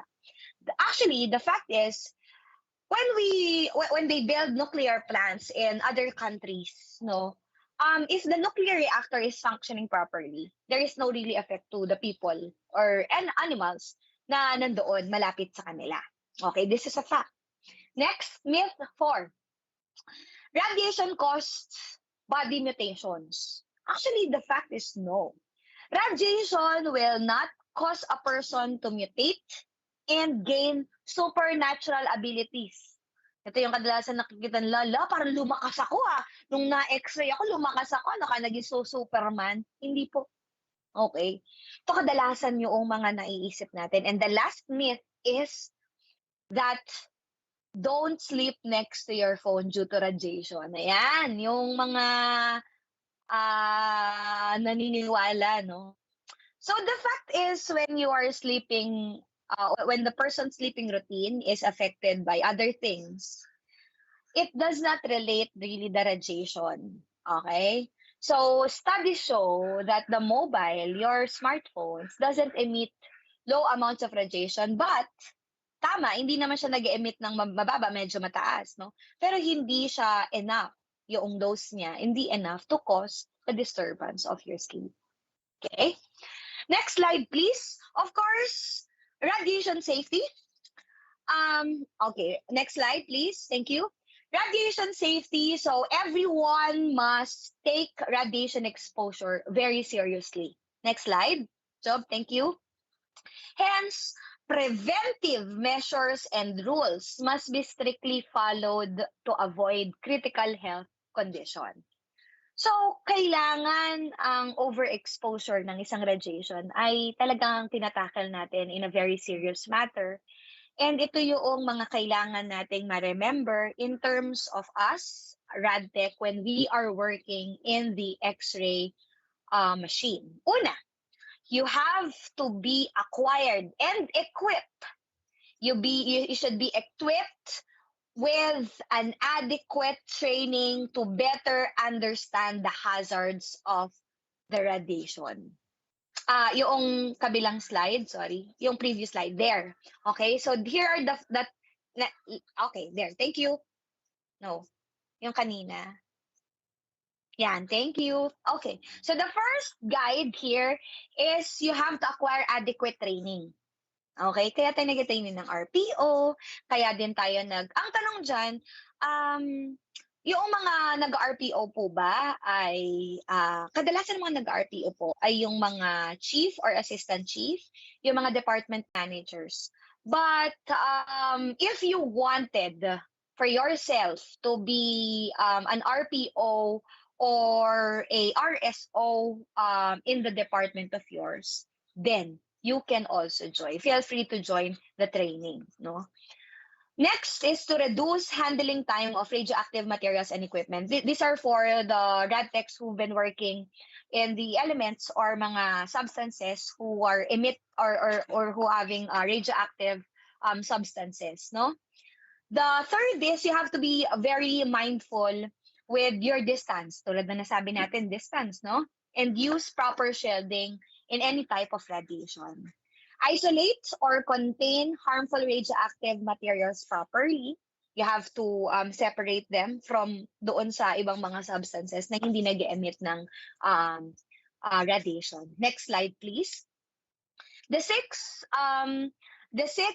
rules to remember of working with radiation is armor yourself, of course, by clothing, okay, and dosimeters. So, meron tayong mga dosimeters dyan. Conduct contamination surveys. Yung mga RSO, nagko-conduct yan ng mga surveys, contamination surveys or checklists. Do not eat, drink, or smoke or apply, okay? Apply cosmetic in the area where unsealed. Yung mga bukas na radioactive substances na handled. Observe proper radioactive waste disposal. Okay, ito yung medyo critical sa atin, yung pagdi-dispose. Saan ba natin dinidispose yan? Okay? And conduct regular radiation safety self-inspection. So, self-evaluation. Now, next slide, I think we have to also discuss a specific instruction to allied medical workers, no? Yung ating mga nag-guide sa atin, yung mga housekeeping, yung mga naglilinis, no? Yung ating mga kuya. Ito, dito tayo close, no? Mga RadTech. Alam mo, mabait na mga RadTech. Hindi na mamimili ng kaibigan, no? Hindi sila namimili ng mga profession, no? Ang mga kaibigan natin, mga guard, mga naglilinis, yan, yung mga kuya ate natin, no? Minsan yung mga nasa kantin, yan ang mga kaibigan natin. Tama, RadTech? No, but ayaw natin makipagkaibigan sa mga nurses, pharmacists, medical technologists, no, yung mga medtech. Ba't ayaw natin kumaibigan doon? Baka, no? Kasi lahat ng napupuntahan kong hospital, halos lahat ng mga RadTech, ang mga tropa talaga, yung mga kuya. Alam mo, it's a good attributes. Kasi ibig sabihin tayo, mga kaibigan natin, yung mga ano, no? Talagang tropa-tropa talaga. Ako yung mga Facebook friends ko, mga kuya ko sa hospital, yung mga naglilinis. Kasi maan sila, madali silang pakiusapan. Ako I'm just speaking on myself, speaking on my own personal perspective, no? Own personal, no? Parang redundant. Personal perspective. So, yun yung mga kaibigan natin, no? Una, next slide please, yung mga housekeeping natin, mga kuya ate natin, they have to be informed, the restricted areas in the department, no? Yung lalo na sa mga nuclear medicines, no? Alam nila, yung mga hindi nila pwedeng pasukan. Okay? Pag papasukan, or kunyari papalinis natin, they have to get permission or instructions from the safety officer, from the radiation safety officer. Bago sila, kunyari may na-spill doon sa restriction area, magpapalinis, kailangan meron permission doon sa radiation safety officer ng ating department. Of course, sabihan natin na they should not clean the countertops, the hoods, the refrigerators, or yung mga lababo ng mga restricted areas natin, lalo na sa mga cath lab, mga nuclear medicine, no? Kailangan with the supervision of the RSO or yung ating mga officers, no? And sasabihin natin na wag silang gagalaw ng mga trash, no? Yung mga other items for disposal, no? Unless merong instruction coming from the radiation safety officer. Okay? Next slide please. Yung mga security personnel kadalasan pumapasok din yan sa atin, no? So ito yung kailangan aware din sila sa mga location kung saan yung entrance ng restriction areas, at kailangan malaman nila yung mga packages. Ayan. Kasi sila yung tumitingin, di ba? Yung mga packages, they have to recognize the packages that contains radioactive material, no? In order to practice a good radiation protection measures. Okay? So ito yung mga risk at kailangan nilang malaman. At sa inyo manggagaling po yan, mga kapatid. Okay? Next po would be the maintenance personnel. Yung mga gumagawa na kunyari may nasira, no? Ito yung they have to recognize again the restricted areas na kailangan nilang pagtrabahuhan, or yung areas na kung saan sila magtatrabaho. Obtaining of course the permission of RSO, kailangan magpapaalam muna siya, and of course aware doon sa mga areas na kung saan maaaring may radioactive materials. Okay? Next personnel, the last probably would be the clerical, yung mga clerks natin. So yung mga clerks natin in our department, of course, they also have to know the areas that is restricted and refrain from eating, drinking, applying cosmetics, and smoking in the areas na merong nakabukas na radioactive materials, no? Of course, prohibiting food or soft drink storage in the refrigerator. Baka meron doon silang mga lunch, nilagay nila doon sa refrigerator, no, kung saan andun yung mga materials natin, no? So again, hindi yun pwede, no? At alam ng mga clerks natin sa ating department. But this is just a reminder for this personnel, no? Of course, for when it comes to radiation safety, I will be also a little discuss to you the radiation. As a radiation officer, we have to make sure the radiation emergencies. Next slide, please. So radiation emergencies in terms of ito yung mga force majeure or force majeure na tinatawag natin, yung mga fire, flood, explosion, no? Ito yung mga hindi natin kayang kontrolin. But we have to be very prepared for this events, no? Unsecured radiation area. This is not force majeure, but kailangan we have to be very, very careful in terms of this area, theft or vandalism, or the presence of suspicious person. Ay, medyo kailangan very careful tayo, eyes doon sa ating areas. Okay? Next slide, please. So in conclusion, appropriate occupational radiation protection can be afforded through the following. Una, of course, the shielding or yung lead aprons natin. Kailangan pinapasuot natin sa mga staff members na kung saan malapit sa patient na exposed. Okay? Of course, the primary beam should be directed away from the staff, and the staff should, kasi kung mapapansin niyo yung primary beam, kailangan hindi nakatutok yan doon sa mga staff. Kadalasan nakatutok yan doon sa area na kadalasan walang department or walang office doon. Staff should keep as far away as possible from the patient during exposure. Okay? Of course, where available, mobile shields will be used, tulad ng nasabi natin. Of course, pregnant staff members should leave the vicinity during exposure. Kadalasan, yung mga radtech natin na pregnant, no, sila ay napupunta sa ultrasound. Okay? Excuse me. Now, of course, there's a verbal warning of imminent exposure should be also given.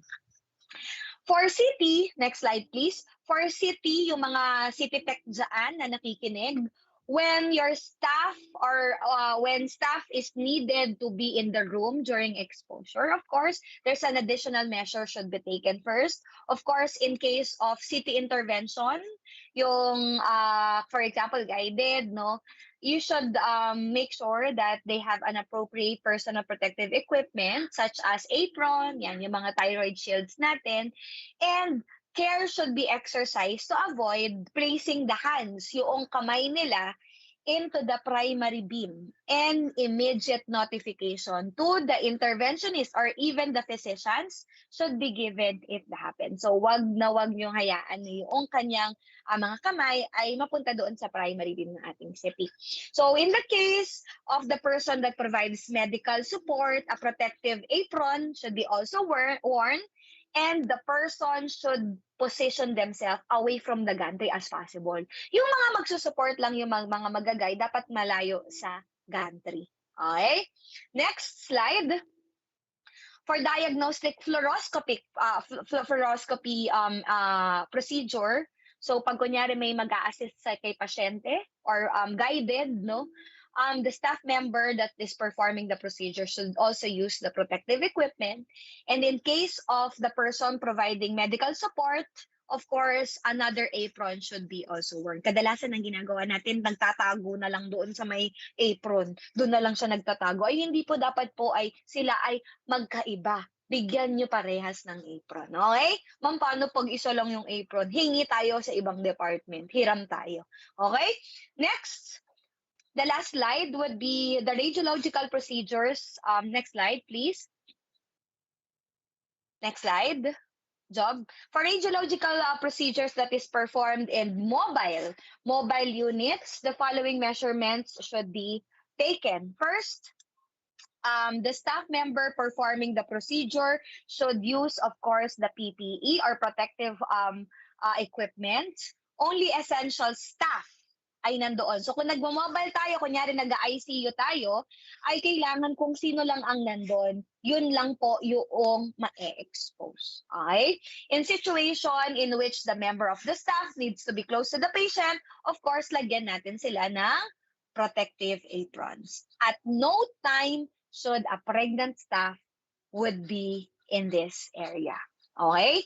So these are my references. As you can see, they are from American Association of Physics in Medicine, and also for the Association of American Association of Radiologic Technologists, and also from the IAEA, or the Radiation Protection and Safety in Medical Uses of Ionizing Radiation, of my references.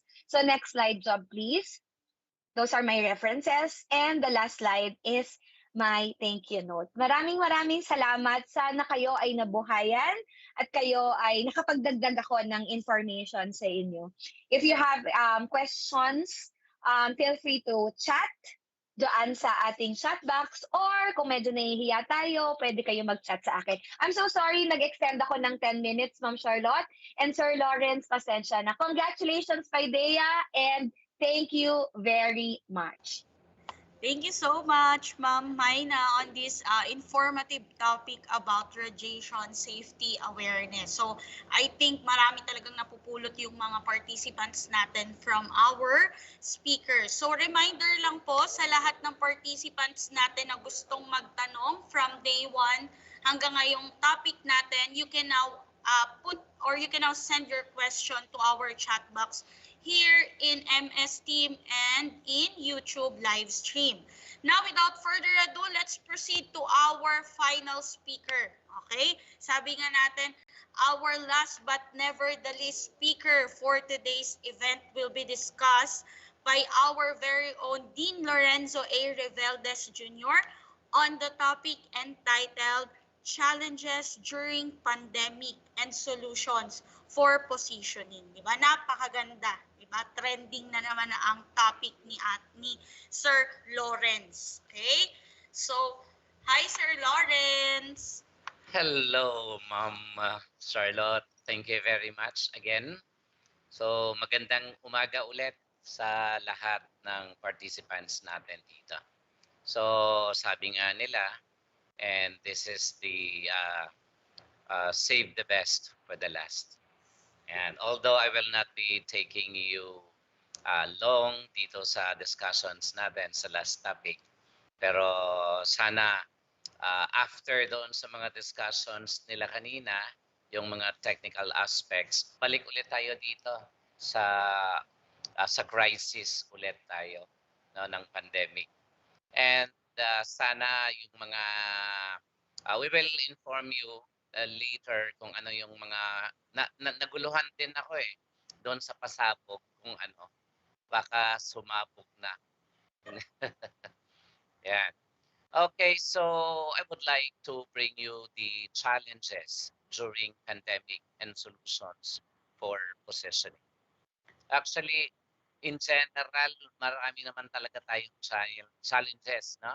Challenges in terms sa personal life natin, challenges sa family, challenges sa community, challenges sa lahat ng bagay. So I will just focus here. What are the challenges of the radiologic technology in your respective hospitals or in radiology department?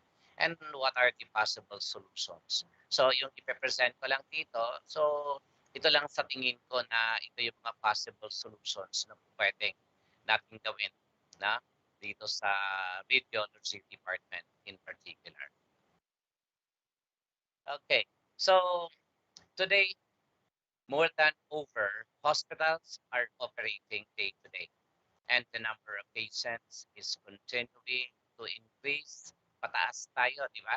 Dahil sabi nga natin, yung earlier outbreaks ng COVID-19 na sa pagkakakala natin ay bababa na, pero tumataas ulit, no, sa current pandemic.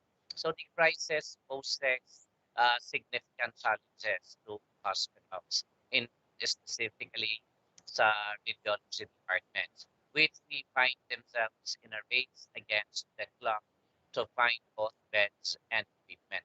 So kung nakapansin natin, biglang nag-ECQ ang Manila NCR. Excuse me. Nagkaroon tayo na tinatawag natin na NCR plus bubble together with the nearby provinces dahil biglang nag-escalate, biglang tumaas na yung positive ng COVID-19. So nagkaroon ng problema na pila sa hospitals, wala nang mapuntahan ang mga pasyente. So natatandaan natin kung may mga hospitals dito sa NCR na minsan 100 yung waiting o kaya may mga pasyente, mga confirmed cases na nasa sasakyan na lang, doon na lang binibigyan ng oxygen. So ito yung mga examples na challenges, no? So kailangan pag pinasok sa hospital, diretso na dapat i-x-rayhin, no? Just to confirm, hindi lang nagiging basis ang swab test para ma-determine kung positive ba ang pasyente. So just reconfirmatory doon sa pasyente, pwedeng kunan ng chest x-ray and CT scan. Yan ang mga common, no? So pag kinulang ng mga pasyente dito sa NCR, pumunta sa mga provinces yung mga positive cases natin. Although those things might leave us feeling helpless, in reality, there are a lot of things we have power over in our lives. Even during these trying times, redirecting our energy towards these things will deal effectively with this situation. So, marami tayong concerns, marami tayong challenges nagtatrabaho sa hospital, and at the same time, kung skeletal force tayo, ang naiwan naman nating pamilya, wala naman trabaho.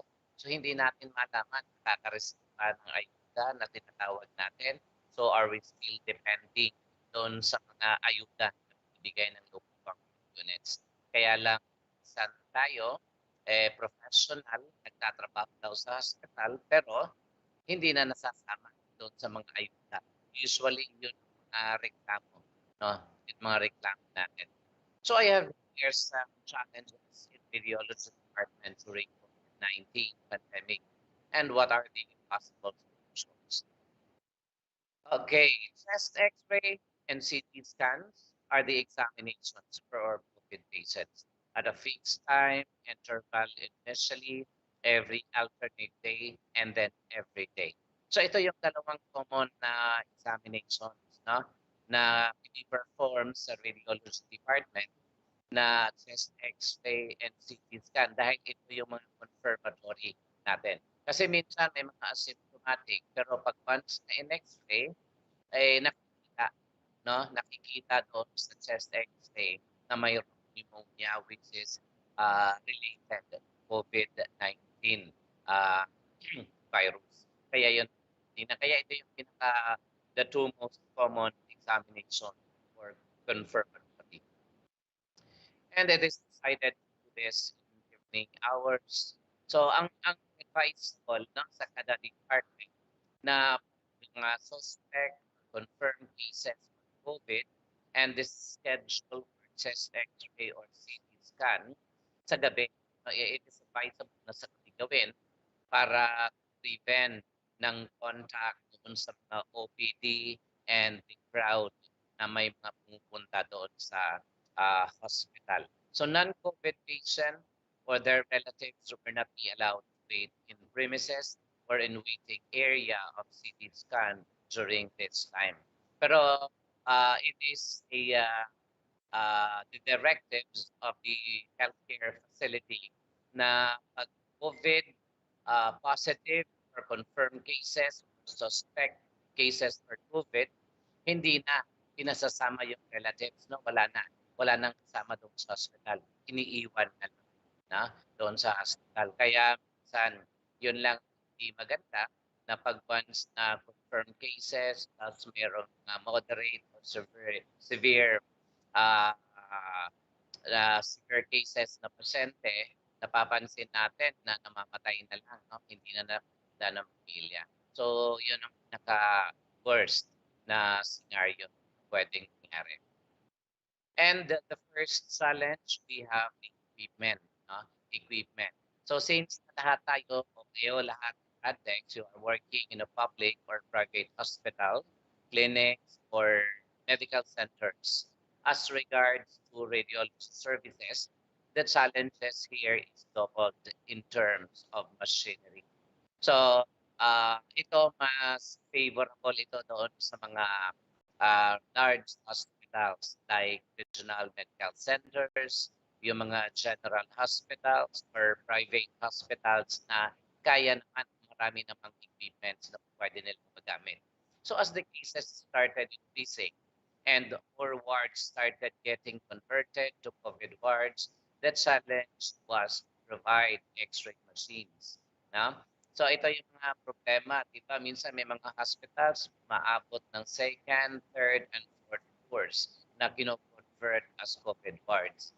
Kaya lang, ang challenge natin, pag ang hospital natin, iisa lang ang portable machine, yun ang nagiging problema, no? Kasi i-affect sa seconds, thirds, lalo palat, no? Yung virus. Kaya yung challenge, paano itong mga maliliit na hospital, paano makakapag-purchase ng portable X-ray machine? Kasi it is advisable na once na may mga converted wards doon sa different floors, dapat mayroong designated din na portable X-ray machines sa kada floor.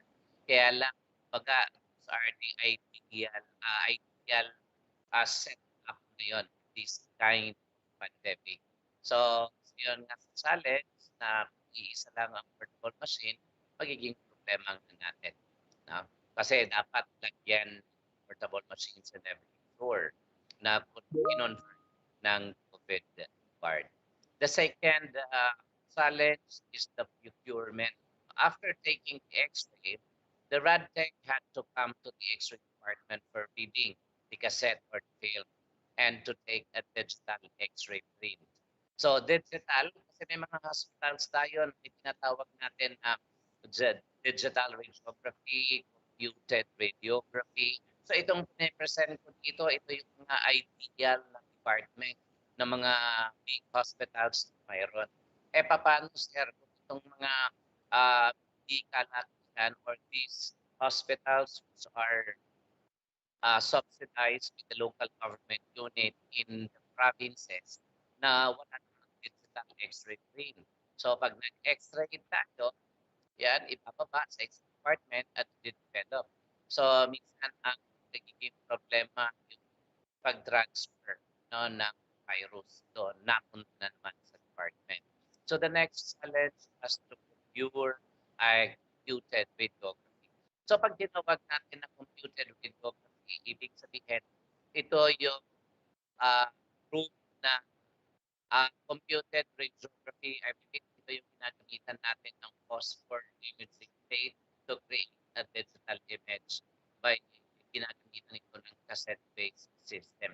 Kaya lang, ito yung mga ideal hospital. I don't know here in the NCR or here in the Philippines kung ano yung mga hospitals na mayroong computed radiography sa kada course. No?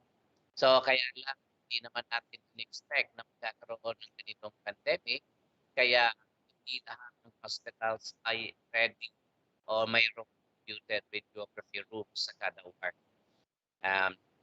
Another, we have the procuring, how to procure this computed radiography system dahil hindi madali. So dahil sabi ng government, we have enough funds to procure this type of system, yung computed radiography. Kaya lang, sino ba ang pwede lang na immediately na makakapag-provide nito? The government hospitals. But the only problem is due to red tape or bureaucracy. Fortunately, this was possible and this is advisable dahil ito yung faster speed in view of the pandemic. So yun lang. Kaya kung noong una na nagkaroon ng maikwento ko lang, no? Kung yung unang nagkaroon tayo ng contract with the Pfizer, dapat medyo nagkaroon na daw tayo ng herd immunity at this time. Kaya lang dapat yung purchases ng vaccine that time with the Pfizer, kung natuloy, siguro hindi na tayo mag-surge ulit no ng COVID-19.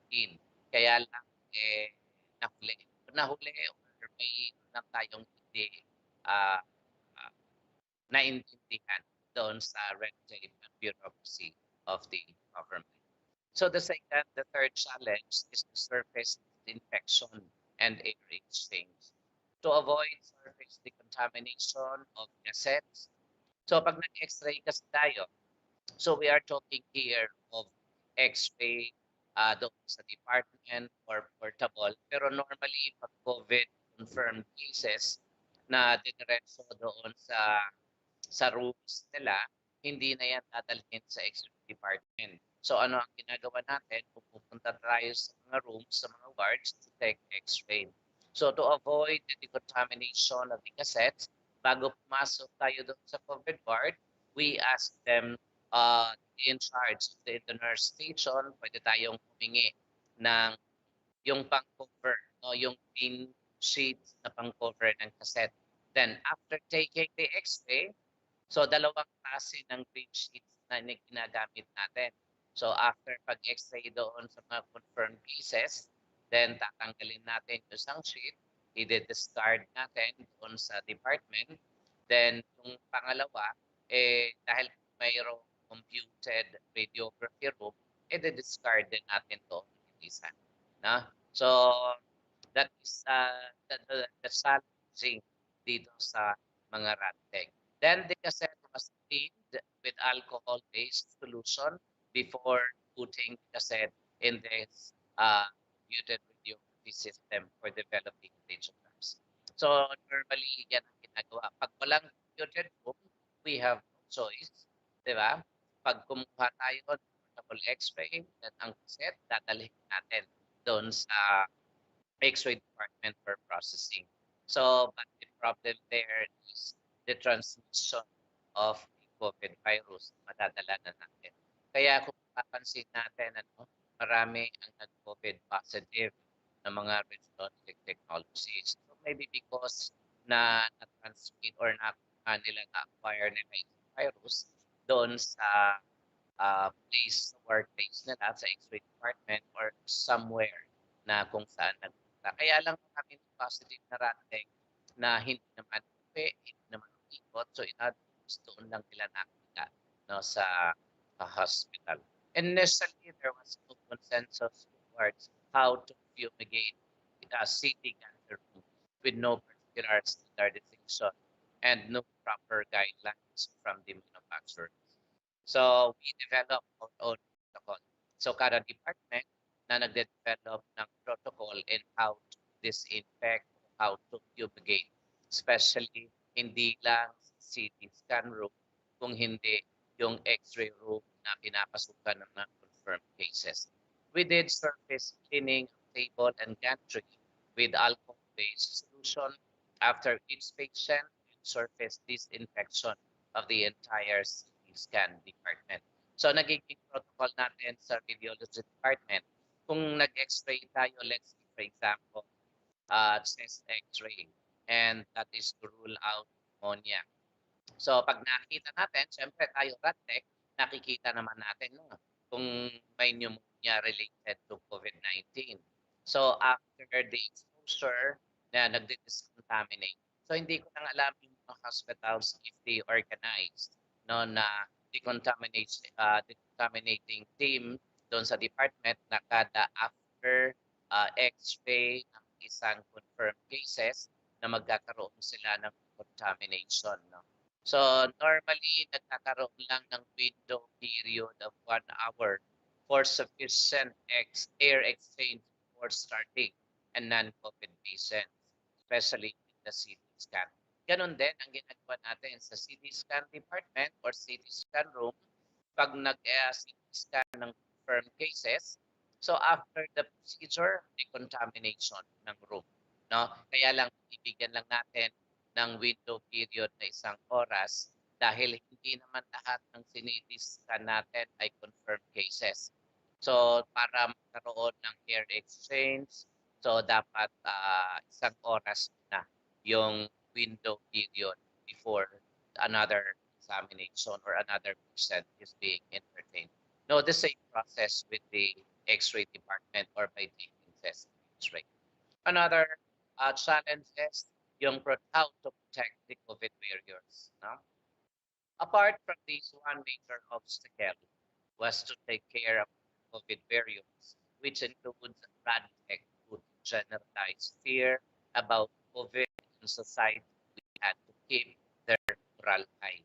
So kasi minsan, ng RADTEC on duty, tayo yung na high risk for contracting infection. Kaya isa tayo doon sa mga COVID barriers.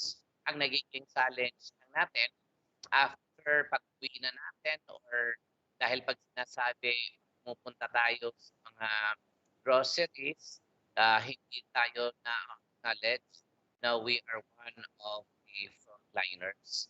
So kaya minsan nawawalan na tayo ng gana na mababa na ang moral ng mga RADTEC pag once na hindi we are recognized as one of the frontliners. So hindi nila alam talagang RADTEC is one of the higher risk when contracting this type of infection. Another challenge, we have special protection for radiologic technologies. Radiologic technologies working X-ray department where contact of COVID patients for a longer time. dahil tingnan natin, no? Kung duty kayo, minsan hindi lang 8 to 5 ang duty, minsan 24 hours, minsan 3 araw tayo sa X-ray department, walang uwian yun, no? Kaya we are exposed to those recent carrying COVID or mga confirmed cases. Tayo may longer time na we frequently na na-expose doon sa mga pasyente. And dapat kada katek should be trained how to minimize contact patients para mabilis yung positioning natin, mabilis maglagay ng cassette at mabilis tanggal ng cassette after the exposure. So, yun ang trainings na dapat na nagawa isa yun sa mga challenges. So, since that almost all RadTech ay hindi naman tayo trained in this time of crisis, kaya siguro sa ngayon, so alam natin if this happens again. Pero hope not, no? Sana hindi na, no? Sana wala na mangyari. Make sure that there is no shortage of personal protective equipment to all RadTech, and they were always be given first preference during PPE distribution of the department. So siguro karamihan sa inyong RadTech on duty, no?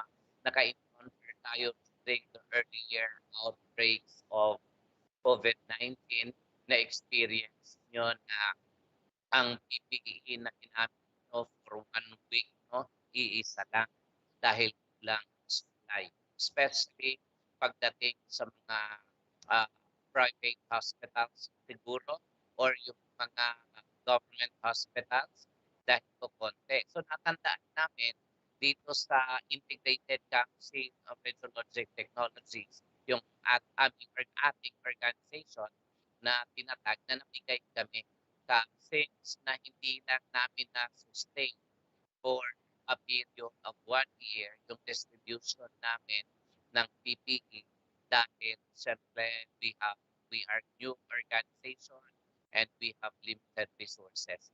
So hindi ko lang alam baka dito sa webinar na ito, isa sa inyo ay pag-donate ng PPE sa ICRT. No, thank you very much for that. So karamihan din ang donate noon ay yung mga nasa abroad na RadTech. No, so dapat hindi ko lang alam ngayon if we are still experiencing na PPE ay kada after every patient, every day duty, discard PPE. So maraming PPE. So the way I look at it, parang wala nang masyadong tama. So kada hospital. So siguro enough ang supplies PPE. Another challenges, logistics. Due to lockdown and lack of transportation facility, you need to arrange stay to those who are staying far away. So may mga RadTechs kasi no, na malayong inuwian. May mga RadTechs na naka-duty dito sa Manila, uwi sa Bulacan, sa Cavite. So during the outbreak nitong COVID-19, due to maraming lockdowns ang nangyari, walang masakyan. Kaya may mga LGUs na nag-provide or may mga hospitals na nag-provide ng hotel, no? Kung saan po pwede instead umuwi ang mga RadTechs o yung mga healthcare workers after the hospital, may service dinadala sa quarantine facility.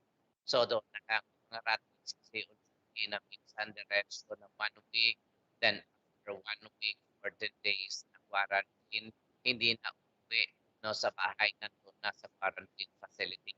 So probably not all government hospitals, not all private hospitals mayroon dito. So dito lang sa NCR siguro or yung big cities, yun lang nagkakaroon siguro ng quarantine facility provided by the respective hospitals. Pagpupuntahan, no? And may mga supplies. Pero marami ding mga healthcare workers from the far-flung areas or those provinces na nagreklamo na wala naman silang quarantine facility.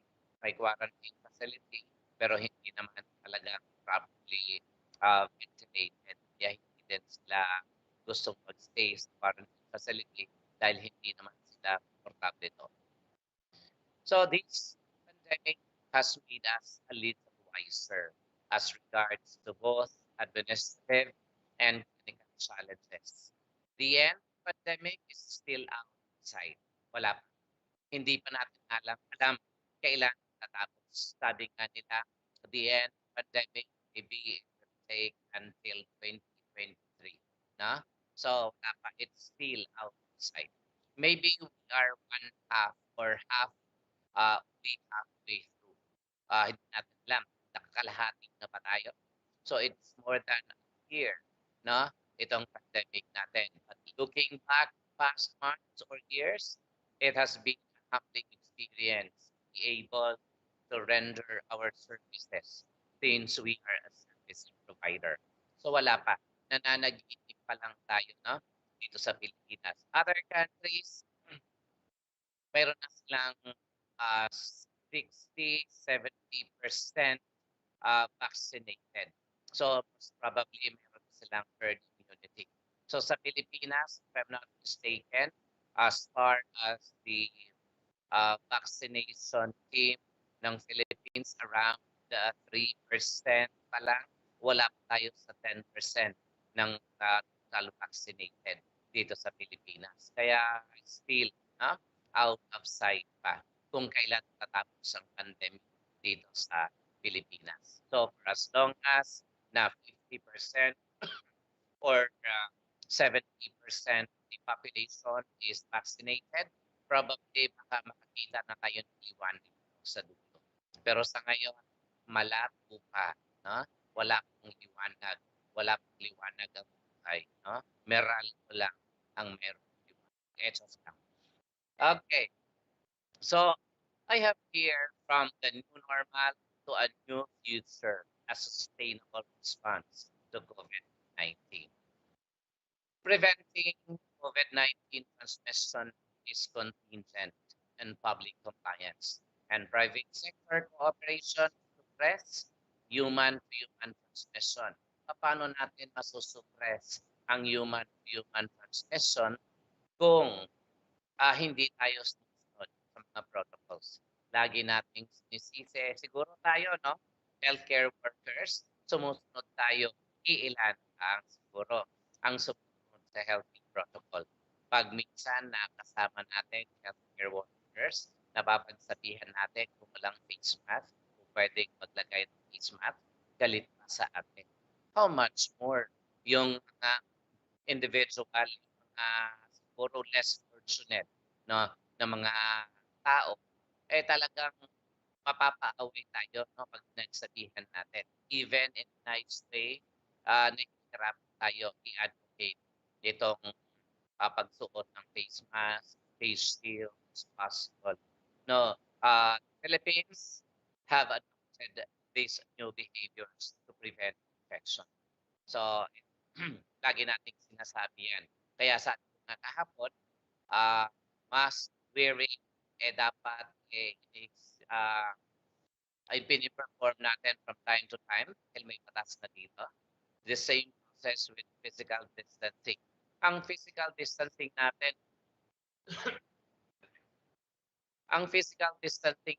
pabago-bago, di ba? During the early outbreak, meron tayong 2 meters distance. Nung bumaba ang cases, bumaba din tayo ng 1 meter distance, especially in public transportation. So kaya ina-advise din na work from home na lang lagi. So kaya lang nagiging effective lang ang work from home kung mga nasa offices. Paano tayo work from home kung nagpe-perform tayo ng x-ray sa hospital?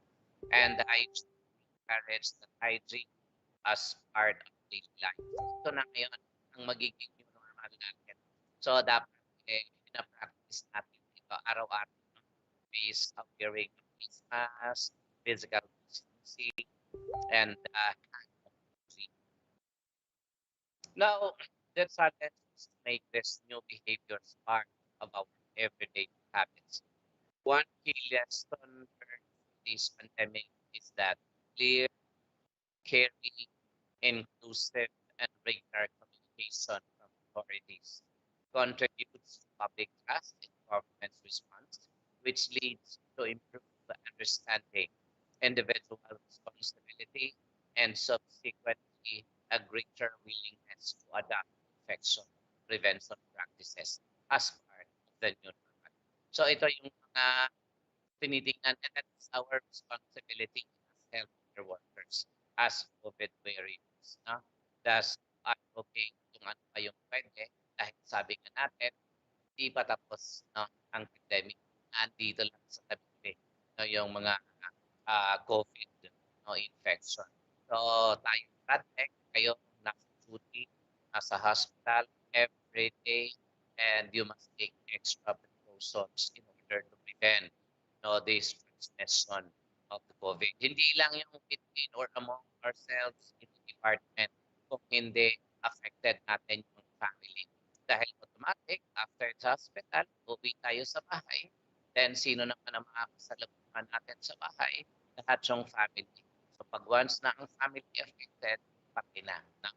So, kaya nga, it is the best move of the government na ang healthcare workers ang i-prioritize the next destination, yung mga nuclear sa family or relatives or close family na inuwian ng healthcare workers na dapat prioritize na ma-vaccinated, na magkaroon ng vaccine no?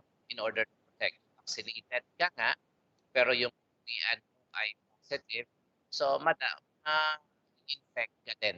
The same process.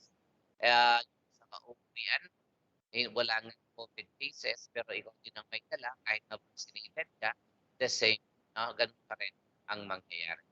So, ito lang sa ito ang nakita kong mga common challenges within the department na na-encounter natin from araw-araw trabaho ng context hospitals. Although, maraming challenges na na-encounter natin. May mga challenges tayo sa pag-ibig, etos. Yan.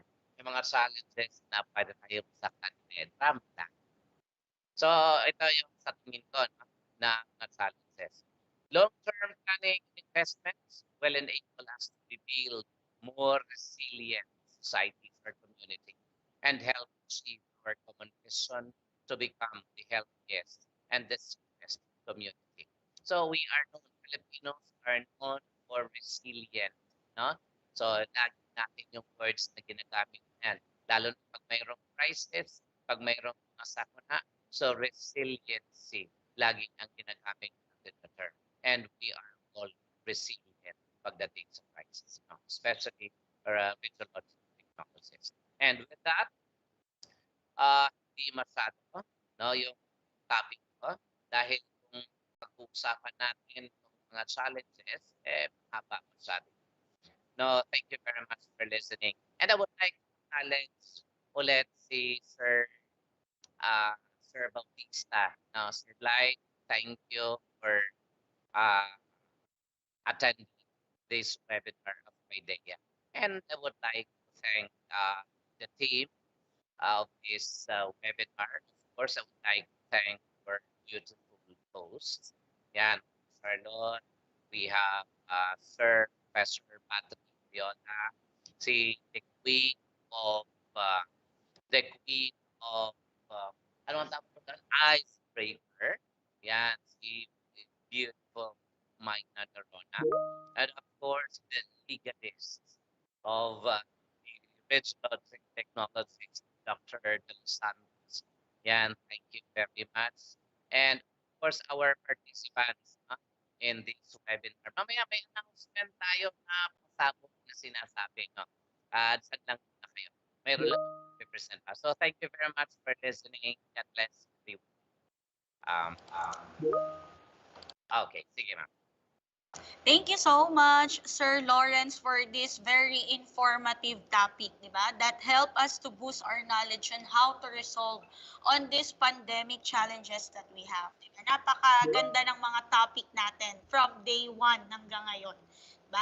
So guys, meron lang tayong announcement, okay, from Ma'am Maina about the MSRT. Okay? Sige, Ma'am Maina, you can now take the floor.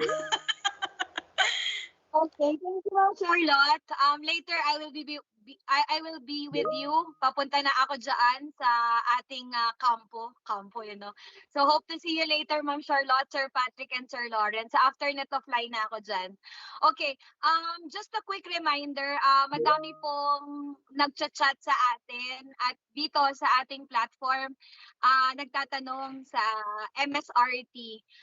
Actually po, on behalf of the University of Makati, ayan po, sila Sir Lawrence, sila Sir Patrick, and Doc Manuel, ay may mga MSRT na po yung mga yan. And for our participants po na gustong ma-improve ang kanilang professional development by enrolling themselves in this graduate degree, probably po, ngayon po kasi sa University of Makati, we have a huge transition wherein before it's a PPP, or what we call the private public partnership.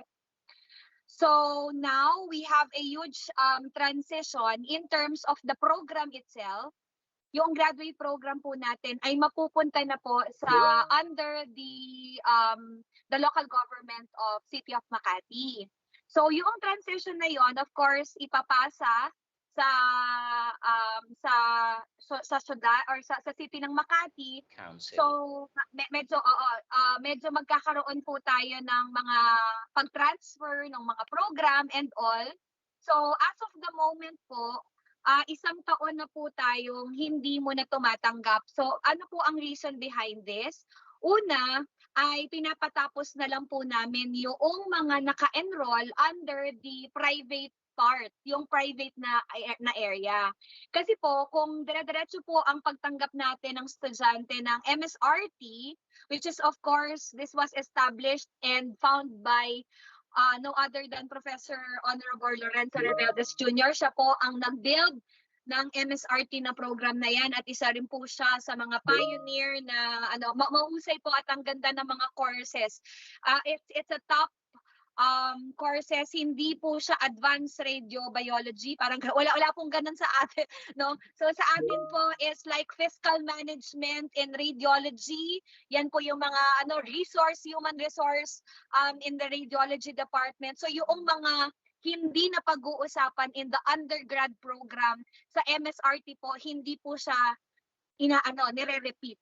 So this is somehow two steps higher ng ating profession. So again, babalik po ako doon. So ngayon, isang taon na natin pinatapos kasi yung mga estudyante natin sa Davao, if I'm not mistaken, they are 30 or parang 20 natapos na yung thesis nila. So pinapatapos na lang po natin. Meron tayong mga estudyante na nasa Batangas. Alam ko kasama din siya dito sa platform. Nasa Quezon. So pinapatapos na lang po muna namin yun. Then, I think we will be announcing the enrollment. If God will allow us, kung kaya nang ma-transfer yung programa sa University of Makati as a whole, then we will announce you. I think Sir Lawrence is one of our greatest mentor in MSRT.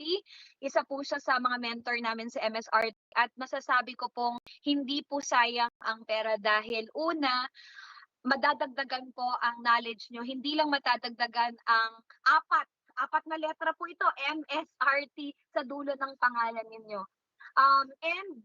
University of Makati is an autonomous, it's a local government unit in education. LGU po tayo. So hindi po totoo yung sinasabi nilang bogus, no? Hindi po kami pwedeng maging bogus because we are local government unit, no? LGU po tayo. And Alcocoa po ang nag-a-accredit sa atin. So definitely, madami po talagang nagtatanong, nag-i-inquire. Pero on hold po muna But we will announce it as soon as possible, lalo na po pag tayo ay naging under na po mismo ng buong City of Makati. Ang maganda po dito ay medyo magiging mababa po yung ating tuition fee compared po doon sa PPP, yung naging PPP pa ang programa or yung private public partnership po. So definitely ngayon, meron pa po tayo mga ilang estudyante na tinatapos ang kanilang degree. Tatapusin lang po natin yun, and then after that, we are now accepting. Actually, meron na po na yung mga naka-waiting list sa Quezon po, sa Cebu at Davao. So medyo madami-dami na po ang nagtatanong. Please i-add niyo po si Sir Lawrence. Hindi ko po alam kung si Sir Lawrence ay may FB page na dahil umabot na po siya ng 5,000 friends. So sabi ko po sa kanya magkaroon na po siya ng FB page kasi po kulang na po yung slot nung sa kanya. So doon po tayo, or dito sa PAIDEIA, I will ask of course the permission kung pwede natin i-announce din, or doon sa mga ICRT, yung mga member ng ICRT, I think we can also announce it there po further. So relax lang po tayo, at yung mga requirements, basically the requirements, of course, you should be a registered radiologic technologist. You have at least 1 year experience as a radtech in the clinical or in the educational setting po. So yun po yung mga basic requirements, and yung mga basic yung mga mga pictures lang po. So it's nice to know that majority in the platform are very curious and very ang tawag dito, gusto talaga nilang magkaroon ng development sa kanilang career. Lalo na po if you're after a position, MSRT is really for you because this is vertically aligned with our undergrad, yung Bachelor of Science in Radiologic Technology. So si Sir Lawrence po at ang University of Makati ang una sa buong Pilipinas na nag-open. I am very humbled that I am taught by the greatest mentor in the Philippines under our profession. So in return po, tutulungan ko po kayo dahil tinulungan din po nila ako. So yun po ang advokasya natin. Advokasya talaga, no? So para po akong So yun po. Thank you Ma'am Charlotte, Sir Lawrence, and Sir Pat, and I'll see you later po. Thank you so much, Ma'am Mayna, sa ating napakagandang announcement, di ba? So yung mga interesado mag-MSRT, don't forget to follow the PAIDEIA, yung page natin, FB page ng PAIDEIA po. At saka hintayin niyo yung page ni Sir Lawrence. Yan ang abangan nyo. Di ba? So without further ado, participants, we have again a virtual roulette for the final set of winners. Di ba? So we have 2 winners for consolation prize, and meron tayong mananalo ng isang 500 pesos GCash load. Sige, saan ang ating virtual roulette? Para tayo ay... Ayan.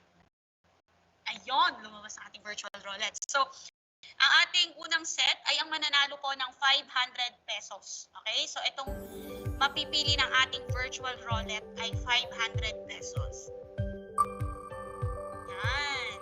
So, sino kaya ang ating maswerteng mananalo ng 500 pesos? Me, please. Ayan. Okay, congratulations, Bawi Concepcion. Napakatindi naman. Thank you, thank you. Congratulations po. Pakisend po ang GCash number sa PAIDEIA or dito po sa ating chat box. Okay? So, doon naman tayo sa dalawang winners natin for consolation prize na meron pong 100 pesos. Sige po, virtual roulette, pakipili po yung ating mananalo ng consolation prize. I hope guys nag-enjoy kayo sa 2 days webinar ng PAIDEIA. And I think oo, kasi napakaganda ng inyong mga comment na babasa. Ayan, congratulations, Celis, Jenny Joy, congratulations. Pakisend po ang GCash number sa PAIDEIA at dito po sa chat box. Okay? At ang ating last, okay, sino kaya itong huling mananalo ng consolation prize natin? Sige nga, virtual roulette, pakipili nga. Yan. Sino kaya itong maswerte dito? Okay. congratulations po. Pakisend po ang GCash number sa chat box at sa PAIDEIA. Ngayon, ang ipinangako namin, di ba, kahapon pa, meron tayong pasabog galing kay Sir Lawrence as we promised. So, eto na ang pinaabangan, ay inaantay ng lahat. Sir Lawrence, ano ba ang pasabog yun? Ayun. Bago yung pasabog na sinasabi, may announcement lang muna tayo doon sa sa ICRT, no? Integrated Council of Radiologic Technologists. Hindi naman tayo RadTech, no, limited lang sa isang organization. Na po pwede tayong mag-members in all organizations ng RadTech na mayroon tayo. So mayroon kaming announcement to all RadTech and X-ray technologies yan, to be a member, to join as member of this organization. This is for free. No, ang membership free. Then mag-attach kami ng certificate doon as membership na ito. So we advise yung hindi pa members or mayroon kayong mga friends na hindi pa members dito ng ICRT, pwede pa kayo mag-member. Libre po ang membership natin. Ito yung link, yung nandyan sa video nyo. Yung link, yan lang ang pwede nyo para mag-member. So I hope, dahil may mga seminars tayo for free, dito mga webinar seminars natin sa ICRT na libre. So para at least maka-join din kayo if you are still interested. So at least sino lang naman pwede maka-join, yung member ng ICRT. Now I hope makikita namin kayo as member in this organization, the Integrated Council of Radiologic Technologies of the Philippines Incorporated, because our objective is we serve and care. Yeah. So welcome, no? Thank you sa ICRT. O sige, ito na. Kagutom na kayo. May announcements kami. Na may unang-una, ito pa. Ayan. Mayroon kami mga seminars sa PAIDEIA. So, subscribe po kayo sa PAIDEIA para at least ma-inform kayo from time to time kung ano yung mga programs na meron kami. So ito ang mga programs sa PAIDEIA.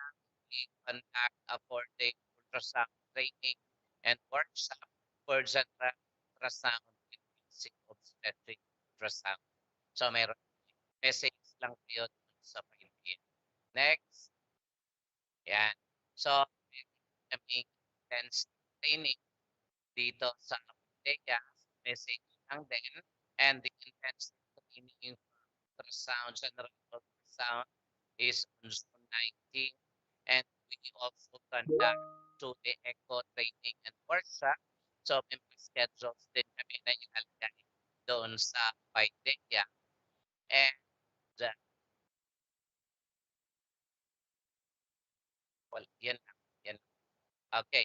So unang-una, kung nag-apply na kami ng seminar nitong webinar natin nitong kahapon ngayon, kung napansin nyo ang registration namin ay 800 pesos, nagkaroon kami ng konting adjustment dahil inform kami ng PRC to change o to adjust the registration fee. Then, since na medyo matagal ang reply ng council as to the kung ano talaga susunod namin, then yung final end na registration fee is 600 pesos.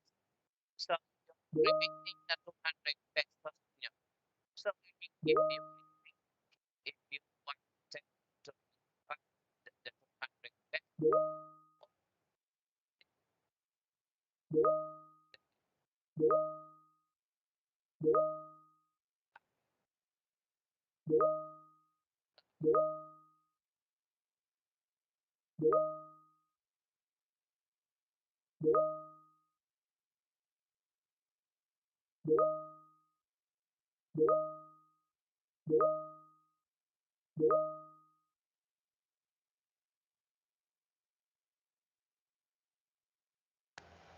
Okay, we have a short, technical problem.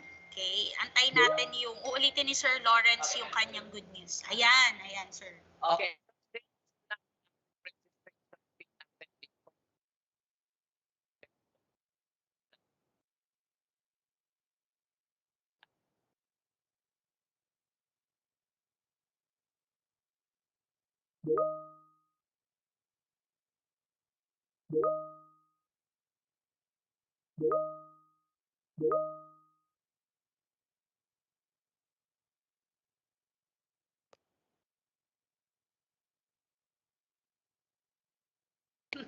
Sige, sir.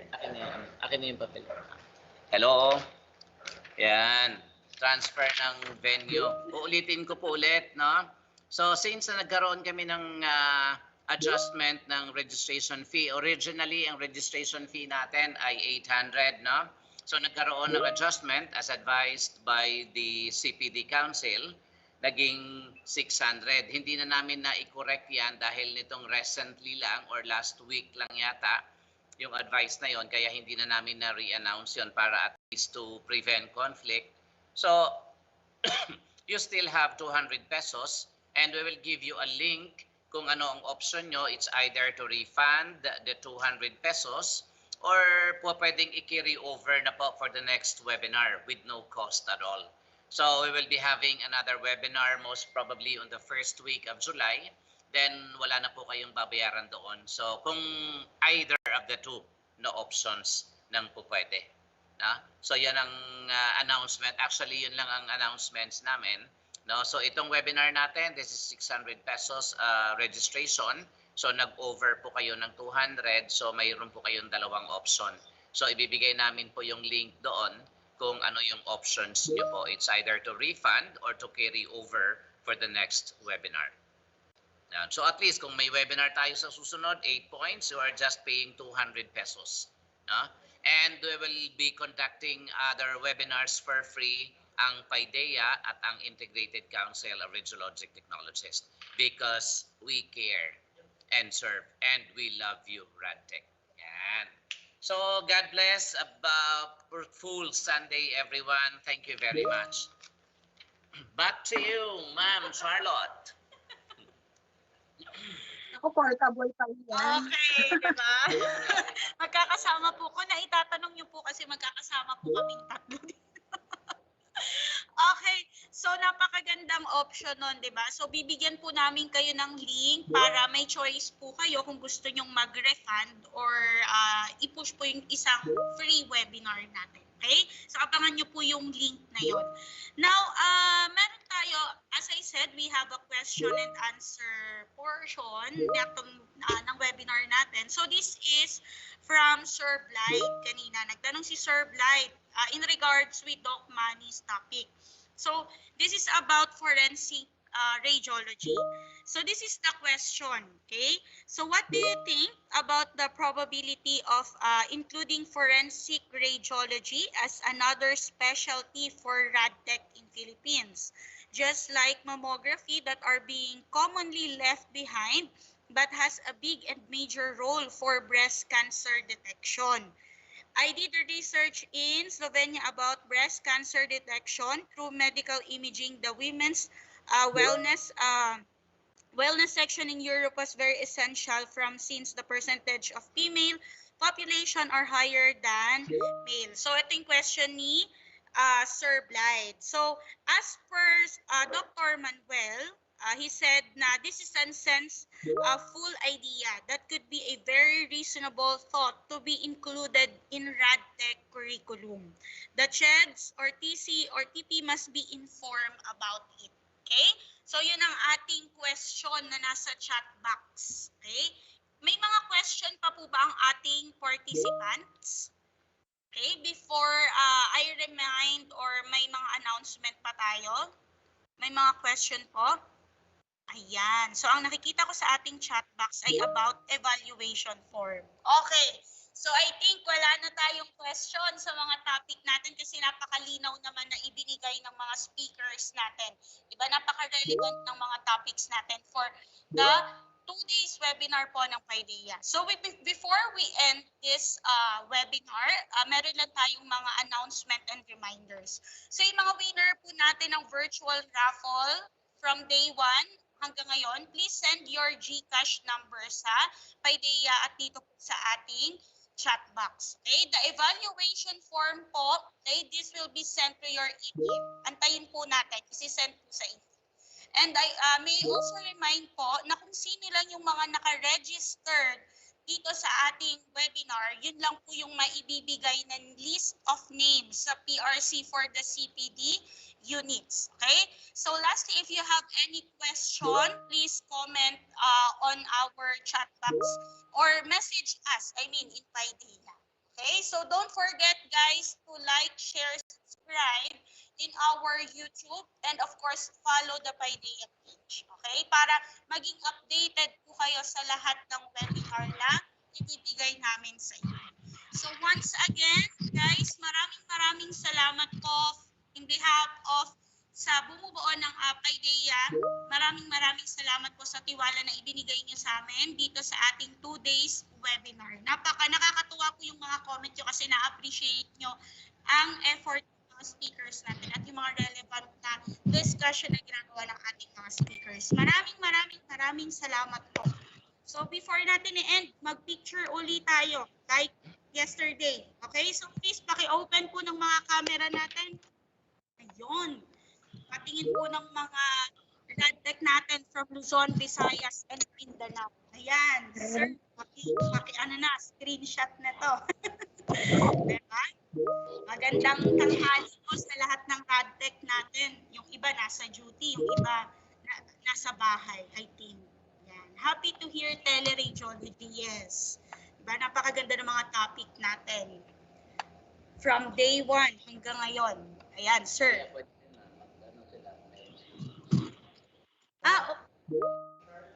Yes po.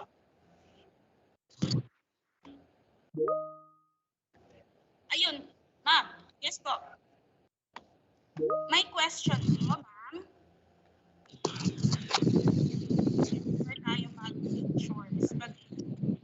Yes, ma'am. You can open po your mic and you can unmute po your mic tsaka camera.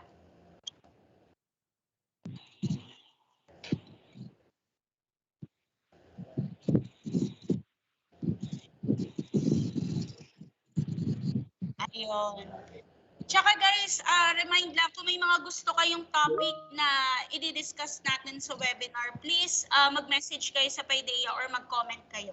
Okay? Para mabigyan natin ng pansin yung mga topics na hindi masyado nadadaanan. Okay? So don't forget, guys, follow niyo yung PAIDEIA page. Napakaganda. Yan.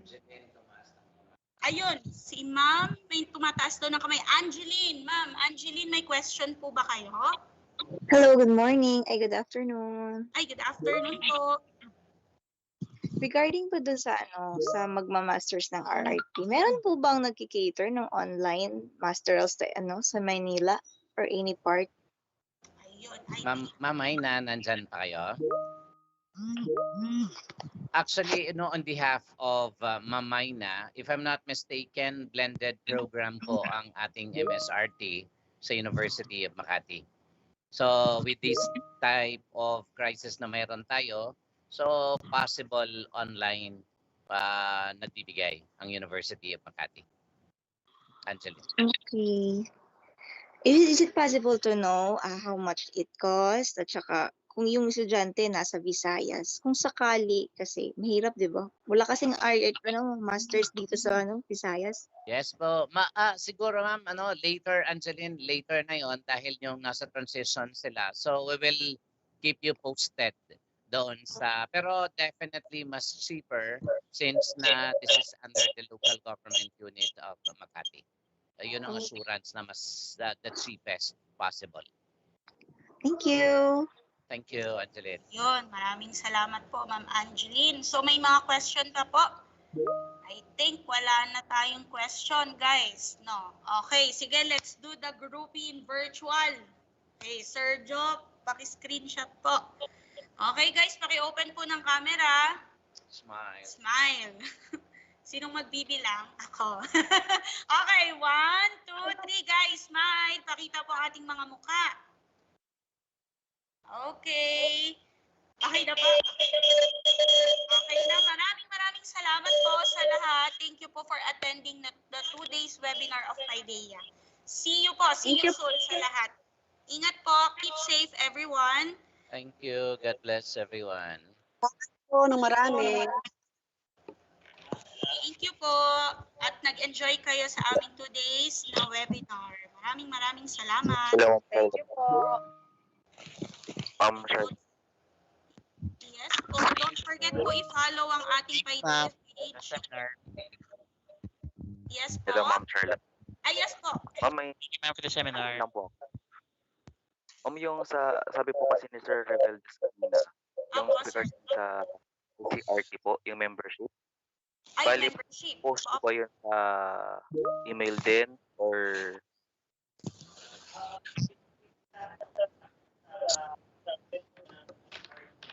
yes.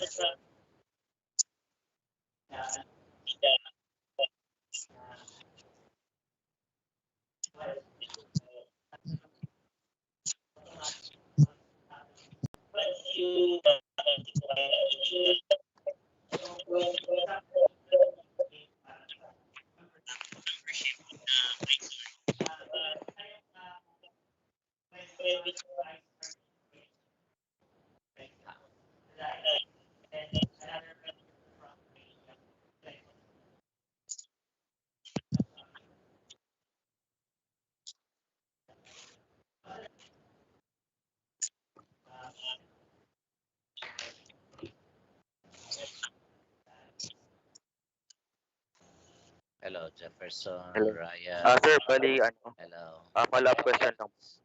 Yes, Yung, go ahead. umattend lang po ba ngayon yung free membership? Or pwede po recruit po ng iba? May bayad po ba? Or ano?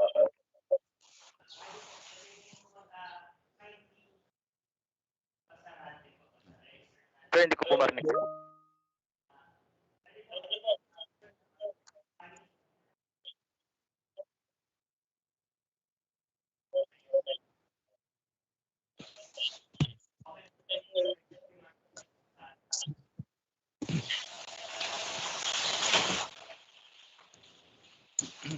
Ayaw pa nila mag-out. Salamat. Thank you guys. I would like to thank everyone for your time and participating this 2 days webinar and for trusting PAIDEIA as your CPD provider and professional development. Okay, maraming salamat po ulit at huwag pong kalilimutan i-like, share and subscribe the FB page of PAIDEIA and YouTube channel. Okay, goodbye guys. Salamat po. Thank you, guys. Salamat po. Thank you for joining us. Thank you po. Salamat po sa salamat po.